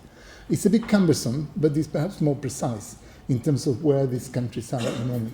So the first point is to look at that. Why is it that child poverty becomes concentrated as countries develop?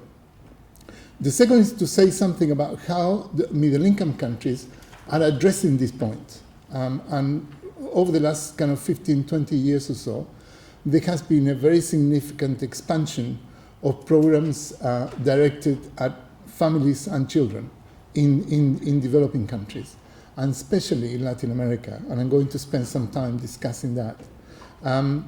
In particular, there are programs that try to combine transfers in cash to families in poverty with access to basic services, basically schooling, health care, immunization, and so on. So I'm going to kind of pay special attention to those kinds of programs. And of course, there the issue of integrating transfers and services becomes paramount. And I want to say something about the experience of these countries. I'm going to say something about the design of these programs, the outcomes they have, and the kind of challenges that agencies working have found in the past. And then I'm going to try to say something about high-income countries. I think that is going to be very brief at the end, because I expect that you will probably do this better than I can. Now, let me start with this point. In one way, child poverty gets worse with economic development. Poverty becomes concentrated among children. Of course, poverty has reduced for everyone. In lower middle income countries over the last 15 years, extreme poverty has reduced by 1/2. So we've had a very significant reduction in poverty. And in most regions in the world, poverty has declined very significantly. But the issue is that as countries become middle income countries and high income countries, we find that more and more of that poverty is concentrated on children. I want to say something about poverty, because in lower middle income countries we measure poverty in different ways to the ones that you use in the European Union in particular. In the European Union, you tend to use a relative measure of poverty, which is, for example, families at risk are those that are below 50% of the median income, right? That is a relative measure of poverty. It has been really difficult to persuade the European Union to measure poverty in absolute terms. So we only know one country which does that, which is the United States. They measure poverty in absolute terms. And you'll be surprised to know that poverty in the United States covers 16% of the population last year. Now we don't know, as I said, in the European Union, the level of absolute poverty because you refuse to measure it. I hope that in the future you will consider measuring poverty in this way too. Now, in low middle income countries, we measure poverty by reference to a standard food basket, that is extreme poverty or food poverty. And then we add the expenditures associated with services like transport and education and energy and so on. Usually the extreme poverty line is 1/2 of the full poverty line. So when I refer to people who are in extreme poverty, I mean people who are below the food poverty line. And when I refer to people who are in moderate poverty, those are people who are below the food and the services poverty line. In most countries, in low middle income countries, poverty is defined by the national authorities. The government decides in a particular year the poverty line is going to be X. But we have also tried to develop some measures which are global. And as I'm sure you will have heard of the $1 a day poverty line, which has been used to measure progress of the Millennium Development Goals. One of the targets of the Global Millennium Development Goals was to reduce extreme poverty by 1/2 by the year 2015. So this measure was used to kind of identify progress. But for middle income countries, a more appropriate poverty line might be perhaps around $4 a day. If you want to have an idea of the incidence of extreme poverty in the world, then the latest estimate from the World Bank is that there are 902 million people living below $1 a day in low and middle income countries, roughly 1 billion. Right? And that has reduced from 2 billion in the year 2000. Now, the other point to make is that, and speakers already made that point earlier, that there is an overlap between measuring poverty through consumption or income and, of course, all other deprivations. They all come together. People who don't have enough income usually don't have voice in politics, usually don't have access to services, usually don't have very good housing, usually are not listened to by their authorities. So there are all sorts of deprivations that come with that. So I think there is a measure of similarity in the way in which standards of or measures of deprivation in European countries relate to measures of poverty in income and consumption terms in developing countries. Now, this is the point. Let's say that you consider the issue of the incidence of poverty, in this case extreme poverty, in low-income countries. And this takes figures from a study that was done using data for the late 90s, mid to late 90s, for a range of African countries that were low-income countries at the time. And what the figure does is to show the overall underrepresentation of children between 5 and 10 and older people 60 plus relative to the rate of poverty for the population as a whole. We can consider the rate of poverty for the population as a whole to be a probability, the probability that you will be poor. If it's 40%, means that if poverty is equally distributed, you have a 40% chance of being poor in a particular year. So that is a reasonable measure of overall underrepresentation. As you can see from the figure, there is very little difference in low-income countries in terms of the rates of poverty of children and the rates of poverty of older people and the rates of poverty of the population as a whole. This is not surprising because in those countries at that time, probably something like 70% of the population consisted of children. Right? Simply demographics tells you that this is likely to happen. Right?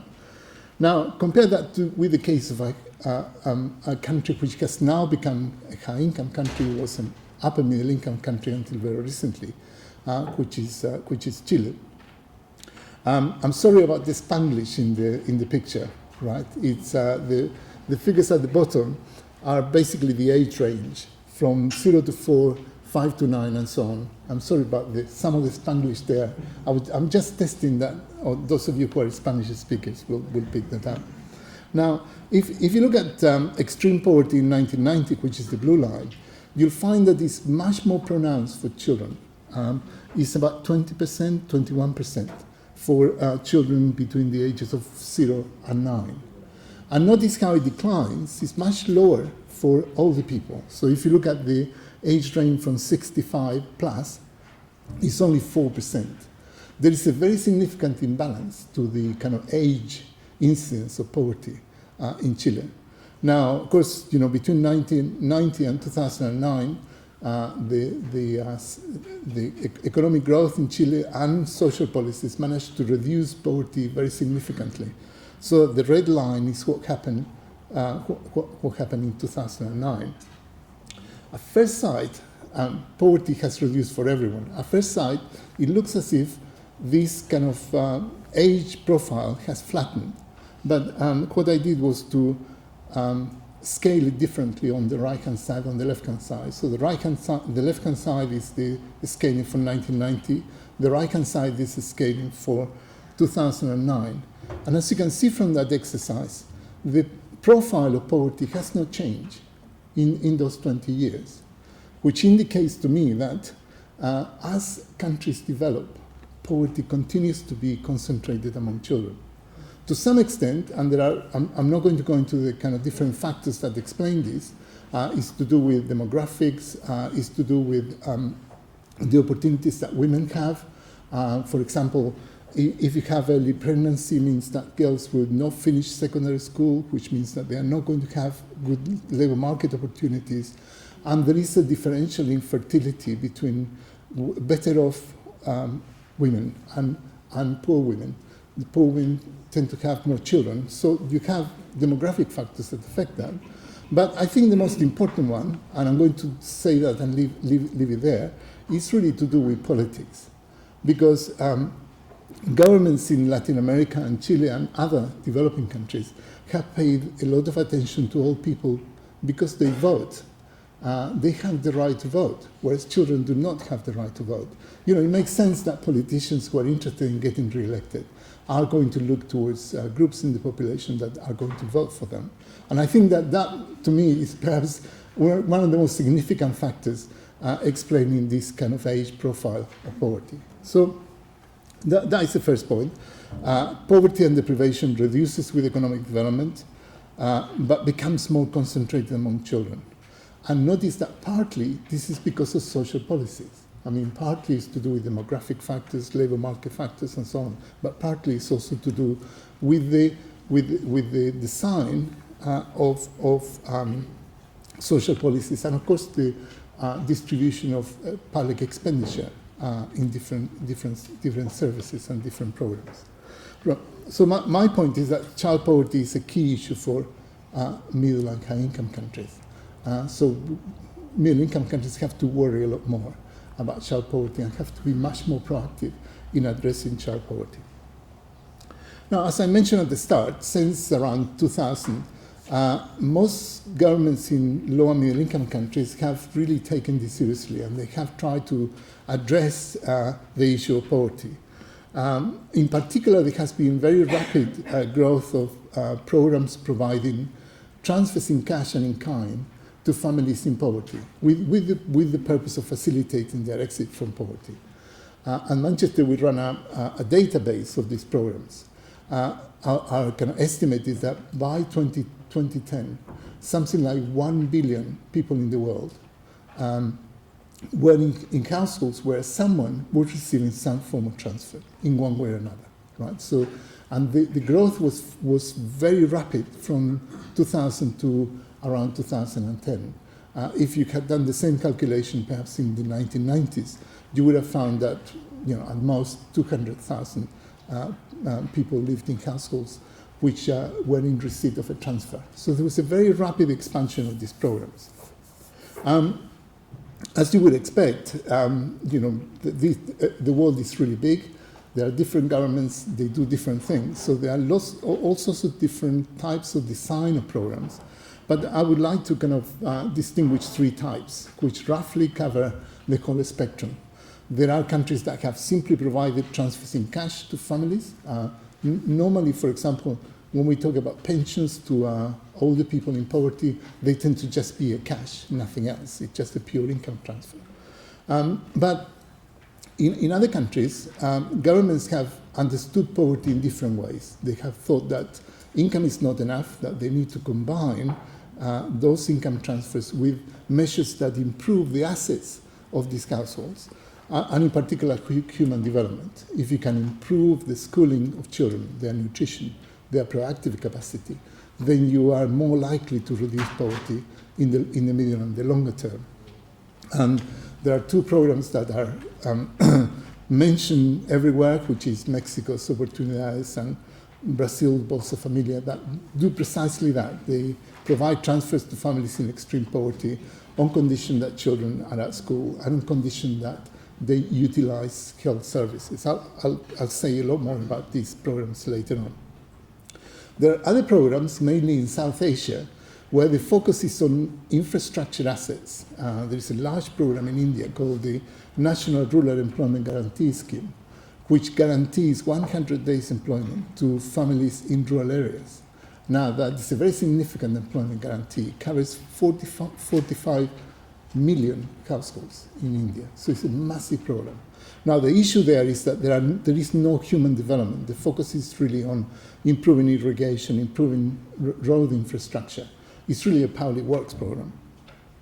And then you have another set of programs, very few of them, very important and very influential, where what policymakers have tried to do is to provide an integrated package of cash and services to be able to help families in poverty. And I'll say more about Chile Solidario, which is an example of this program. Now, the interesting thing is that most of these programs tend to kind of focus on children and families. Even when they don't, for example, with pensions to older people, they tend to also help children in those households go to school, have better nutrition and so on. But I'm going to focus on what I will describe as human development conditional income transfer programs to families with children. It's a very long title. I have good reasons to call it this. I mean, if you look at the World Bank publications of the multilateral, the IMF publications, they refer to these as safety nets or cash transfer programs. It seems to me that misses the whole point of them, which is to improve human development. And so this is why I think that, although it's a longer title, it is much more precise in describing what is going on. And I'm going to focus on them. Now, if you look at Latin America, these programs have expanded very rapidly. This is for the whole region. Today, all countries in Latin America have a program of this type. And they cover, in 2010, 135 million people, which is 25% of the population. So a very large scale. And if you consider the number of children, because on the whole these programs go to families with children, then over 1/3 of children in Latin America are in households that receive the transfer from this type of program. So this is why I'm going to focus on them. Let me say something about the design features of these programs. They are targeted on families in extreme or moderate poverty.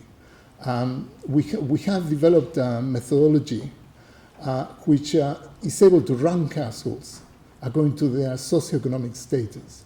So that normally these programs start with the poorest and they move up according to the resources that governments put into them. In Ecuador, for example, the program reaches 40% of the households in the country. In Brazil and Mexico, 25% of the households in the country, which is way above the extreme poverty line. So they reach into moderate poverty and in some countries even into vulnerable families. Usually the selection is done, as I said, on the basis of socioeconomic status, but demographics too. There must be children in the household. They provide regular transfers in cash and in kind to participants. These transfers are actually assessed on the number of children, usually. So, for example, in Mexico, the designers of the program felt that the key issue was the transfer from primary school to secondary school, and the key issue was for girls rather than boys. So what they did was to provide a transfer that is higher for girls in the second grade, in the secondary school grades. So that tends to provide another incentive for girls to stay in school. The transfers are conditional on children attending school and on families accessing primary health care on a regular basis. That is a feature that it has been discussed a lot. There are people who don't really like it. Europeans in particular don't like conditions, and I got something on this. I'm sure we'll discuss it at some point. Others kind of feel that conditions are warranted here, and they do not infringe on human rights of the participant households. I'll say something more on conditions later on. Now, the important point is that these transfers are fixed for a period of time. So they're fixed for between 2 and 4 years, depending on which country it is. In Brazil, it's 2 years. In Ecuador, it's 4 years. So there is certainty that once families enter into the program, this support is going to continue for that period of time. And this is really crucial, in my view, because if we look at our behavior, Christmas is coming. If you get a donation from one of your relatives at Christmas, you get a present, you go and spend it straight away. But if you have an increase in your salary, you are going to look at it very differently. And I think that is what the designers of the programs were looking for. The certainty and regularity of the transfers not only creates a floor for these families, but also enables them to consider the medium term, not just how they're going to eat next week, but have a 2 to 4 year period in which they know that this transfer is coming. And then there are kind of regular reviews of their socioeconomic status over time. The other important factor about this, and this relates to something we were discussing this morning, the majority of the programs in Latin America have been evaluated on a quasi-experimental basis. That is, the monitoring and the impact evaluation of the program is actually included in the design of the program. I got some more examples about that, about this later on, because this is quite important. If you read what people who designed the program in Mexico, Progresa, if you ask them what ensured the sustainability of the program over time, they will tell you that independent impact evaluation was really crucial to persuading policymakers not to tamper with the program. And so impact evaluations have their uses, but of course, as I'm sure we're going to discuss, they can be an issue too. I got an example of one case where the way in which the impact evaluation worked actually was detrimental to the program itself. I got an example there. Right, so those are the main design features, but let me see, how am I doing with time?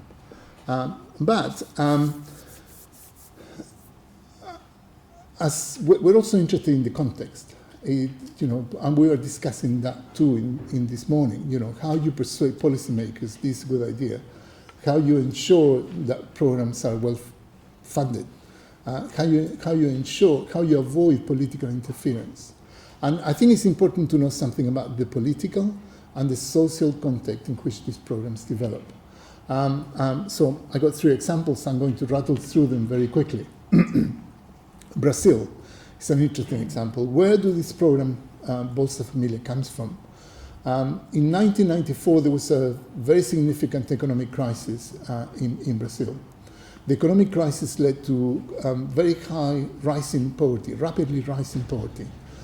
3 municipalities in Brazil, led by kind of left of center coalitions, decided that they wanted to do something about that. But they felt that just focusing on providing income transfers to the families that had fallen into poverty was not going to be sufficient, that something else needed to be provided in terms of maintaining children at school and in terms of preventing families economizing on healthcare.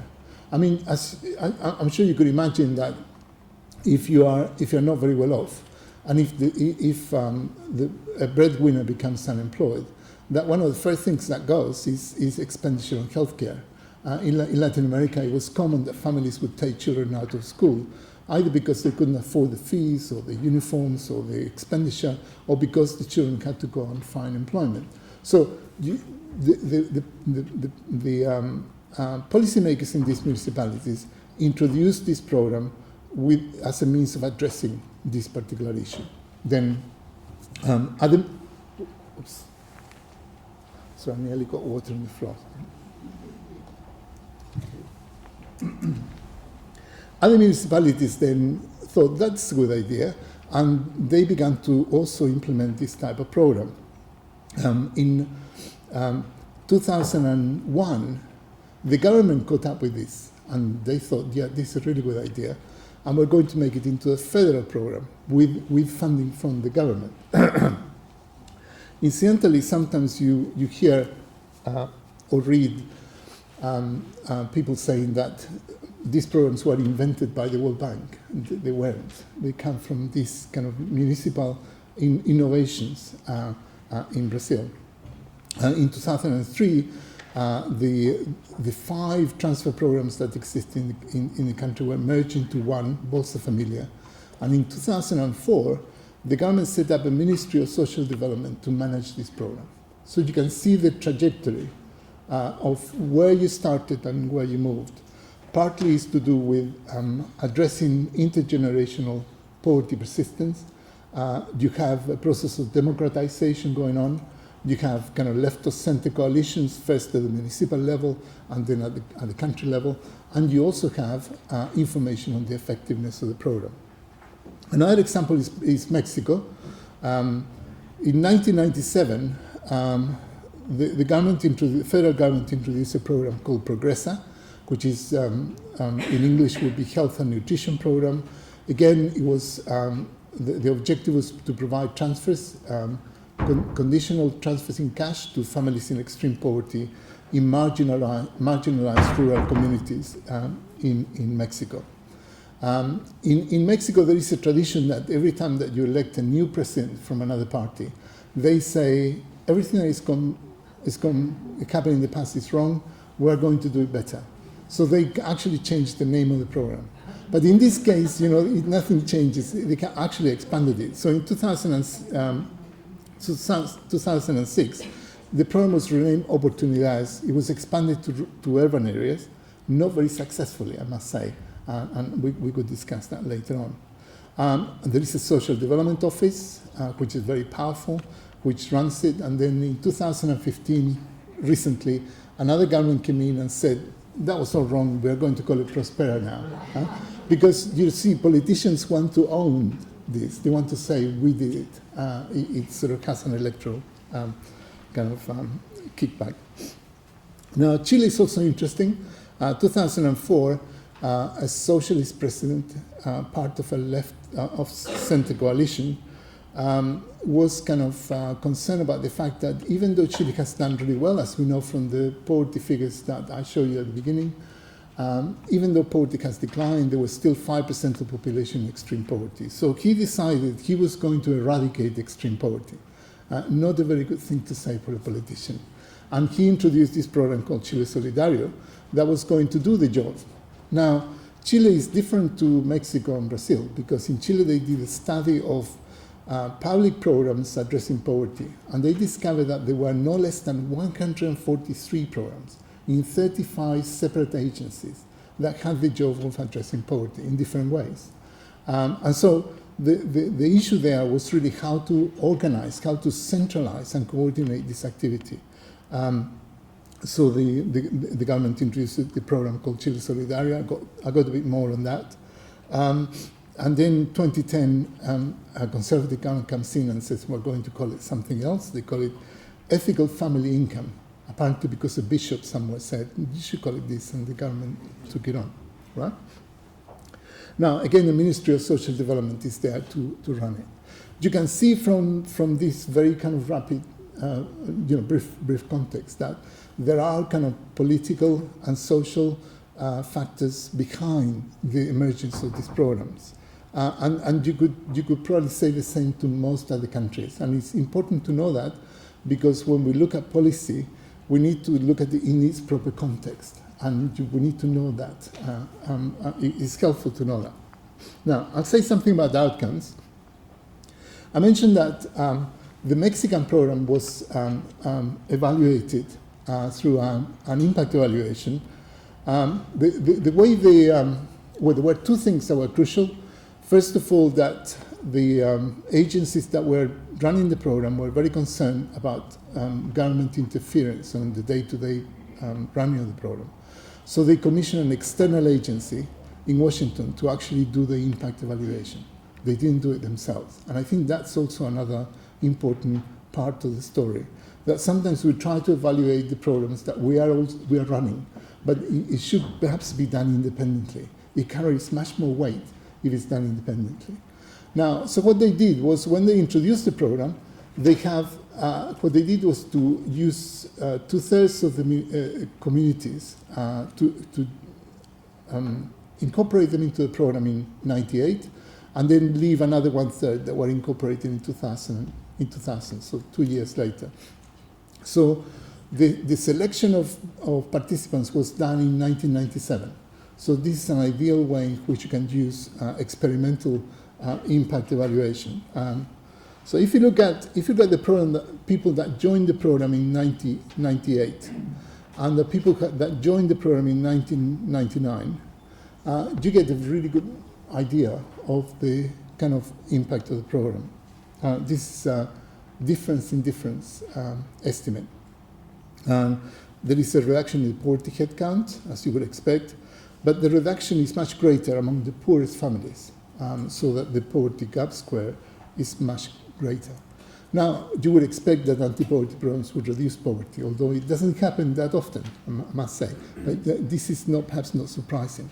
But this is the kind of statistic that would sell me this particular program. Basically, what this does is to compare the height for age of children that joined the program in '98 and children that joined the program in 2000, in 2003. So you can compare the height for age. If you can see an improvement there, then you can see that the nutrition of the children is much more long-term. Usually, weight for age measures the short-term nutrition. Height for age measures long-term nutrition. So this is much more telling. And as you can see, the difference after 2 years was 1 centimeter. Children, on average, children that had joined the program in '98 were 1 centimeter taller than programs that joined the program in 2000. And that, to me, that would sell me, if I was a policymaker, that would really sell me this program. There is also a reduction in child labor. I'm not going to sort of go through lots of other impact. As you would understand, with lots of impact evaluations, we know quite a lot about the impact of the programs. They improve school enrollment, they improve nutrition, they improve school attendance, as you would expect. They improve immunization, as you would expect, because those are kind of in the objectives of the program.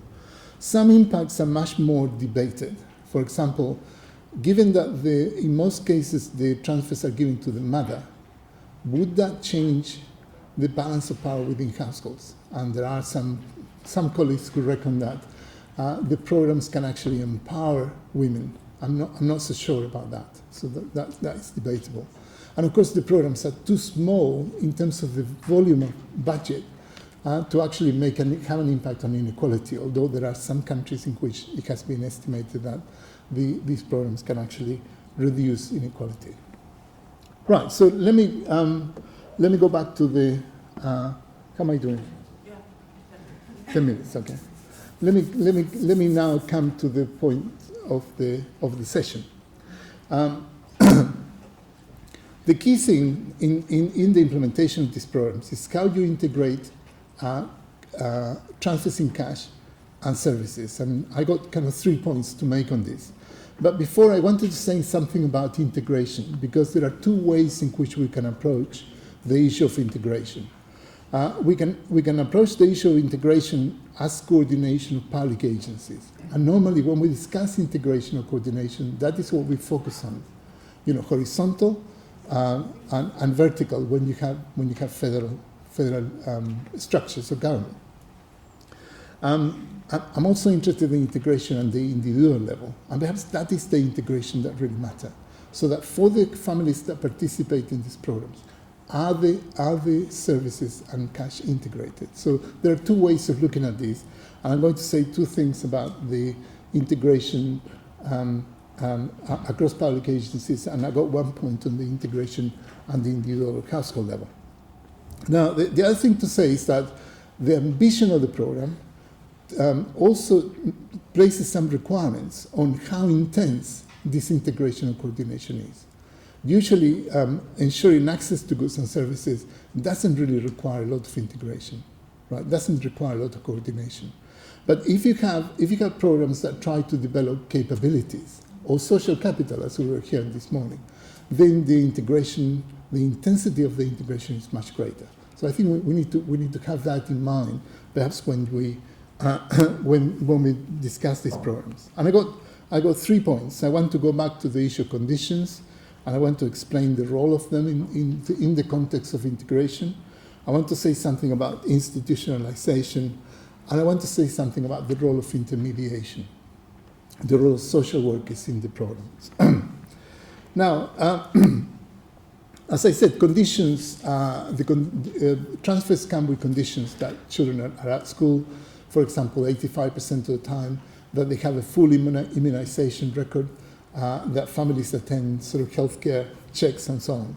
Now, they have been discussed a lot, but it's really important to see the impact they have in terms of integration, because the conditions require agreement on the part of the different agencies involved. If you are going to introduce this program and require families to send their children to school and enroll them in school, then you need to talk to the Ministry of Education to ensure there is provision there for them. And not only that, but they are going to report to you whether there is compliance with the condition.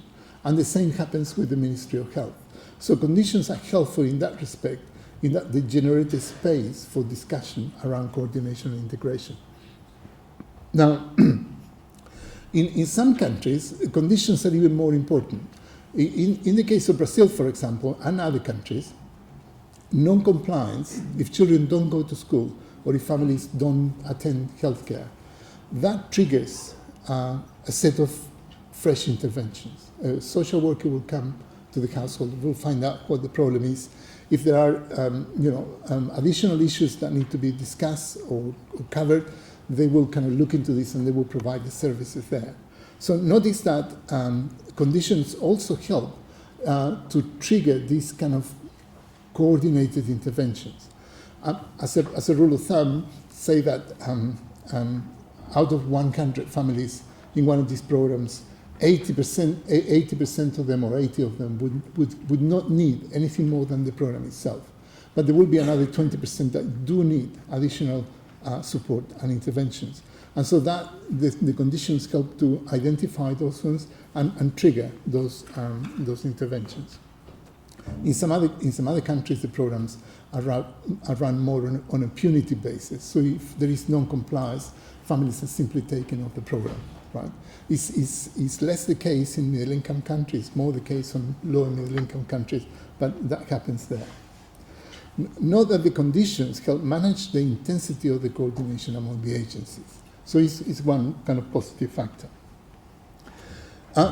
Most of the countries in Latin America have established a Ministry of Social Development that runs these larger scale programs and other stuff too. They run social services, they run kind of a specialized kind of services like child protection, for example. They usually establish a Ministry of Social Development. Now, this is a good thing. You usually have better capacity, you have greater certainty in terms of budgets, you have streamlined interventions. But the experience in Latin America suggests that interagency coordination remains a problem, even where you got this ministry. And in fact, social protection networks, which are more informal, have tended to work better in terms of generating coordination across public agencies. The other point, which is very important, is to do with information systems. Most middle-income countries in Latin America, if you require any support from any public agency, you have to register. There is usually a one-page kind of set of information that you have to fill in, demographics about your family group, employment, and so on and so forth. It's just one page of A4 with several questions. And that information is centralized, is held at the central level. That is because in the past, the Ministry of Health had its own identification of beneficiaries, the Ministry of Education had its own database, and everyone had their own databases. So it makes sense to kind of centralize it. But that information system provides also another focus for innovation and integration. Colombia, Chile, Brazil have very large databases that cover something like between 40 and 50% of the population. And so that database helps to organize and coordinate across the different agencies. I was fortunate to get support from the Colombian ministry to have access to this administrative data. And so we had data for about 30 million people. We had to go and buy another computer in Manchester. The computer that we had, we used to run a program for 3 days and nothing would happen. So we have to go and get a better one. So information systems are really important. They're also important inside government because you see having these information systems gives you a great deal of power and influence across all the different agencies. So I think we need to take that importantly. One, two more? The role of intermediation is crucial. That was not well understood at the beginning of the process. You still see, particularly donor agencies, that they would like to drop money from helicopters. Well, dropping money from helicopters is not an anti-poverty transfer. You need people on the ground, right? And so most of the programs in Latin America did not understand this initially. One of the few programs that understood this was the Chile Solidario program that I referred to before, because families were allocated the social worker. And as part of the program, they had discussions with the social worker over a period of 6 months to identify what were the specific deficits and support that these families needed, after which a package was set up for them. Now this example has spread to other countries, and most countries in Latin America are really taking this seriously. That intermediation, the presence of social workers is essential to coordinate the activity of different agencies. In a way, you see people who are in poverty are excluded. They need some form of intermediation to be able to deal with the different kind of agencies out there, different requirements, and so on and so forth. So intermediation is really important. But the problem is that it's really hard to evaluate the impact of intermediation. I really look forward to the presentation tomorrow on this. Because what they did was to evaluate Chile Solidario as if it was a cash transfer program, but they didn't measure properly the actual impact of intermediation. We don't really have established ways in which we can do this. As a consequence, the result of the evaluation said, well, Chile Solidario is not working really well because you don't have a lot of improvement in income or employment of the families concerned, because they didn't actually measure the impact of evaluation. Right, 2 minutes. I don't think that this is the example of these countries in Latin America is well understood in high-income countries, and I have 2 examples. The first one is opportunity in New York. A billionaire called Bloomberg became mayor of New York, and in 2007 he said he went to Mexico and he thought this is a really good idea, we're going to introduce opportunities in New York. And he actually put his money into it, right? He put his own funds into it, which already rings lots of bells for you, right? There were 2 differences, though, that were lost in translation. The first one was that they thought that conditional cash transfer programs had really to do with financial incentives and nothing else. So what they did was to create a huge list of financial incentives. So if you did this test, you got $25. If you got that, you got $60. If you do this, you got $20. Not going to work, right? You can see from the discontinued after year 2 that this was never going to work like that. The second issue is that it explicitly included case management and social services. It's assumed that the money would do all the work, that you don't need intermediation. so that the families in this program were given a phone number with a mailbox. So if you had a problem, you have to phone up and leave a message, right? That is, again, is an issue. There is an interesting study done on Flemish family allowance by Bea Cantillon from Antwerp, which is really interesting read, because she looks at this and she raises the issue both of the effectiveness of the penalties for truancy. You know, if families, low-income families, receive an allowance and children are out of school or they're not registered at school, then the agency can actually try to collect the money back, recover the money from the households. And they give the example of 351 allowances recovered. Now, that is, again, punitive and sort of raises the issue of responsibility and of the implementation of the program. Right, so I guess the point I was trying to make very quickly is that it's a lot of the context in Latin America is lost in the translation. So when you look at the program, just by looking at the design features, and you cannot just extract it and implement it in a different context without thinking very carefully about it. And just my conclusions, I'll probably run out of time, so I'll leave them there. Thank you very much.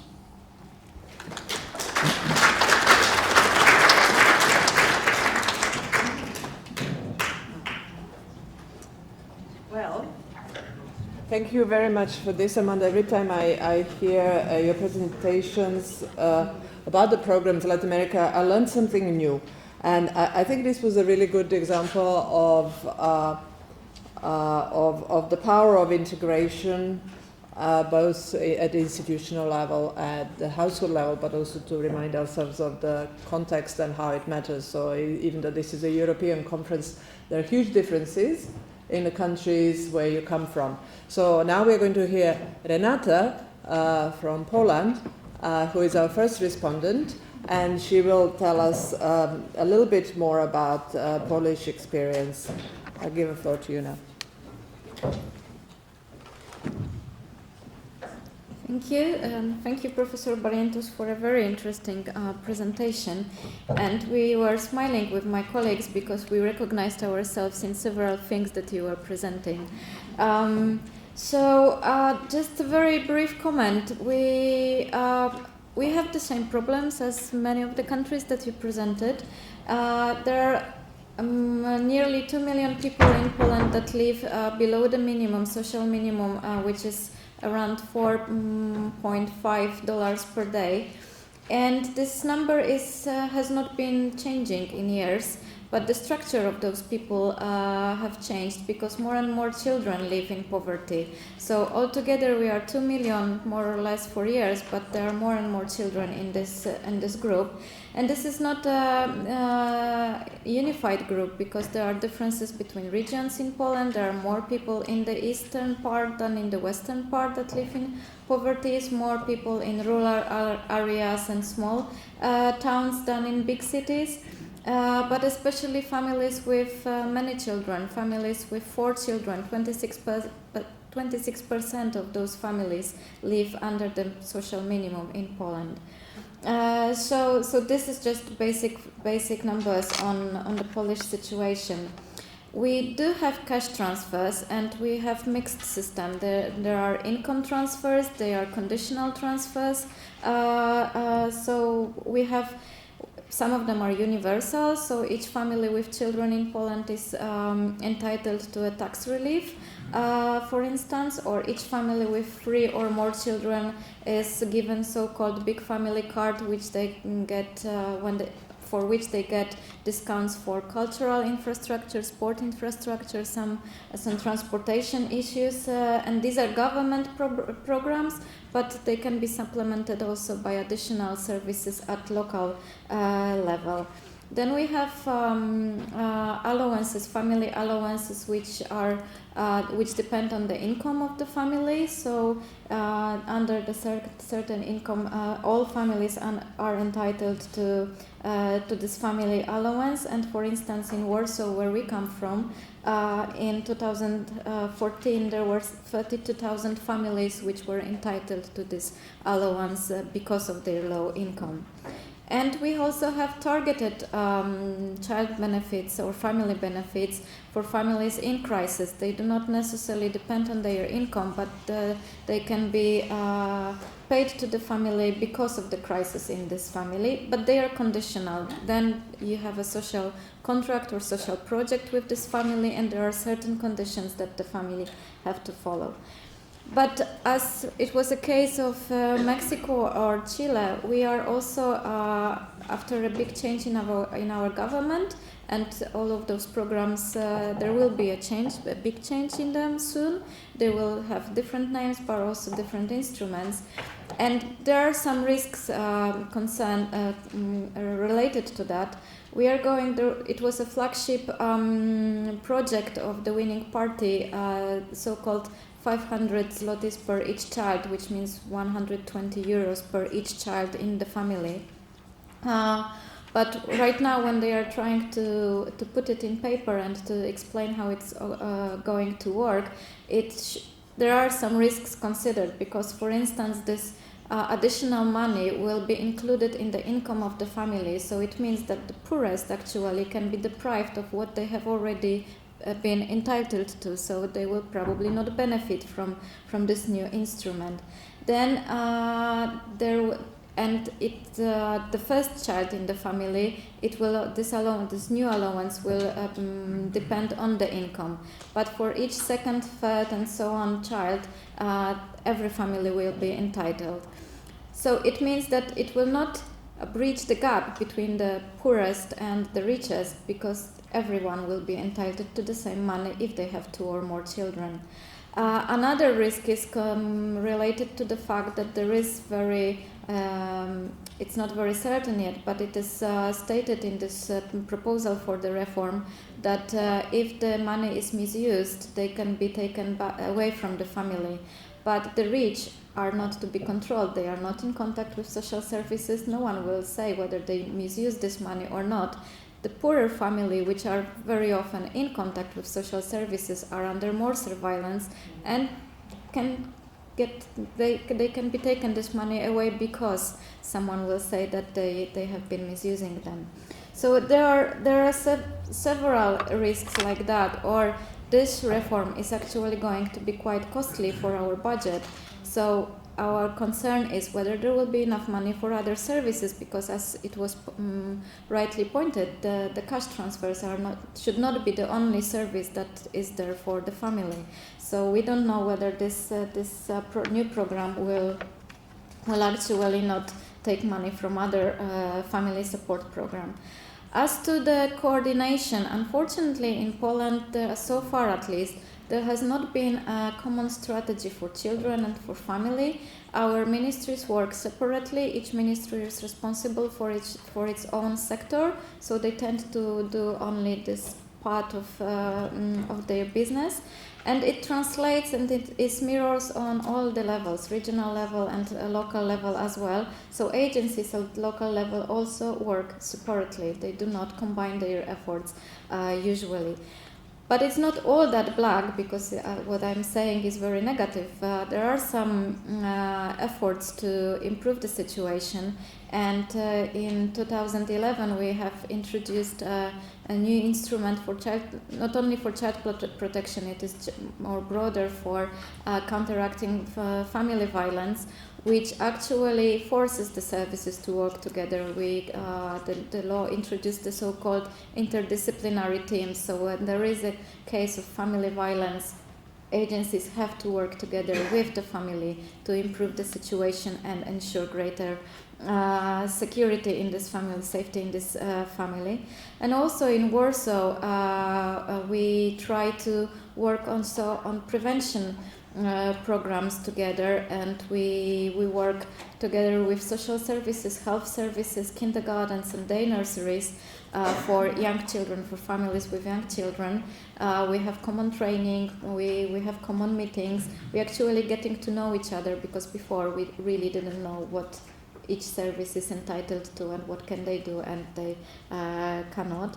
And the last comment is on the integrated databases. As I said, each ministry has its own database because they work separately, but also there is a new attempt to create a common database. It's a very new thing, so we don't know how well it will go, but there are also movements in this area. So I think that's all from Polish perspective. Thank you.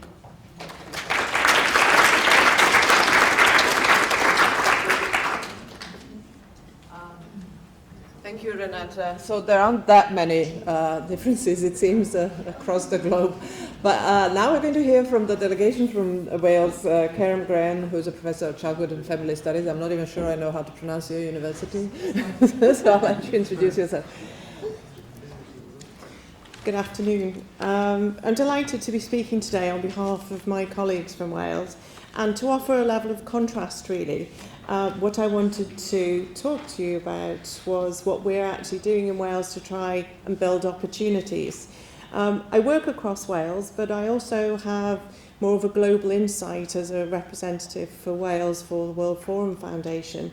So I'm talking to colleagues across the globe on a regular basis, and I realise how lucky we are. So in focusing on what we're doing positively, I will then move on to some of the challenges that we face, and some of them are considerable.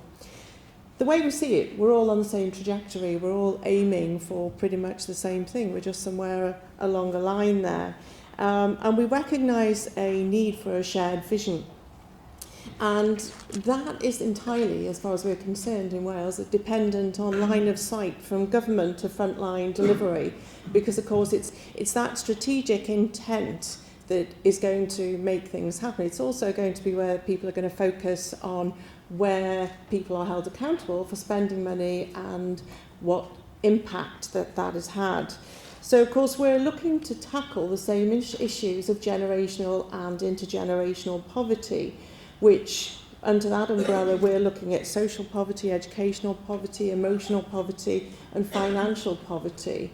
But we can't get away from the fact that when we're talking about supporting individuals, there is also that huge economic shift and that thinking, because what about the future of the country? What are we going to be doing in future generations? And we know that investing in early intervention, and more specifically early years intervention, we're going to have hopefully the strongest outcomes.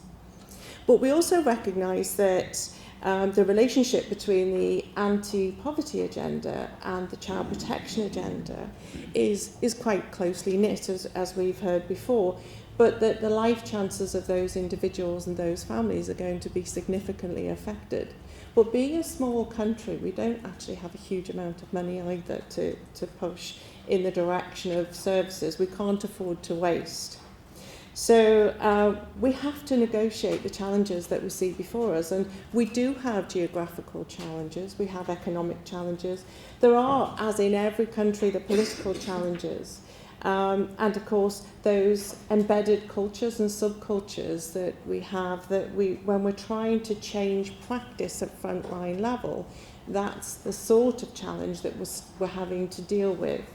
And the views and beliefs and definitions around poverty, about child upbringing, about education, they change in relative terms quite rapidly, and keeping abreast of those is quite difficult when you're going into families and encouraging people to change their practices, because when families are isolated and when parents feel isolated and under pressure, of course that's where we want to make the difference. But we might be a single voice or a single service going in trying to support a family when they've got an awful lot more people saying you should be doing something different. And typically high on the agenda at the moment is this smacking. Do we smack or do we not smack? And it's a big movement in Wales. We're trying to push the fact that we are encouraging parents not to chastise their children in that way. But of course it has political connotations and it has real frontline connotations. And if you're working with families who have traditionally used smacking as a form of punishment, then you could be a lone voice in trying to make that change. But we do have what we think is a superb framework, because the Welsh Government in 2004 adopted the UNCRC as an underpinning mechanism for all of its policies. And in 2011, the Rights of Children and Young People Wales measure had cross-party support. So what that meant is all of the politicians were buying into the needs to really invest in the future generations. And next year in April, we have the Future Generations Bill, which is to support children and people needing care services. So we do have a strong framework. The other thing we do have is a voice, because the organisation of the strategic implementation means that there are lots of groups that are called upon by Welsh Government to actually offer an opinion.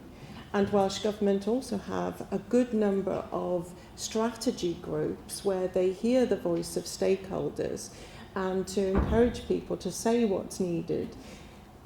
We have single ministry responsibility for taking into account children's needs, but at the top, you could argue that what we do need is one minister wholly responsible for the children's portfolio.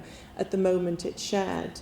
But what we do have is, of late, closer working with the Education Minister and the Minister for Community and Poverty working more tightly together. So there are improvements at that level.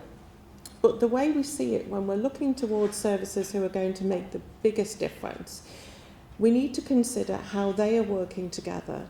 And we do have an integrated service agenda, and that's where the issues start to arise, because quite frankly, most of the teaching for those people who are coming up through our universities and other education systems, they're not taught together and very often are working in silos.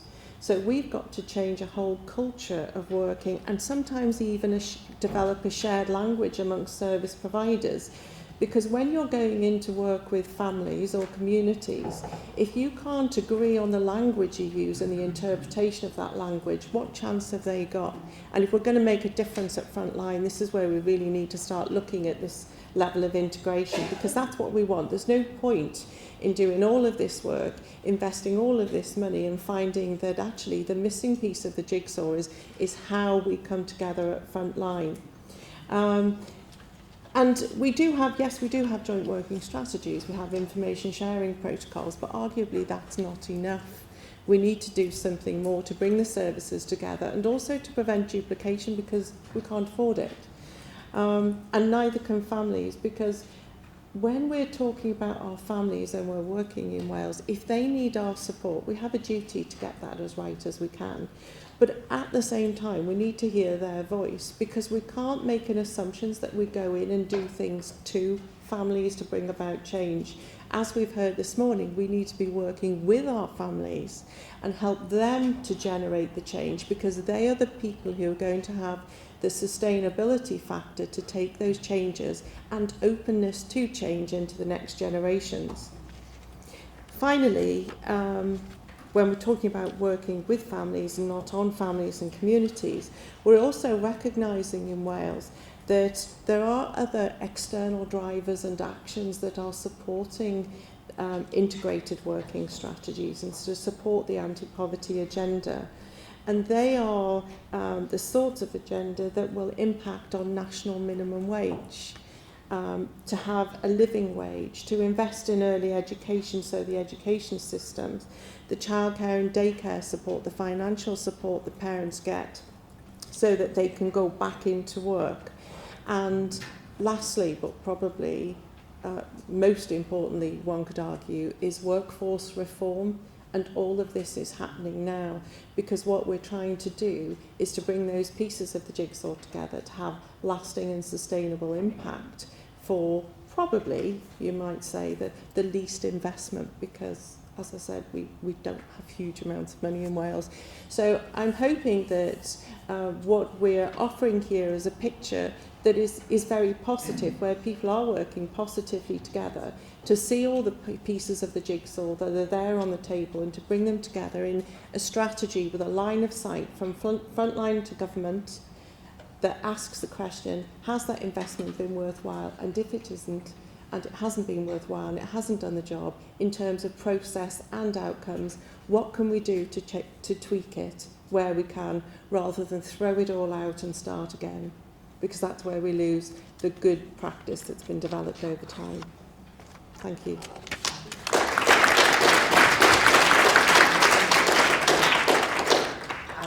There's not much to say after these great speakers. The one thing that echoes in my mind while I was listening to Armando and Karen and Renat was really the frontline work and the integration at the family level, which matters and makes a difference, and also working with families, not on families, and listening to their voice and using families and parents as a resource rather than considering them as a problem.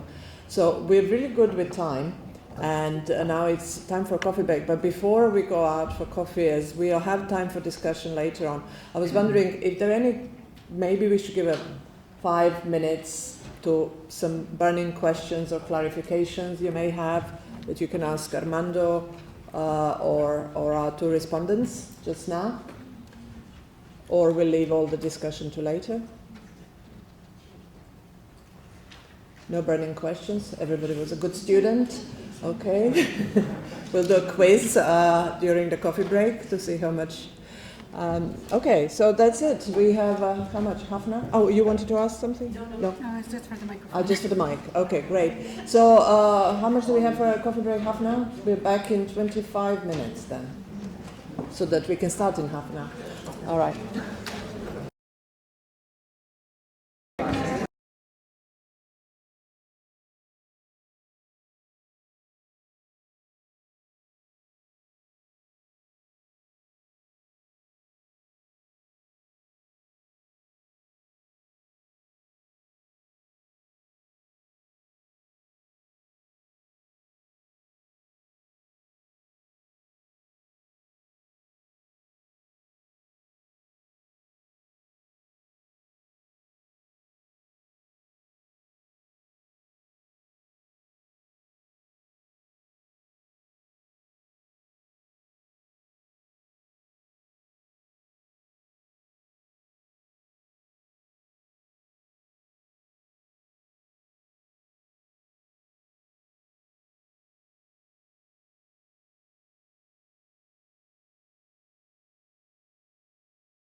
Yeah.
hashtag Galway School 2015.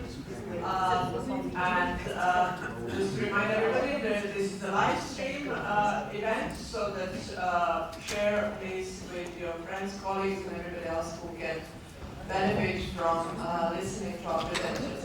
And on a more cheerful note, anybody who's interested in some Irish music, tonight at 9:30 in a place called Crane, there's going to be Irish music. It's downtown, you can Google it. That's what I know.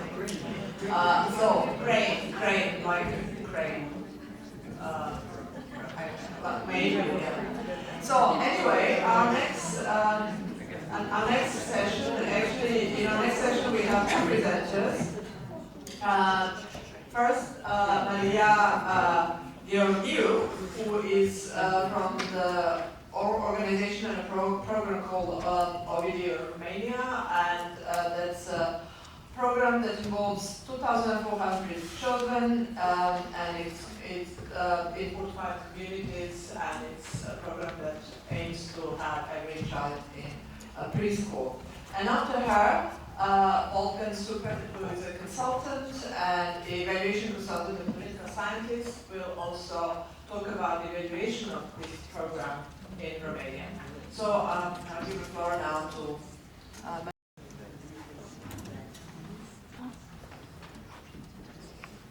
Thank you, Jasmina. Hello, everybody. Okay, just making sure we are on the same page. What we're going to present together, Wolf and I, is this program, Fiecare Copil în Grădiniță. Basically, we will call it FCG because in Romanian, FCG means Fiecare Copil în Grădiniță, and we chose to abbreviate it even in English like this. So whenever we say FCG, it's basically the name of the program. And we structure the presentation in two parts. Basically, I will present the program and the history and the organization, and Wolf will present the impact study. We are a grassroots NGO committed, in a way maybe we sound idealist, but I guess this is what keeps us, all of us together here. We are committed to break the cycle of poverty, and we believe education is a big part in this battle. We started in 2001 in a small city in Romania, and since 2009 we tested all kinds of interventions, including after-school programs, second chance program, community development, housing programs, job integration, early childhood programs. So we basically spent 10 years experimenting all kinds of solutions. And finally, in 2010, we looked back and we decided, based on the results and based on what we read during this period, we decided to focus on each child in kindergarten. We believed it's what our organization can do best. And we also committed to stick to this till 2020, when we hope this program will become a national program, and more than this, a public policy, because the program in itself is not enough in order to get each child in kindergarten. So basically, we are in 2015, and this year was very important, and I'll explain why, because we are, in a way, getting closer to our deadline. I mean, some people believe we already did it, but in reality, it's still lots of work to be done. We are a private funded project, basically. We tried European structural funds, but in the previous funding cycle, preschool was not eligible, food coupons, which are the key elements in our program, were not eligible. In the new funding, probably food coupons are eligible, but we already got governmental budget, finance from our country, so we might not even need to apply to this. We preferred also the private funding because we prefer the flexibility to experiment and to change the program on the way and to try different solutions and to be very focused on results, not on following a plan we wrote 1 or 2 years before. So in this case, this is a project that has been tested and looked critically through all the time. Just as a piece of background information, the Romanian educational system starts at 3-year-old, but preschool it's not mandatory. It's optional. If the parents decide to register their kids, they can register their kids. Theoretically, preschool is free, but there are still some hidden costs like school supplies, transportation costs. There are some costs, but not officially. The preschool it's free. Then we have primary school from 6 to 10 years old. Then we have middle school, and then high school. And high school, there are mandatory 2 years. The high school period is 4 years, but once you graduate 10 grades in Romania, you finalize the mandatory schooling. A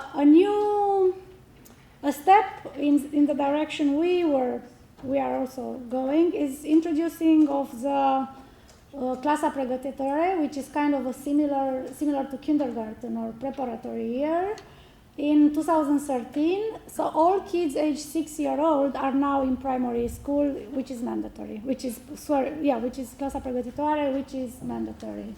Before, you could go to first grade when you were 9. The law wasn't very clear. Like, you could go 6, 7, 8, 9. You could find even 9-year-old children in first grade. Now, everybody 6-year-old is registered. And this is a step ahead. But we believe interventions for poor children should start even earlier, in 6-year-old. Another background information would be how the children's population, it's divided between rural and urban in Romania. Most of the kids are in urban area, theoretically, although the percentage of population is 50-50. But then you have much more buildings itself in rural areas because of the geographical distribution. Like, you can have a comuna with 7 villages, which basically all have 7 kindergarten buildings or preschool buildings. This is just to show how our program was spread. Also because the solution we found, we believe it works best in poor rural communities. Not to mention Danube Delta, where you go by boat, or mountain areas where it's even more difficult to monitor the program. According to the European Education and Training Monitor, there is a big gap between rural and urban children. As you can see, much more children in rural areas don't graduate primary school. They also don't graduate mandatory schooling, even much more. And also only 0.7% go to college education. And we believe that what we do with this program, Each Child in Kindergarten, it's a way to solve the problem, is not enough, but it should be started with preschool, with early childhood interventions. Also, as a background information, is the enrollment in Romania, which, as you can see, it's the lowest, at least in this chart. Usually, we exchange places with Bulgaria. Sometimes in some rankings, Bulgaria is the lowest, and some rankings we are the lowest, but more or less we are disputing the last 2 places all the time, which is not so good. And you could see we are low in enrollment on preschool and primary school. Keep in mind, preschool is not mandatory, primary school is mandatory, but still not a good ranking. And this is only enrollment. There is no mention about attendance, because enrolling kids is one issue, then daily attendance, it's even more difficult to obtain. I listed here a few problems, few shortcomings of the educational system in my country, also because we are trying to, we have to deal in implementing our program with these issues, which is school recruiting is not very thoroughly, and therefore we do door-to-door recruiting. When we say we mean we and the local teams. And not necessarily me, myself. Also, there is a big difference between the official record, attendance record, and the reality. Professional training, especially in rural, remote areas, it's not the best. Not the good teachers want to go in urban settings, want to go to big schools. Also, the infrastructure in rural areas is not so good as the one in urban areas. We identified also poor relationship between teachers and poor parents, especially the Roma parents. And here I will discuss, the program is not specifically targeting Roma parents, but most of the beneficiaries are Roma descent children. And also school supplies are not free. Like you have textbooks, for preschool you have nothing for free. Parents have to bring pencils and glue and paper from home.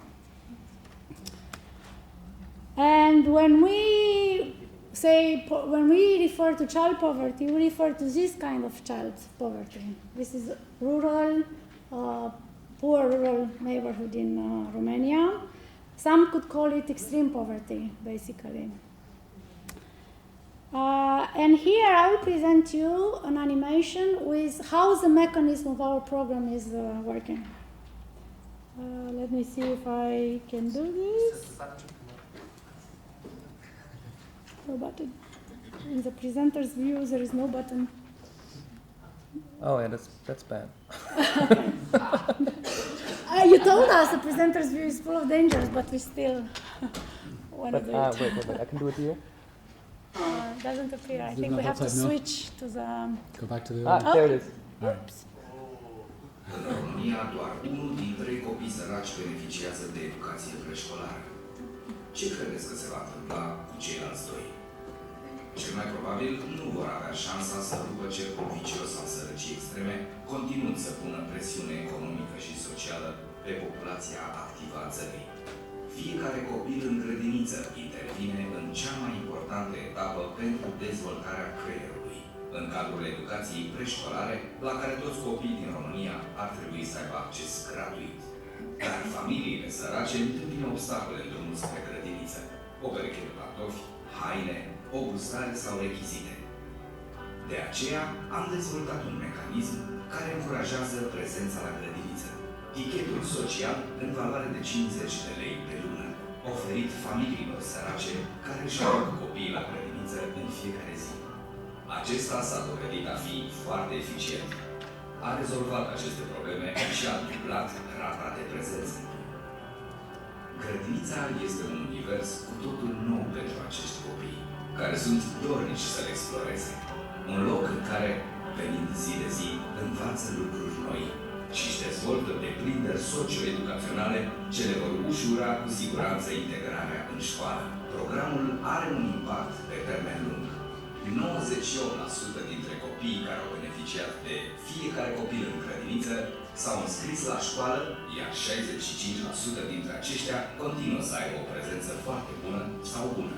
În fiecare comunitate, proiectul este adaptat și implementat de către grupul de acțiune locală, format din directorul școlii, profesori, asistent social și mediator școlar, având susținerea inspectoratului școlar, a primăriei și a Consiliului Județean, totul fiind monitorizat cu atenție de către Ovidiu Ro. Investiția în educația preșcolară de calitate are cea mai mare rată de recuperare față de orice altă metodă antisărăcie sau de prevenire a abandonului școlar. Programul crește numărul de copii săraci care vor avea șansa să finalizeze cel puțin învățământul obligatoriu. Asta înseamnă o rată mai mică a analfabetismului, o scădere a nivelului infracționalității, o șansă reală la un loc de muncă. Practic, o resursă și un cost pentru societate. Fiecare copil în grădiniță s-a dovedit a fi o metodologie eficientă ce poate și trebuie să fie preluată de fiecare comunitate săracă din România. Ce mai așteptăm?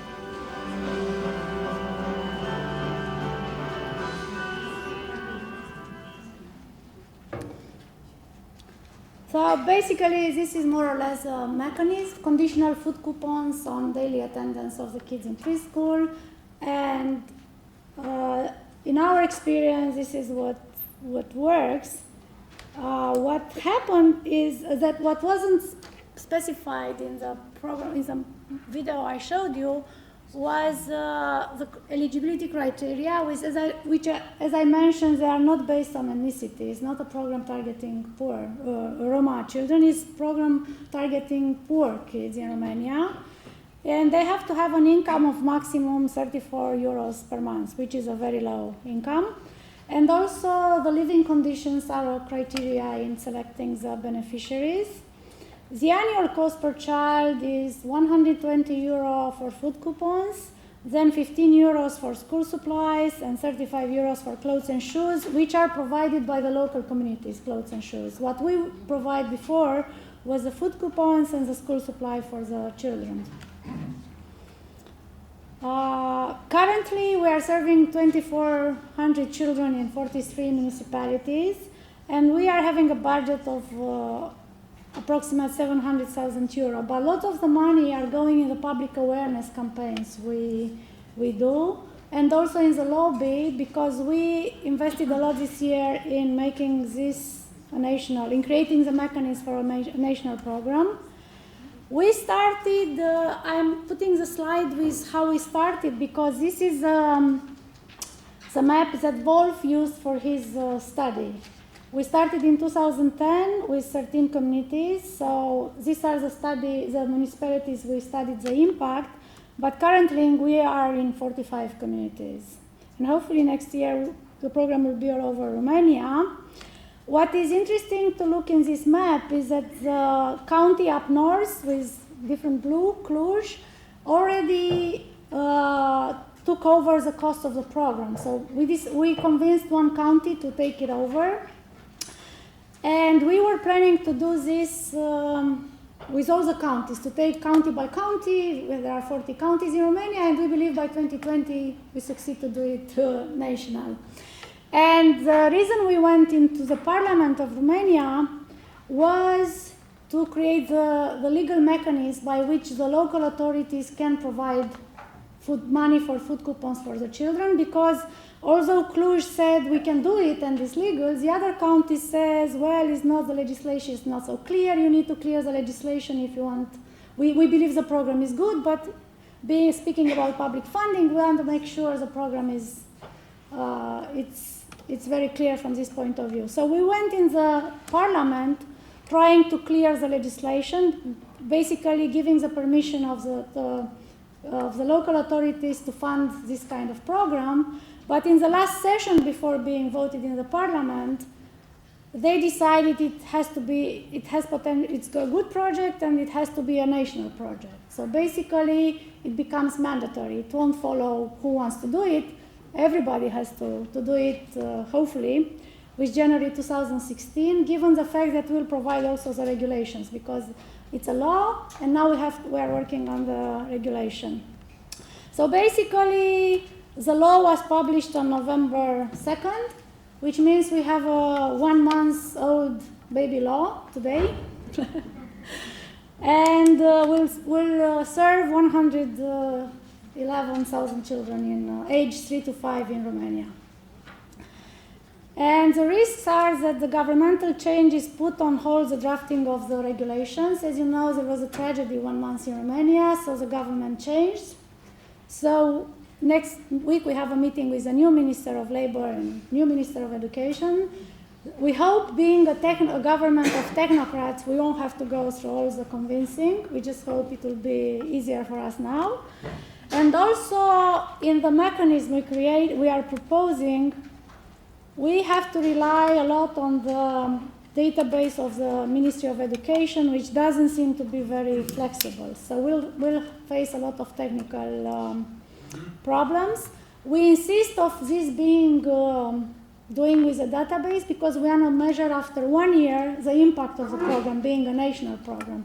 Our concern is that it's growing too fast, the program, and we might lose in the quality of the implementation.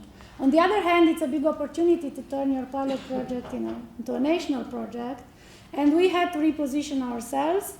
And the study we were doing with Wolf was to convince the parliament to vote for, to make it a national program, which we don't need it. Now we'll use it as a base, as an exercise for the big impact study for the next year, basically. So things change a lot, and some things were up to us, some things just got out of hands. And we are struggling now to put together all this information. It's a very dynamic project. And we came here also to see what other people are doing and how the scaling up issues are solved by the people here. So basically, this is what I had to say, and I'll pass the floor to Wolf. Okay. I'll try to be short. As much as this program was dynamic, so was the research on it. I'm not the only one that did this project, this research. I had a colleague that was co-leading this research. That's Gabriel Kreindler from the MIT. And the two of us, we had a team of, I think, something around 14 people. So it's more people here that did this work than me.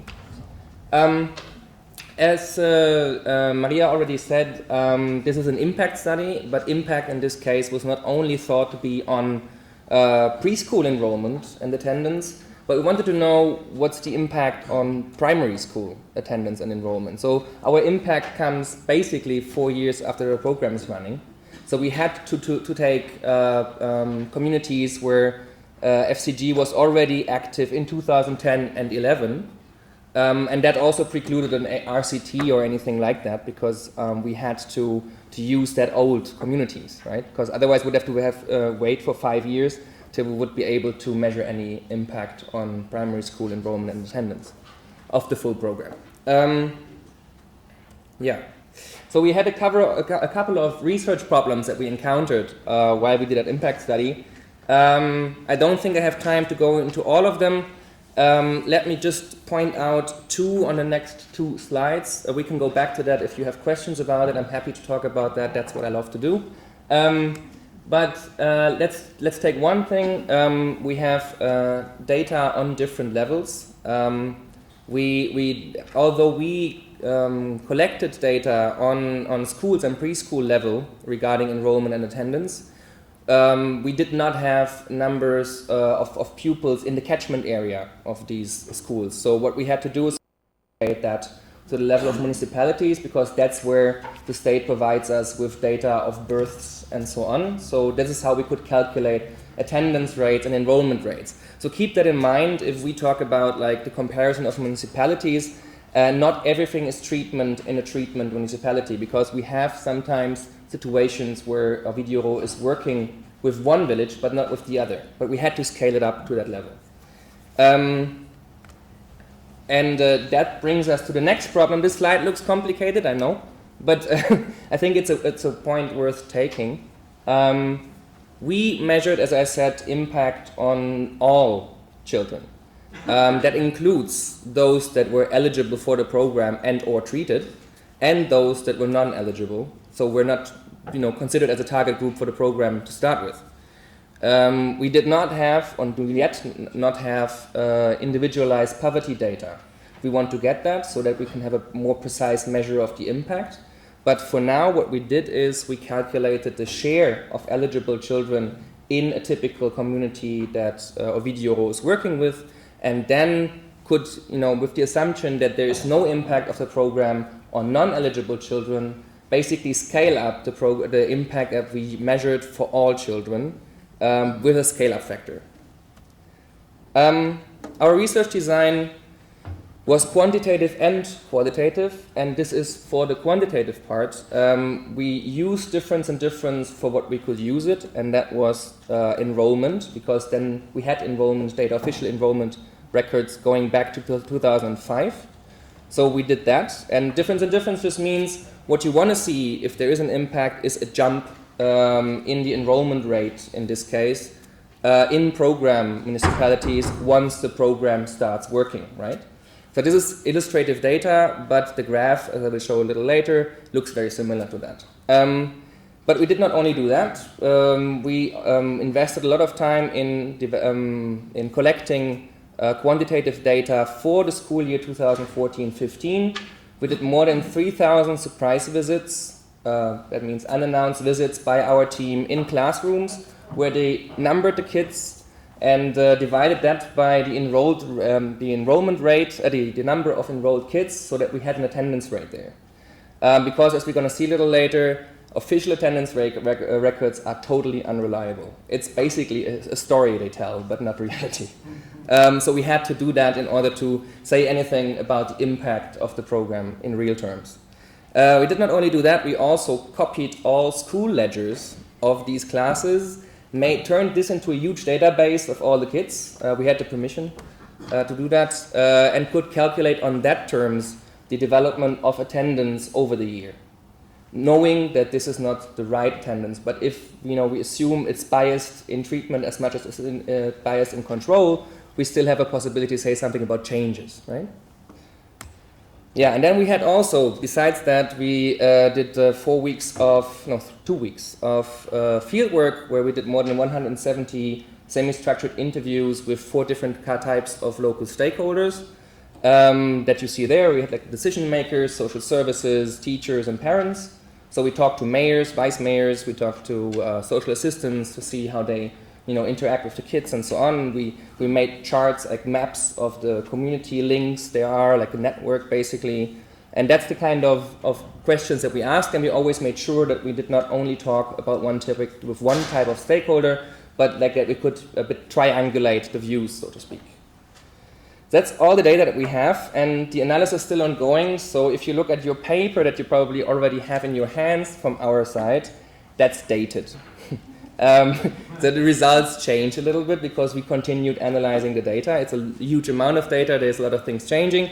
So this is the latest version. Whatever is different in your paper is wrong now, from what we know now. So this is like 2 results of the long-term analysis, difference and difference. And as you can see, 2 points basically. If we look at 3 to 5 year olds, it is preschool enrollment. There is a huge jump in 2010, 2011 in program communities that points to a huge impact of the program on preschool enrollment. And then there's a tapering off. That's very interesting. We basically don't know why. We have some assumptions, but hunches, but we're not very sure about it. It could be, it's like the same communities that FCG has been working with for 3 years or more. So there could be an exhaustion of the teachers locally. They do that voluntarily on the side. We don't know. It could also be that kindergartens reach maximum capacity. We don't know exactly. But what we can see, there's still an impact, but it became smaller from 2012 onwards. Where there's a consistent impact is on enrollment in preschool and school of 6-year-olds. That continues to be there. And also if you look at this is like different data now, because for 2014, 2015 we have much more reliable data, namely hours that we collected. And there you can see we have a substantial positive impact on enrollment and graduation among 6-year-olds. You see that the numbers that are listed to the left are higher than the ones in the graph. The graph is basically what we really measured. And the left is taking into account that impact can actually only be impact on eligible children, or would be eligible children. So this is scaled up with the eligibility ratio that I was explaining earlier in a slide. But this is what we measured, so 3.8 and 4.3% difference between control and program for 6-year-olds. It is higher for eligible children. We believe it's at 10 and 11%. Impact on attendance as well. The impacts are smaller, but basically same thing. Yeah. I will just continue, and then if we want, we can come back to it later. We also have a couple of findings from our interviews that I wanted to point out. Basically, we tried to find out the socioeconomic context of this program. So to see like how do we have to interpret our data? What if we do find patterns that we did not expect? So we were trying to find like these factors in our interviews with our interview partners. And one is there is a difference between rural and semi-urban municipalities that we think is important. semi-urban municipalities do have an option to for development that does not necessarily include the inclusion of poor children, because they have an influx of better off families from the urban areas, and they compete with schools in the urban areas that are usually better equipped. So for them, they don't necessarily need to include rural poor children around the schools. Basically, they can also just like get the children of those better off urban families that move into their municipalities. And just as an indicator for that, the semi-urban municipalities that we had in our sample were the only ones that had growing numbers of children.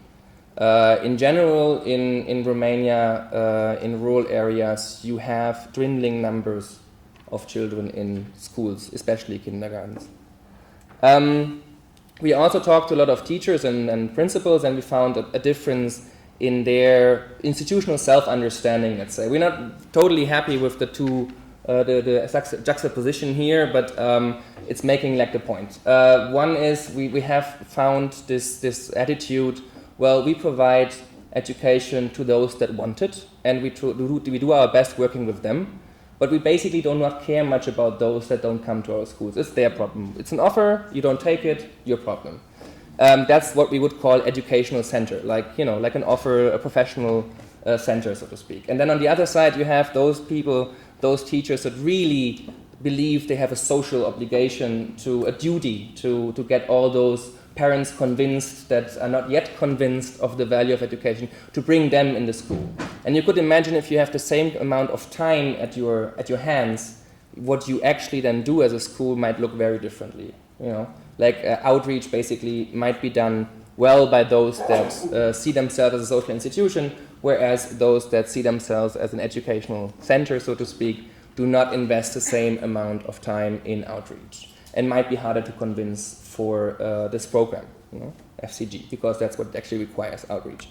The third one, all education in rural Romania happens before the background of temporary work migration. Most children, or not most children, but many children are left in the care of grandparents, for example, that often can't cope with the situation. So any kind of program has to take into account that it might not be the parents that are there locally, it's probably grandparents that are there locally, and they might not have much time at their hands, one.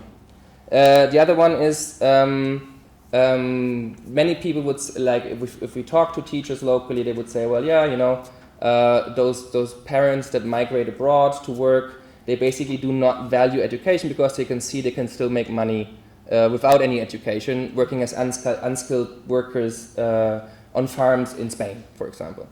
But actually what we found out is that these parents do have they do see an instrumental value in education, a very low, let's say it's about reading and writing, because we had like 5-year-olds that were telling us they want to have a driver's license. So they know this is important because that makes you money abroad.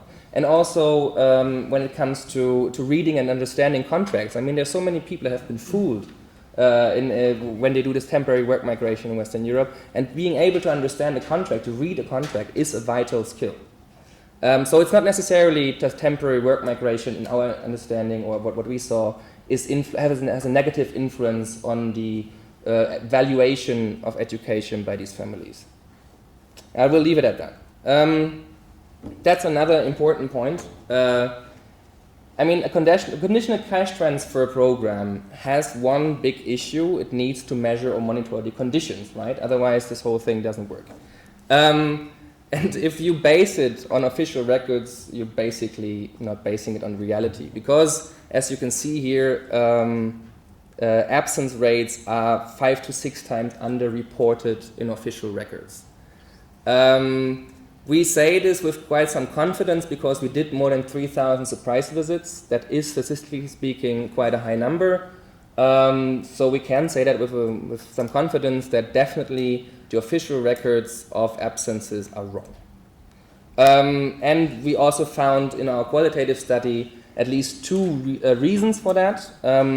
First of all, teachers have an incentive to over-report presence or under-report absences because it secures their jobs. They are it is linked. And the second one is to ensure continued welfare funding of students. So it's not only in their own interest, it's also in the interest of students to not record, at least short term, to not record those absences, because there is a law in Romania, for example, that it's called, wait a second, Alocația pentru susținerea familiei, so family assistance, additional family assistance, and it's paid to poor families in full only when all of their children regularly attend school and have a good grade of general conduct at the end of the year. So that means that siblings are punished for their older brother not showing up anymore at school. So now imagine you're the teacher of this older sibling. What do? You know? So that's one of the issues. Conclusions. We have 3. First of all, the FCG program has a demonstrable and a significant impact on both enrollment and attendance in preschool and lower primary school, so it works in a way. Secondly, some local stakeholders have strong incentives to undermine the functioning of the FCG program, and some others have interests that align with it, but we have also those, and we have to take them into account. And having these local coordination teams that FCG implemented locally, the program locally organized, I think that's vital for it, because otherwise those diverging interests might hinder the success of the program. And the third one is official attendance records are not reliable. And you have to have your own independent monitoring of that attendance record taking if you want to use that data for the conditions of your conditional cash transfers. Thank you.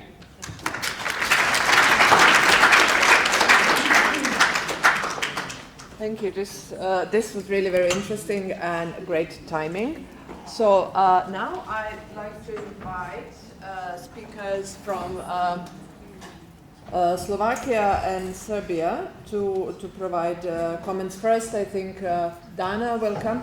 I just want to say we don't need to give examples from your own countries. The respondents are also invited to comment on what they've heard and make observations on the presentations so far. Dana.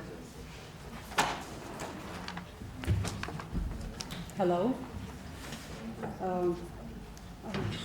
Before I will start to comment, I would like to inform you that just a few hours ago there was elected the first children's ombudsman in Slovakia, which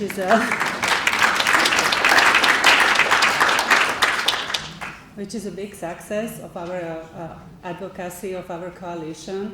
On one hand, because we were very active in drafting the law, and law is very modern, but the worst or the bad news is that unfortunately not our candidate who we promoted was elected, but the person which we have some concerns about her independence. So since beginning of this day I'm working and I'm in contact, very active contact with my colleagues to set up the good statement towards this situation, and I'm speaking with journalists and so on, so I'm not very focused on today's agenda.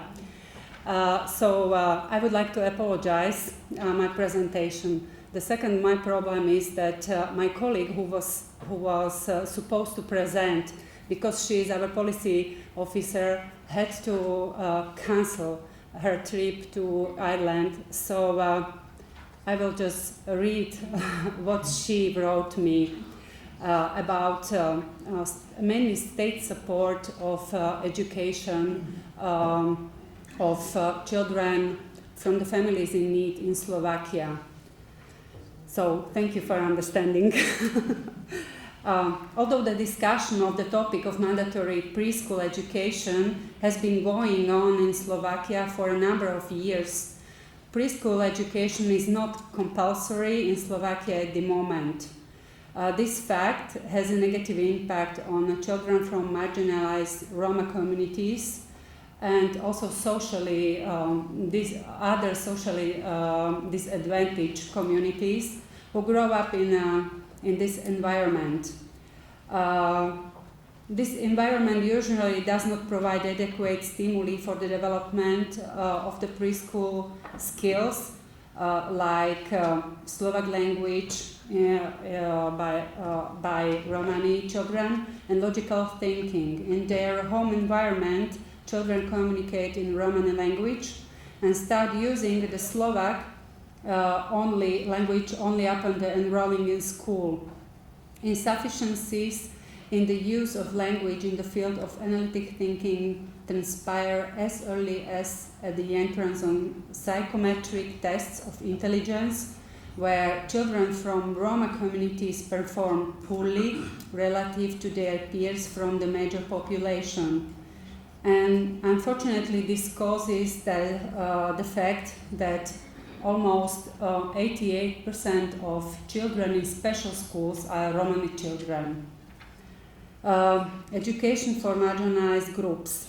The government also claims that within a new programming period of EU funds, which is 2014-2020, projects on inclusion will continue with the teacher education on how to work with children from marginalized communities, the work of assistant teachers and awareness raising activities in Roma communities. Until the end of 2015, which is shortly, so we'll see, the Ministry of Education will introduce free pre-primary education for children from socially disadvantaged environment from 3 years of age. We have very similar situation as we heard in Romania, that generally the preschool education is free, but there are some hidden expenses, and according to this new, it's not the law measure, governmental measure, everything should be for free for these children. Measures also relate to special education of teachers for marginalized Roma communities, prevention of erroneous classification of children from socially disadvantaged environment to special schools, higher number of assistant teachers, and the consequent higher subsidy per pupil, spare time care, completion of elementary education for pupils who have not finished the elementary school, and education of the Roma in their mother tongue or language. Subsidies for children from families in material need. Children from families in material need are entitled to free purchase of the school supplies. It was about 76,000 children in Slovakia in February. This help goes directly to the schools, not to the families. They are also entitled to a subsidy for the meals each month. Most children have, thanks to this measure, at least one hot meal per day. In April, this received more than 83,000 children.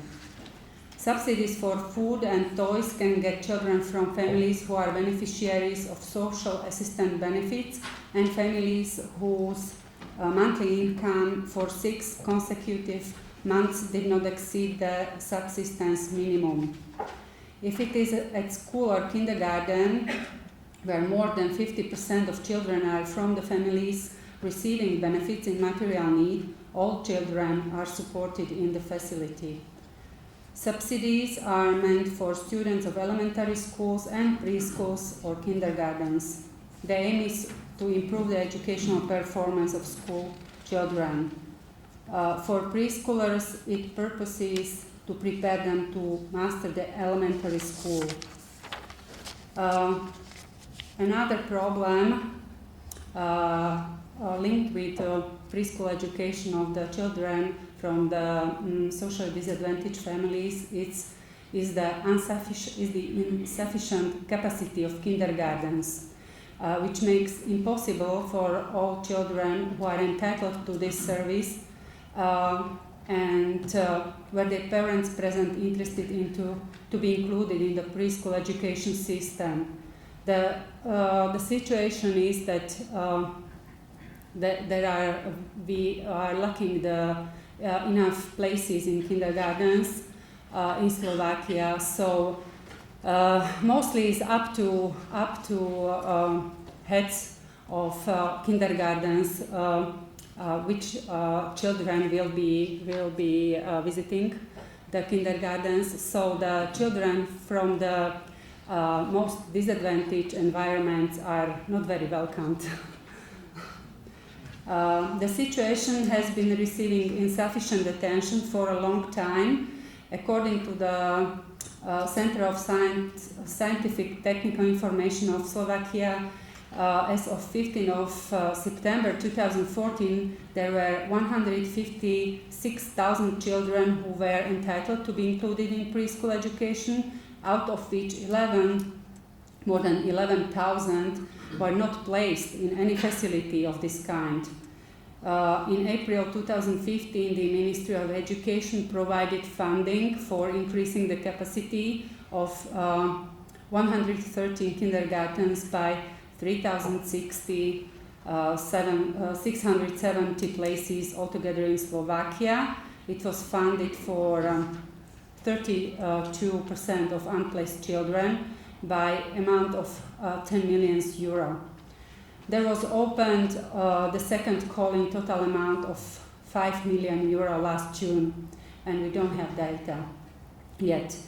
The total accessibility of kindergartens is negatively influenced by the fact that the state prefers to support municipal kindergartens, putting other types of kindergartens into a highly disadvantaged position.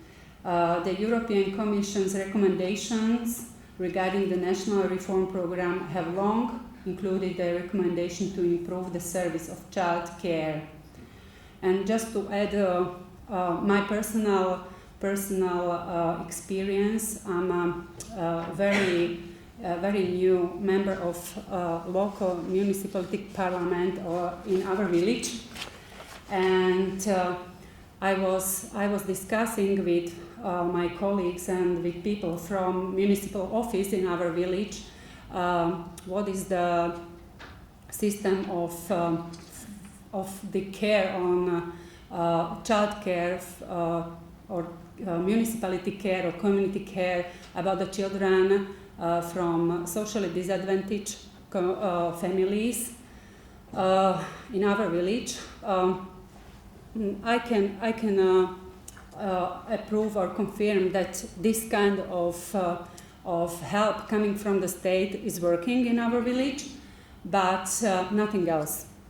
There is no system of the care above this financial impact, care for the children and disadvantaged families, and it's mainly up to personal decision or the personal effort of the members, some members of local or municipality council who do something, but really they don't know what to do.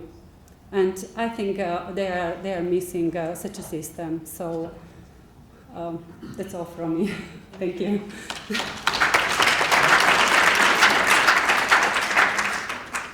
Thank you and congratulations to Dana, that's great. So now we have children's advocates here. Ljiljana Vasić from Pomoć Deci Serbia. Glad I finally made it today here. Yeah, a trip around the world to get here. I was thinking about what am I going to say listening to this and to other comments. In Serbia we have kind of schizophrenic attitude towards children, basically. If you look at the laws and the strategic plans, the first sentence says that every child has the right to education at every level. The very second sentence says, based on the opportunities and financial possibilities of each and every local government. So, yeah. Is it based on the right or on the market principles? God knows. In reality, it's basically based on the market values, and what we are seeing is about 18% of the children between 6 months and 3 years of age being covered by any preschool or nursery or any other educational system, 38.8% between the age of 3 and 6, and then at the time when it becomes mandatory from 5.5 to 7, we have 87%. Okay. What do we do and what do we see? First of all, the initial thinking was cash transfers and anything that could do to help the economically impoverished families. And it works in terms of parents finding the nursery, the kindergarten as a sanctuary, basically, because in many cases that's the only hot meal that their child can get. As long as it lasts, perfect. The child is there. Luckily, it's not conditional on attendance, so they actually get it. But the problem becomes when we then talk about the numbers, because the kindergartens are organized in groups. By law, no group should be bigger than 26 children in the group. What happens is that the teachers, preschool teachers, and the kindergarten directors actually feel sorry for these poor children, so they get each and every one of them in there. And where's the quality? Because then you have 30 plus children in one group. Okay, now, are the children benefiting other than having a hot meal by being within any preschool system? That's a big question. We tried something else. In 2012, we had a big grant and a big program, and we were part of it. When we started getting intersectoral local groups installed in every municipality.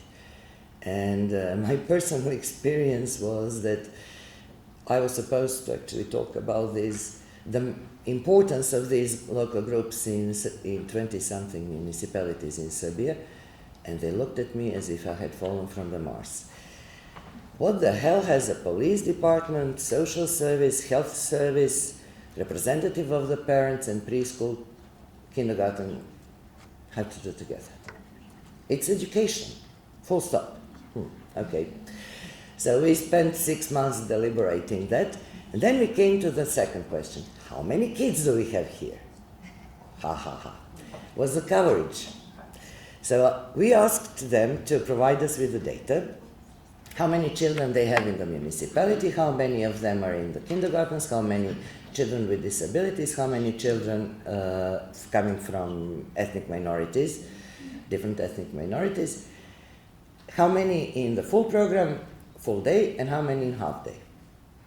We compared the data, and we had a perfect table when we had a coverage of 130% of the children. So I showed them the slide and asked, is there anything wrong here? No. Where do you get those extra 30 children here? What happened was, and it shows actually what the problem really is. The local municipality is independent in terms of financial decisions regarding the kindergarten in this pre-mandatory part. But the parents pay part of it. It's subsidized. And then you have children who are the third child or any other child and have some extremely poor children who do not pay. So if it's a half-day program, and if it's a full-day program, it's a different price. So in order to get more money from the municipality, the kindergartens are counting the same child in a half program and then again in the same full program. So you have one child twice. Get the data. The thing is that over the last 3 years, definitely the attitude of parents towards preschool as a place for social, first of all, social development, and then inclusion, integration, and then education, and obviously also a place for getting lunch or snack, has changed a bit because of these intersectoral groups. But commenting on the cash transfers, be it conditional or non-conditional, it cannot solve the problem alone. Because as we saw, as long as parents get that, the child is there. If the moment it stops, they're not there. So we have to think about various ways. These intersectoral groups, intersectoral combination of things, because otherwise you also end up with a family that gets a child support, social benefit support, and the support in preschool, and then you have another family that doesn't get anything, because obviously the funds are also limited. So my comment is that we need to actually find a way to get real data, at least in Serbia and obviously in Romania. We have to find a way to get the people understand the real importance of getting a child into the socially adequate atmosphere so that the child can grow and develop, and that we actually have signed the UNCRC, all of us, and that each and every state is obliged to provide a child with the opportunity to get the education from the early years. But how to do it, it's obviously still a big question mark for all of us.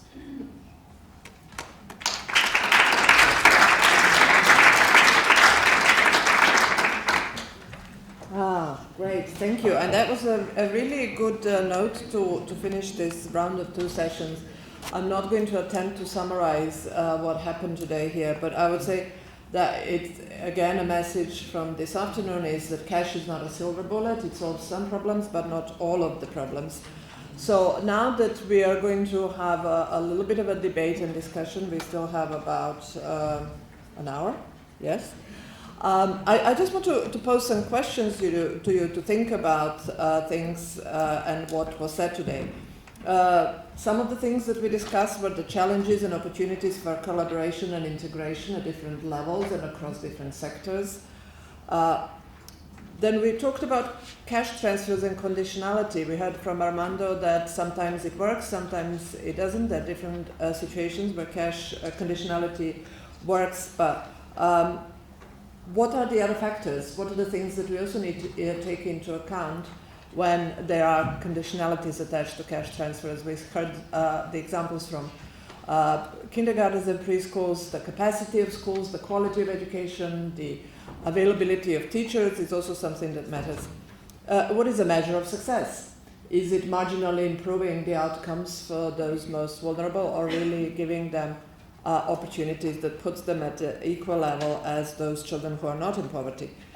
I'd like to hear from you. We'd all like to hear from you. And when I spoke to the delegates here who are in today's sessions, they said we would like to hear from others about best practices of how to work at a local level, at frontline, and how to work at a national level jointly in an integrated way. And then issues around data, how available and how reliable is official data? How do we monitor fulfillment of these conditions if we do have conditions attached to cash, if data is not so reliable? And we heard from Armando also about the importance of having integrated databases, but we didn't talk about also whether this data was also of good quality and how reliable it was. I hope it was, and maybe we can hear more about that as well. And as we were listening to the presentation from Romania, I started thinking about now how do we use all this research to influence policy, and at one point should we actually present our results? Now your results have slightly changed in the last month, and already the government wants to scale it up. Which reminds me of another case in a place where Heidi is working on research of a program that has not yet been finalized, that the randomized control trial has not been finalized, and the provincial government is ready to go with a scale up without waiting for the results. Sometimes is that the change we want to provoke, especially if there are a lot of issues related to scalability, and the governments are not prepared for this. If your program goes to scale, are schools ready to accept all these children? I don't know. So these are all the questions to you, and Maria is the first one. Great.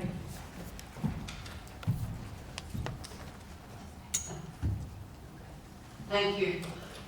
Thank you for the presentations. It's always very important to talk about the CCP, as in Central and Eastern Europe there has been a kind of belief that this is a magic bullet, that if we are adapting the Latin American model, then we can proceed and we can succeed. And as you probably know, the the Roma Education Fund was conducting a study a couple of years ago in 4 countries looking at the CCP outcomes.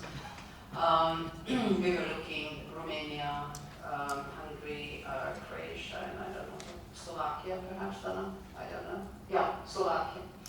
And it is quite obvious from that project, but also from the other experiences based on the Latin American studies, that in the service provision, backing or supporting the conditional cash transfer is not appropriate and high quality, then the outcomes are at least questionable. Because you cannot have an objective measurement if you don't know what is the quality of the service provided.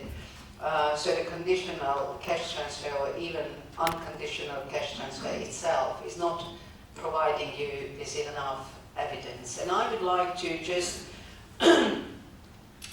talk a little bit about the Hungarian case, because I was doing research a couple of years ago when it was introduced for the first time in Hungary to actually in a negative cash transfer, and the Hungarian government in 1998, the first Fidesz government decided to punish those families who are not sending their children regularly to school, and this is a system now very popular in the region, that they could withdraw the family allowance, the universal family allowance, in case of a given amount of hours absentees from school. Now, what we were doing the research in 5 countries, and the outcomes are very scary. First of all, compared to Romania and Serbia, we had the experience that the teachers were not reporting often the absent kids, because they were happy that those kids who were not ready for school were not present. And I'm really sorry to say that, because it was really devastating to see how happy the schools were. So they didn't think that it was their duty to support the families and children and encourage them. The other thing what we found was that no school, out of the hundreds of schools we were looking at, were blaming themselves for the absenteeism. So they thought it was only the parents' obligation to send their children to school, regardless of the quality of education, regardless of the treatment of these children, the humiliation, discrimination, exclusion, especially of the poor and the marginalized children, primarily Roma kids. So this is also something that is very important when we are looking at the cash transfer implications. Are the institutions or the service providers providing proper services? And when it comes to the kindergarten or the preschool staff, the same government, again in power now for the 6 years in Hungary and practically ruining the system, discovered that the EU, and I'm sorry to say that because this is a very, I guess it's a sadly good example. They discovered that the EU is providing a lot of support to encourage the increase of early childhood education and care, preschool programs. So they decided to introduce compulsory kindergarten from the age of 3 and make it part of the education system. Now this means that for many people, even for many EU officials, this seems to be a wonderful opportunity for disadvantaged children. But they are not looking at the details. First of all, if preschool and kindergarten is part of the compulsory education, and children are not attending regularly kindergarten, then the family allowance can be taken away from these families, and this is happening quite often. They haven't provided any support to kindergarten teachers and the staff and the local municipality and the public, any knowledge or support to understand what is the aim of this exercise. So it's not a punishment for the kindergarten teachers who are already overloaded with work, with huge groups of kids, by bringing in children who are not necessarily ready for kindergarten. So they would need a lot of support, a lot of vocational education, a lot of assistance present in the kindergartens. And of course, one of the consequences in many municipalities, and I don't know whether it's the same in Romania, that the non-marginalized children's parents are taking their children to another locality. So these deprived, remote areas are becoming hubs of Roma and very poor children. So it's an automatic segregation, if you like.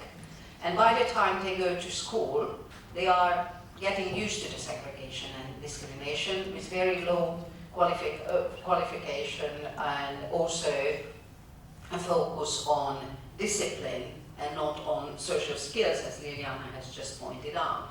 So what I see that even with the best intention, as with a lot of money, we can make much more harm than good very often. So we have to be very careful when we are designing and measuring these programs. And what I see that, I don't know how have you done it, and I would love to learn more about the Romanian program, although I try to get information about it. How can you support the kindergarten teachers and staff to be able to fulfill their fast-growing tasks and very different tasks from the business as usual kind of work? How can you encourage the local communities to accept the children and understand the long-term purpose of inclusion and support for these children? I'm also wondering whether there is any kind of financial support provided to the staff in the kindergartens, because this is also what we see, that because it was said already before the lunch break, those working in early childhood education with younger children who can make the difference are the least valued, and their prestige is very low and their payment is very low. So I'm just wondering whether we could turn this tendency to the better, and just providing this kind of message that those dealing with the most disadvantaged families and children deserve much more and better payment. And also the last issue, what I wanted to, or two more if I may, just 1 second. Okay. One thing is the question of the under the age of 3s. Because I know that I am very patient, but I know that preschool is one issue, but the question is, based on the brain research and all the evidence we are aware of, what is happening between 0 and 3 or 4? So what are we providing? Because based on the UK experience with Sure Start, based on the Head Start experience, so we know that what we could do starting much earlier, but not with institutional solutions, rather with the involvement of parents who are in most cases unemployed, are at home, depressed, isolated. So if we could involve them, and this is true also in the case of preschool and kindergarten, are there any efforts made in the region, in Romania, in connection with this program or any other program, to start earlier providing family-based kind of services? But also when it comes to these overcrowded kindergartens, my question is whether there is any attempt to involve parents. Because in some instances also we got some EU funded projects where parents as volunteers can be part of the program, or even they are trained as assistants. So Roma mothers, for instance, supporting the parenting skills, and this goes back to the morning session. So then the school or the kindergarten and the family support, family strengthening efforts are combined, because based on the short start evaluation and all the other evidence, we know that if the parents and the family is not involved, that even the best preschool or school cannot achieve much, because the family has got a much, much greater impact on children's development than any excellent service provision. Sorry for speaking so long. Yeah. Thanks, Maria. There are many questions there, but shall we have some more comments first, and then see if Armando and Maria and Wolfgang have any comments back? Yeah. Okay. Sasha Stefanovic from Serbia, National Network of Organization for Children of Serbia, and one of our priorities is education, positive education and support to families and to children. And there is a problem in Serbia, we don't have solution yet for this. It's about parents' migration for seasonal work. And I'm really interested, if I suppose it's the same situation in Romania, we have problem in this extreme poverty in these villages, that there are parents, that they actually looking for seasonal work. So we do all what we can. We enroll children, they got coupons, they got money, whatever. But I assume that cannot prevent actually parents to go for looking for a job. So, and it's happened that actually we have a job out because of this reason. So we don't have really at the moment how to solve this problem. Maybe we are thinking that we can connect to schools in this another area. For example, families from south of Serbia might go to north of Serbia to work. So one part of the solution is to connect with school and to secure that they keep going in the school. So did you have this kind of problem in Romania? Do we have one more question? I think there. There's Yes, thank you.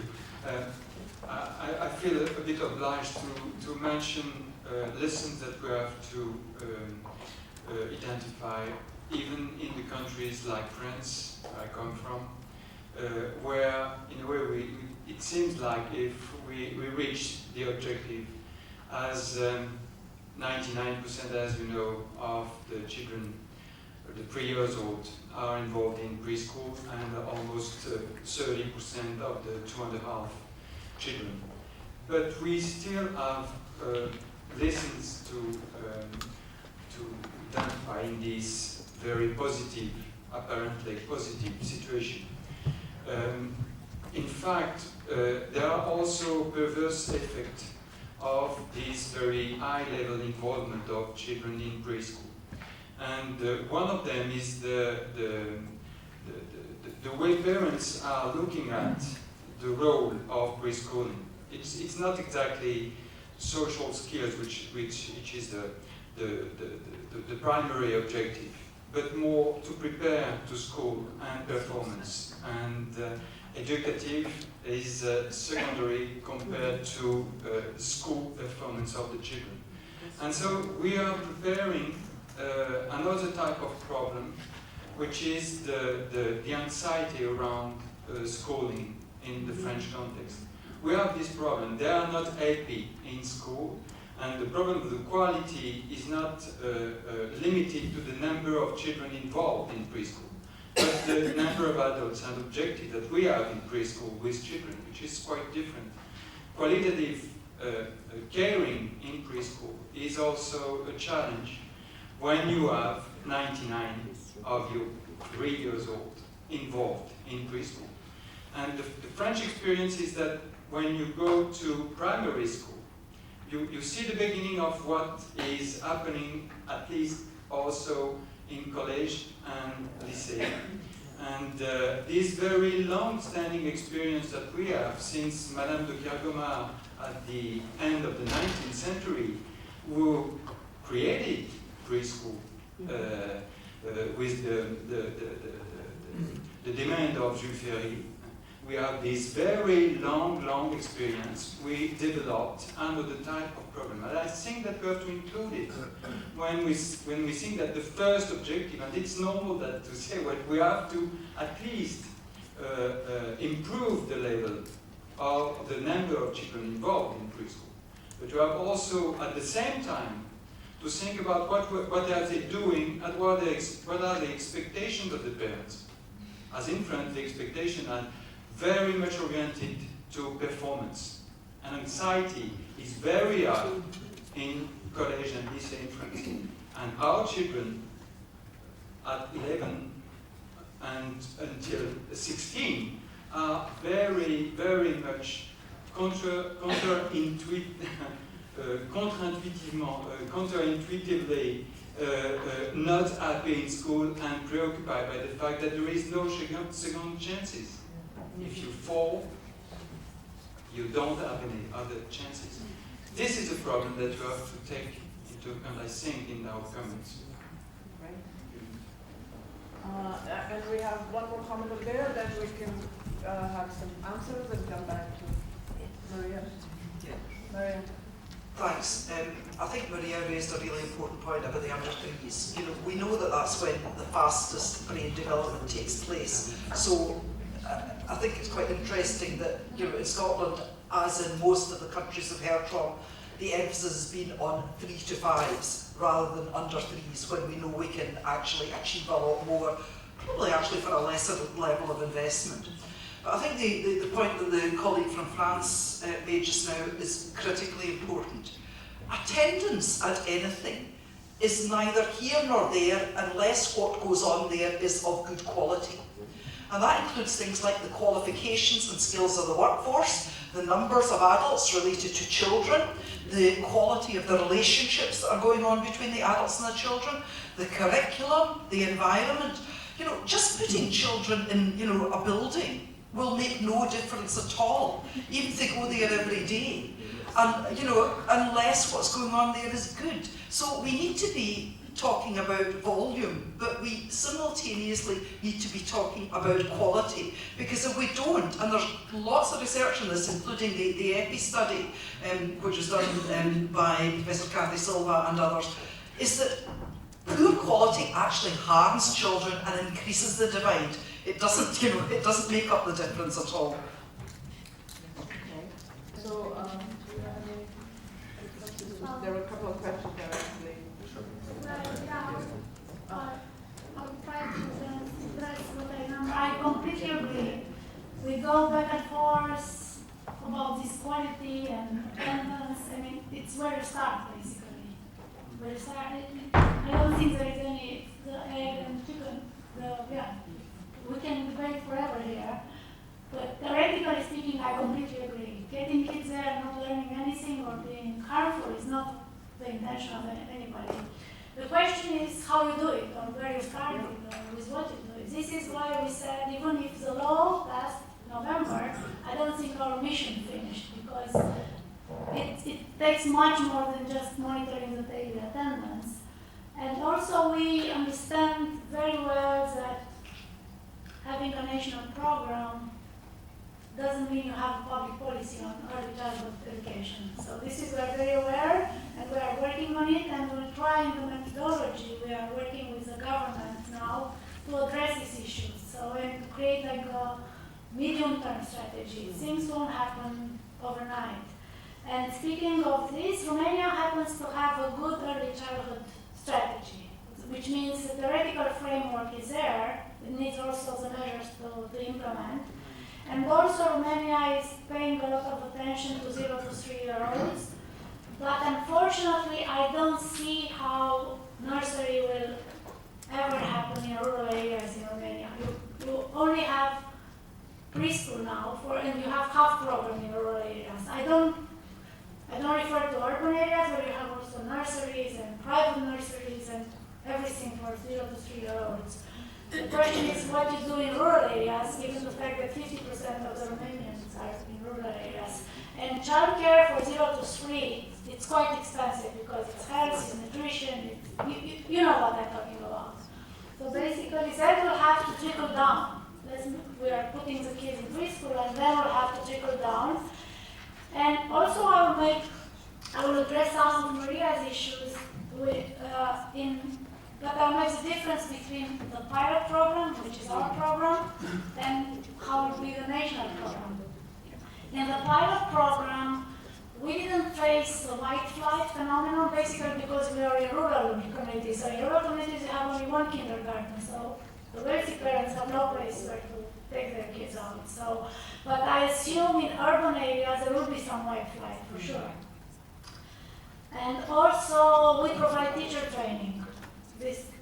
And also for the food coupons, the parents have also had to send their kids to preschool every day, but also they have to attend the monthly parent session and do kind of 5 teacher assistant role per year. So they have to come and spend 5 days in kindergarten and assist the teachers with the teaching. But this was in the pilot. In the national version, we don't have these parents, but we'll include it in the public policy around it. And also we had a problem for 2 years old. It's like from January till June, the 2-year-old kids come with their parents and spend 2 hours in preschool and get used to this. This is kind of preparing them for preschool around month. And all this, we consider them best practices. We will try to scale up around this mechanism of the 2 months. So I would theoretically agree with all your concerns, but then when you come to pragmatic solutions and things you can actually do, it's a bit harder to give practical answers. And maybe it's because I'm a political scientist by profession, but I want to add one thing about rural education, let's say.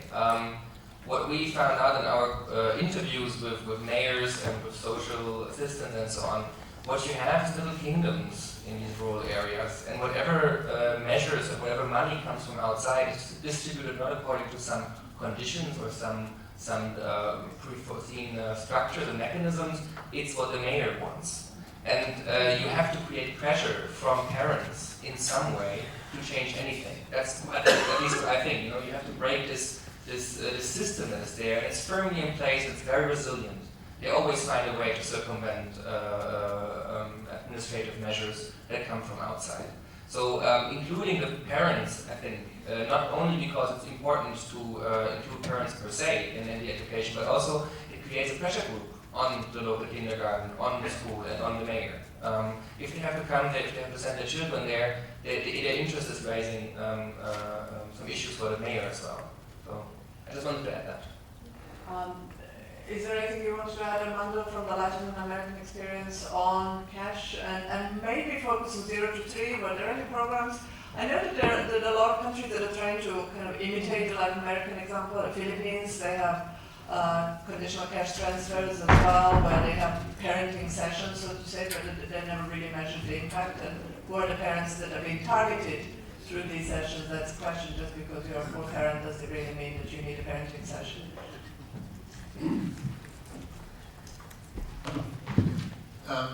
Thanks a lot. I feel that I have taken a lot of your time, so I'll try to be as short as possible. I just want to make 2 points. One is in response to the question that you posed. It's true that other countries have tried to kind of implement programs like Latin America. The largest one, as you say, is in Philippines, but also Indonesia. And there are kind of experiments going on in India and other countries too. So it is kind of spreading. We discussed the issue of conditions, and this is very complicated. It's not really straightforward. It depends really where you're coming from. If you're coming from the CIS countries, which used to have very generous family benefits, then of course, you know, you would be crazy to have a conditional cash transfer program. The problem is that the conditions for those generous family benefits are not there anymore. I don't know very much about the CIS countries, but I've looked at the issues in Kyrgyzstan, and there is a real problem in terms of how you move from a situation where you had full employment and therefore you only had to worry about the people who couldn't work, to a situation where you got unemployment, underemployment, and informality. And it's clear that the kind of social protection system has got to change to kind of take account of that. So I think it depends very much where you're coming from. And as we kind of all said, conditional cash transfers are not really a panacea for for the country. Now, the issue about the 3-year-olds, I have a problem there, but it's really more to do with the moral side that we were kind of raising earlier on. Because the case for early childhood interventions, which I understand, and I get it, right, is the issue of efficiency, that if you could act earlier on, you create much better conditions later on, in life for that. That is the efficiency case. But have you considered the moral case? I mean, from the point of view of rights, what difference does it make being a 3-year-old, a 2-year-old at 6 months, or a 60-year-old, or a 64-year-old, or a 50-year-old, or a 45-year-old? How would you justify, in moral terms, to reduce, for example, or to take money from pensions to cover early childhood intervention, right? And that is where I find the issue. That in a sense, what we want is social protection systems that cover everyone, independent of their age. So there is an efficiency argument that we need to take into account. But the moral argument is complicated too. And perhaps, I don't have an answer, but perhaps we'll think about it overnight, and if you have an answer, please grab me tomorrow morning. I think we had a question there. Yeah. A comment, sorry. Yes, well, it was a question from Armando, although first that I say I'm very impressed with the research that the Romanian team have done, the evidence and the questions came through with. I think it's really, really useful. But, I came before Amanda started talking, was thinking about what can Western countries learn from Latin America, and it isn't just about the system, which we are hugely decades in advance in terms of welfare state and such. But at the same time, just like in France and many countries, all what we got is being shipped away, and we're being told now we need to be bringing back to community-led people working in community level, co-production, all that sort of stuff, and levels of cynicism or skepticism about what that means really. So I'm just really interested in tomorrow's session, I think, with Pat as well, also looking at participation and what people are saying. But there was one thing, two points you made in succession, Amanda. One was that informal systems proved to be more effective, and then soon after that you said intermediation was really crucial in social workers, and that was really an important part of it. So I just wondered what that meant actually in the context of empowered communities in taking up the offers that they get. Okay, just to clarify, the point about informality is that if you go to any government and you say what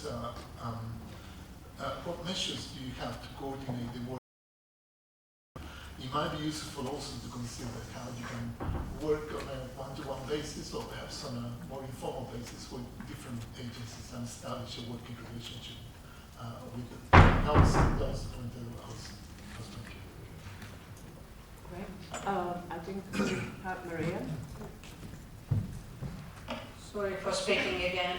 I would like to come back to your point on the 0 to 3 and the moral issues. First of all, I'm not sure that if you are reallocating the currently used funds, then we cannot cover 0 to 3, not necessarily in a nursery system. If you are just thinking of Andy's presentation on the money used for, rescuing children or child protection systems in Europe at least, I'm not talking about Latin America, however, the separation of children from families is also growing in Latin America.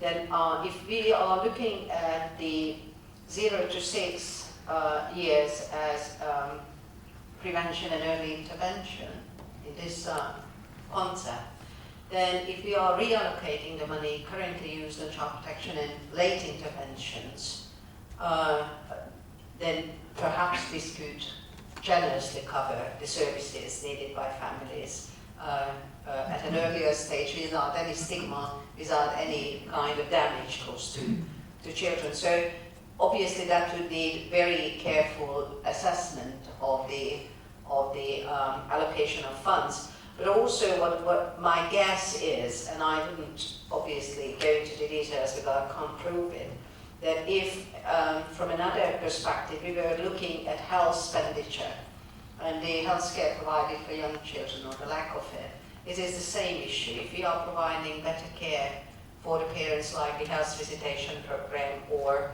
much more community-based services where the parents are actively involved, then the costs are decreasing sharply. Because I agree that nurseries in principle are much more expensive than other forms of daycare. However, I must also say that when we were looking at the absolutely unbelievable amount of money needed for the nurseries, then what we found in Hungary that actually since the 50s, they haven't changed the health regulations. So if you look at, for instance, the regulations, they are requiring a special, special provision for the dairy products like milk. And the reason behind that when the regulation was set up, there was no fridge available and no pasteurized milk. And the rule is still the same. So they have to separate the milk and dairy from any other stuff. So it's very rational. Also, it's also a lobby issue. That those working in the nursery industry, so to say, and the others who are working in the preschool one, you can see at the EU debates that they don't want an integrated system, although there is no professional or any other argument rational not to provide integrated services from 0 to school age and dividing the children from 0 to 3 and 3 to school age just because this is the tradition.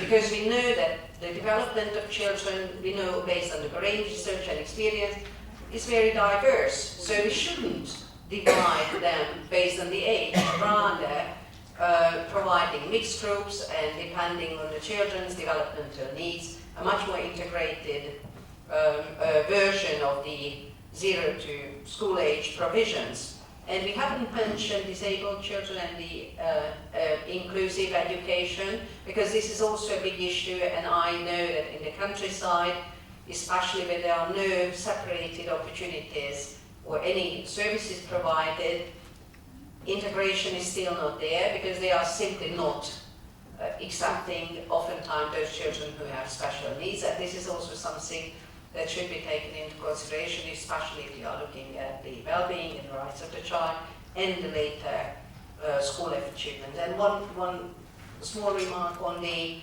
social skill versus literacy numeracy. I guess despite of the pressure from the parents, I guess we haven't done enough to raise awareness among parents about the needs of the emotional nurturing and the social skills versus literacy numeracy from the later outcomes perspective. There is a lot of evidence that actually just because children are prepared for school from age 3, they don't achieve better. That's simply not true. And obviously they are not aware of it. There is this absolutely mad vision that if they start from babyhood, reading, writing, and counting, then the children are becoming, I don't know, academics or whatever, at least pop stars or something like that, and earning a lot of money. Okay, so we have Liliana and then Agnes. Are you? As Maria said, sorry for speaking again, but there are two issues here that I've been thinking about. In the countries that are Central Eastern European countries, the state system, the rigid system, from 6 months onwards, has been so much installed in people's heads that when we talk about nurseries, when we talk about kindergartens, what we think about, not we here sitting in the room, but majority of the people, think about the state or controlled, rigid ones. There is very little flexibility for alternative ways of organizing these groups, in our countries at least. So, yes, the cost of nursery is much, much higher than anything, but you don't have to have all the state, none of us, has to have the old-fashioned state ones, nurseries, where you need to have all these rules, as Maria says, and we also have an additional ones that the windows need to face southwest, for whatever reason.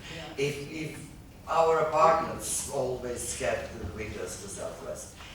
But the thing is that there are many other ways, but somehow the structures are rigid, old-fashioned, not creative. And there is also always a comment of what about the quality? And then what the quality we have when we just drop so many children in the kindergarten to get basic coverage higher, or up to 99%, if we do not have the adequate ratio of adults, if we don't have the adequate space, if we don't have everything else that enables these children to actually get into the state of well-being. We are talking about the well-being of these children, not about literacy and numeracy at the age of 3. But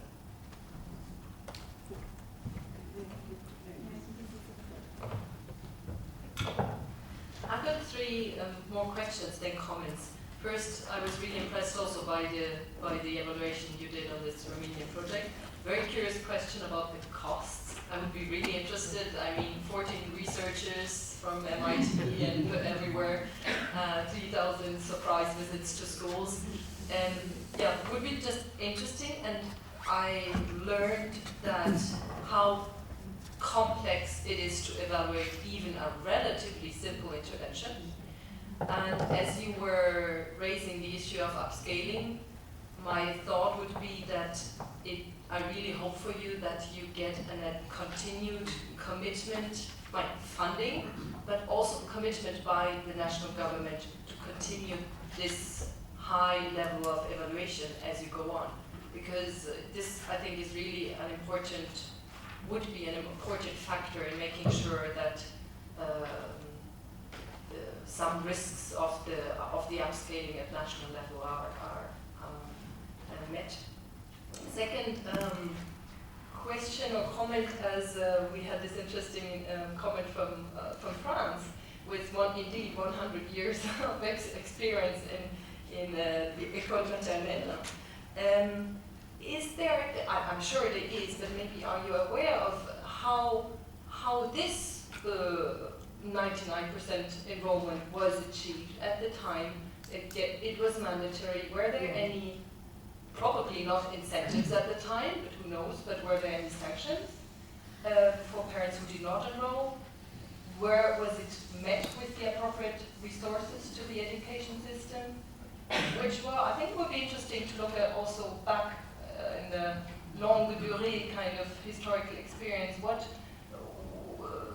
I guess there was also a certain momentum of attitudinal change on the elites, but also parents to understand why it makes sense to send children to school. So it would just be interesting to see whether this is something where other countries can learn from, knowing of course that the historical circumstances are different now. And your comment also made me think, as you mentioned, the stress and the anxiety, which I'm also experiencing in other countries. For example, personally, I'm from Germany, where we have a way different system, but this anxiety and stress and pressure is also taking more hold. And I think this teaches us also the drawbacks or the risks associated to this economic argument. Because, I mean, we are promoting early childhood education and care, and the huge amounts of money the European Union is giving for that is for economic reasons, for these children to perform better economically speaking.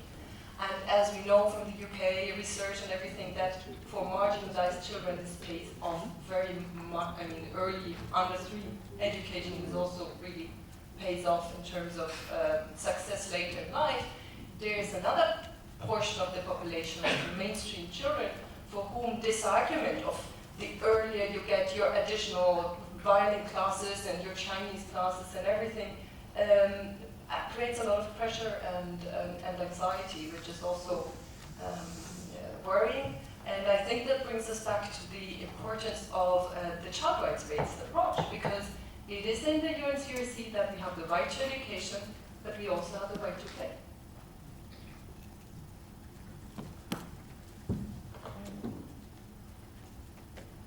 So, yes, yeah. So can you regarding the costs. First of all, I have to say that I usually try to work for UN and with it to normal rates to then be able to do this kind of stuff pro bono. So whatever kind of budget I'm going to announce now is hopefully not destroying the price in the market. Because Galway did it for free. He volunteered completely. I did it for something that I consider like I can live from that, but it's not so big. We have like around the whole evaluation, the whole machinery. Yes, the whole evaluation probably 15,000 euros. Wow.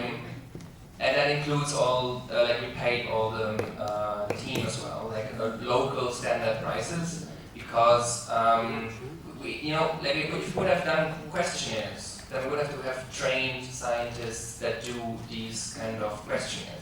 What we did was surprise visit, but anybody can do a surprise visit, right? You go in there, you count the pupils, we know the enrollment, so we can calculate the attendance rate. These brings costs down. So if you, we try to get along with that kind of budget. And we got the cars, for example, in kind, so from companies.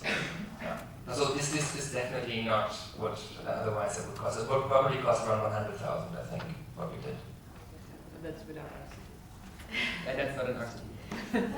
Basically, when we said companies are supporting us, they give us a lot of in-kind. All our car fleet, phone fleet, rent, everything is covered by companies. So from this point of view, we really dedicate the cash we get from companies to direct costs. So it was part of our philosophy. And also when we do fundraising events, we get the rooms for free, the food for free. Basically, what people are donating us, we want to make sure they go to the children as much as possible. So basically, this is part of our philosophy as an organization, and we follow the same principles with the study. But we are preparing, we partnered recently with a think tank organization which is specialized in impact studies. And when the program will become national, they will apply for European funds to get a big scale impact, because we are really interested in seeing the impact, and really seeing if it's worth this investment of money and energy, because the funding for the governmental program is annual, so we need arguments to continue funding this kind of project. And we personally are interested in the impact we are making. And I think France, if you can tell us a bit, what are the incentives? We are all friends. My name is Claude Martin, so I'm not exactly French. It gives me the opportunity to complete, because it's like if I was just diminishing the interest of a tool which is absolutely positive, preschool. And I am convinced that the main problem is that the same instrument may have very, very different impact depending of the moment of our history, national history, and the initial objectives. So there is no direct relations between what happened at the time where Madame de Cargoma was proposing to do everything to make possible for each child in France to have at least 1 meal per day, because it was one of the objectives, to fight against child poverty at the end of the 19th and the beginning of the 20th century. And the situation where we are now. And what is important is not to only the instrument, but more what is the context and the impact, the use of the instrument, either by politicians, either by professionals, and or by users and mainly parents. So on one side, it's very clear that it's an enormous victory to make possible to have access to preschool as a childcare solution, which is almost free, which makes possible for more equal opportunity for men and women, etc., etc. I don't want to minimize the progress, which is huge, but to say that for the moment there are very much controversy and controversial discussions about is it too early? Are there too many? What is the quality? And this discussion means that on one side you have people saying, well, no, the best solution is to have them at home with their mother, a comeback to, let's say, the normal Mr. Breadwinner and Madame qui fait tout at home. No, but these arguments are really, at the moment, the current argument that we have in the public debate. And at the same time, those who say, well, and where our expectation as parents is that we want them, when we are well off, to prepare the performance of our children. So in the last year, I want that they reach the objective of the first year of elementary school. They have to know in preschool to read, which is not the objective, but they are expecting. And when you have children who are not able to read anyway in the same school, they say, well, it makes my child slower. They could reach the objective of the next year. And we have this growing up and the gap getting bigger. So it's just to say that even when we reach the objective, 100% of children in preschool, which is really a victory, we have another problem coming up, and we have to treat it. And sometimes when we discuss of the attendance as the main objective, we may forget, and so don't use the lessons of those who reach the objective and who have another huge problem. And this is the case in France for the moment. Thank you. Well, thank you. I think this was a very good note to kind of wrap up and say that tomorrow we have sessions on best interest of the child. It didn't come so explicitly today, but I think it was implied through this discussion over whether objective is to have attendance or really to fulfill children's rights to have their best interests at heart, and child well-being, of course, as the outcome. So tomorrow we'll have more opportunities to talk about that, but also to talk about evaluations. What can be done? What is doable? What evaluations tell us? What are different methods we are using? Well, anyway, that's all for today, and thank you all. Don't forget music at 9:30 in Crane. Yes, absolutely. And we can give ourselves an applause.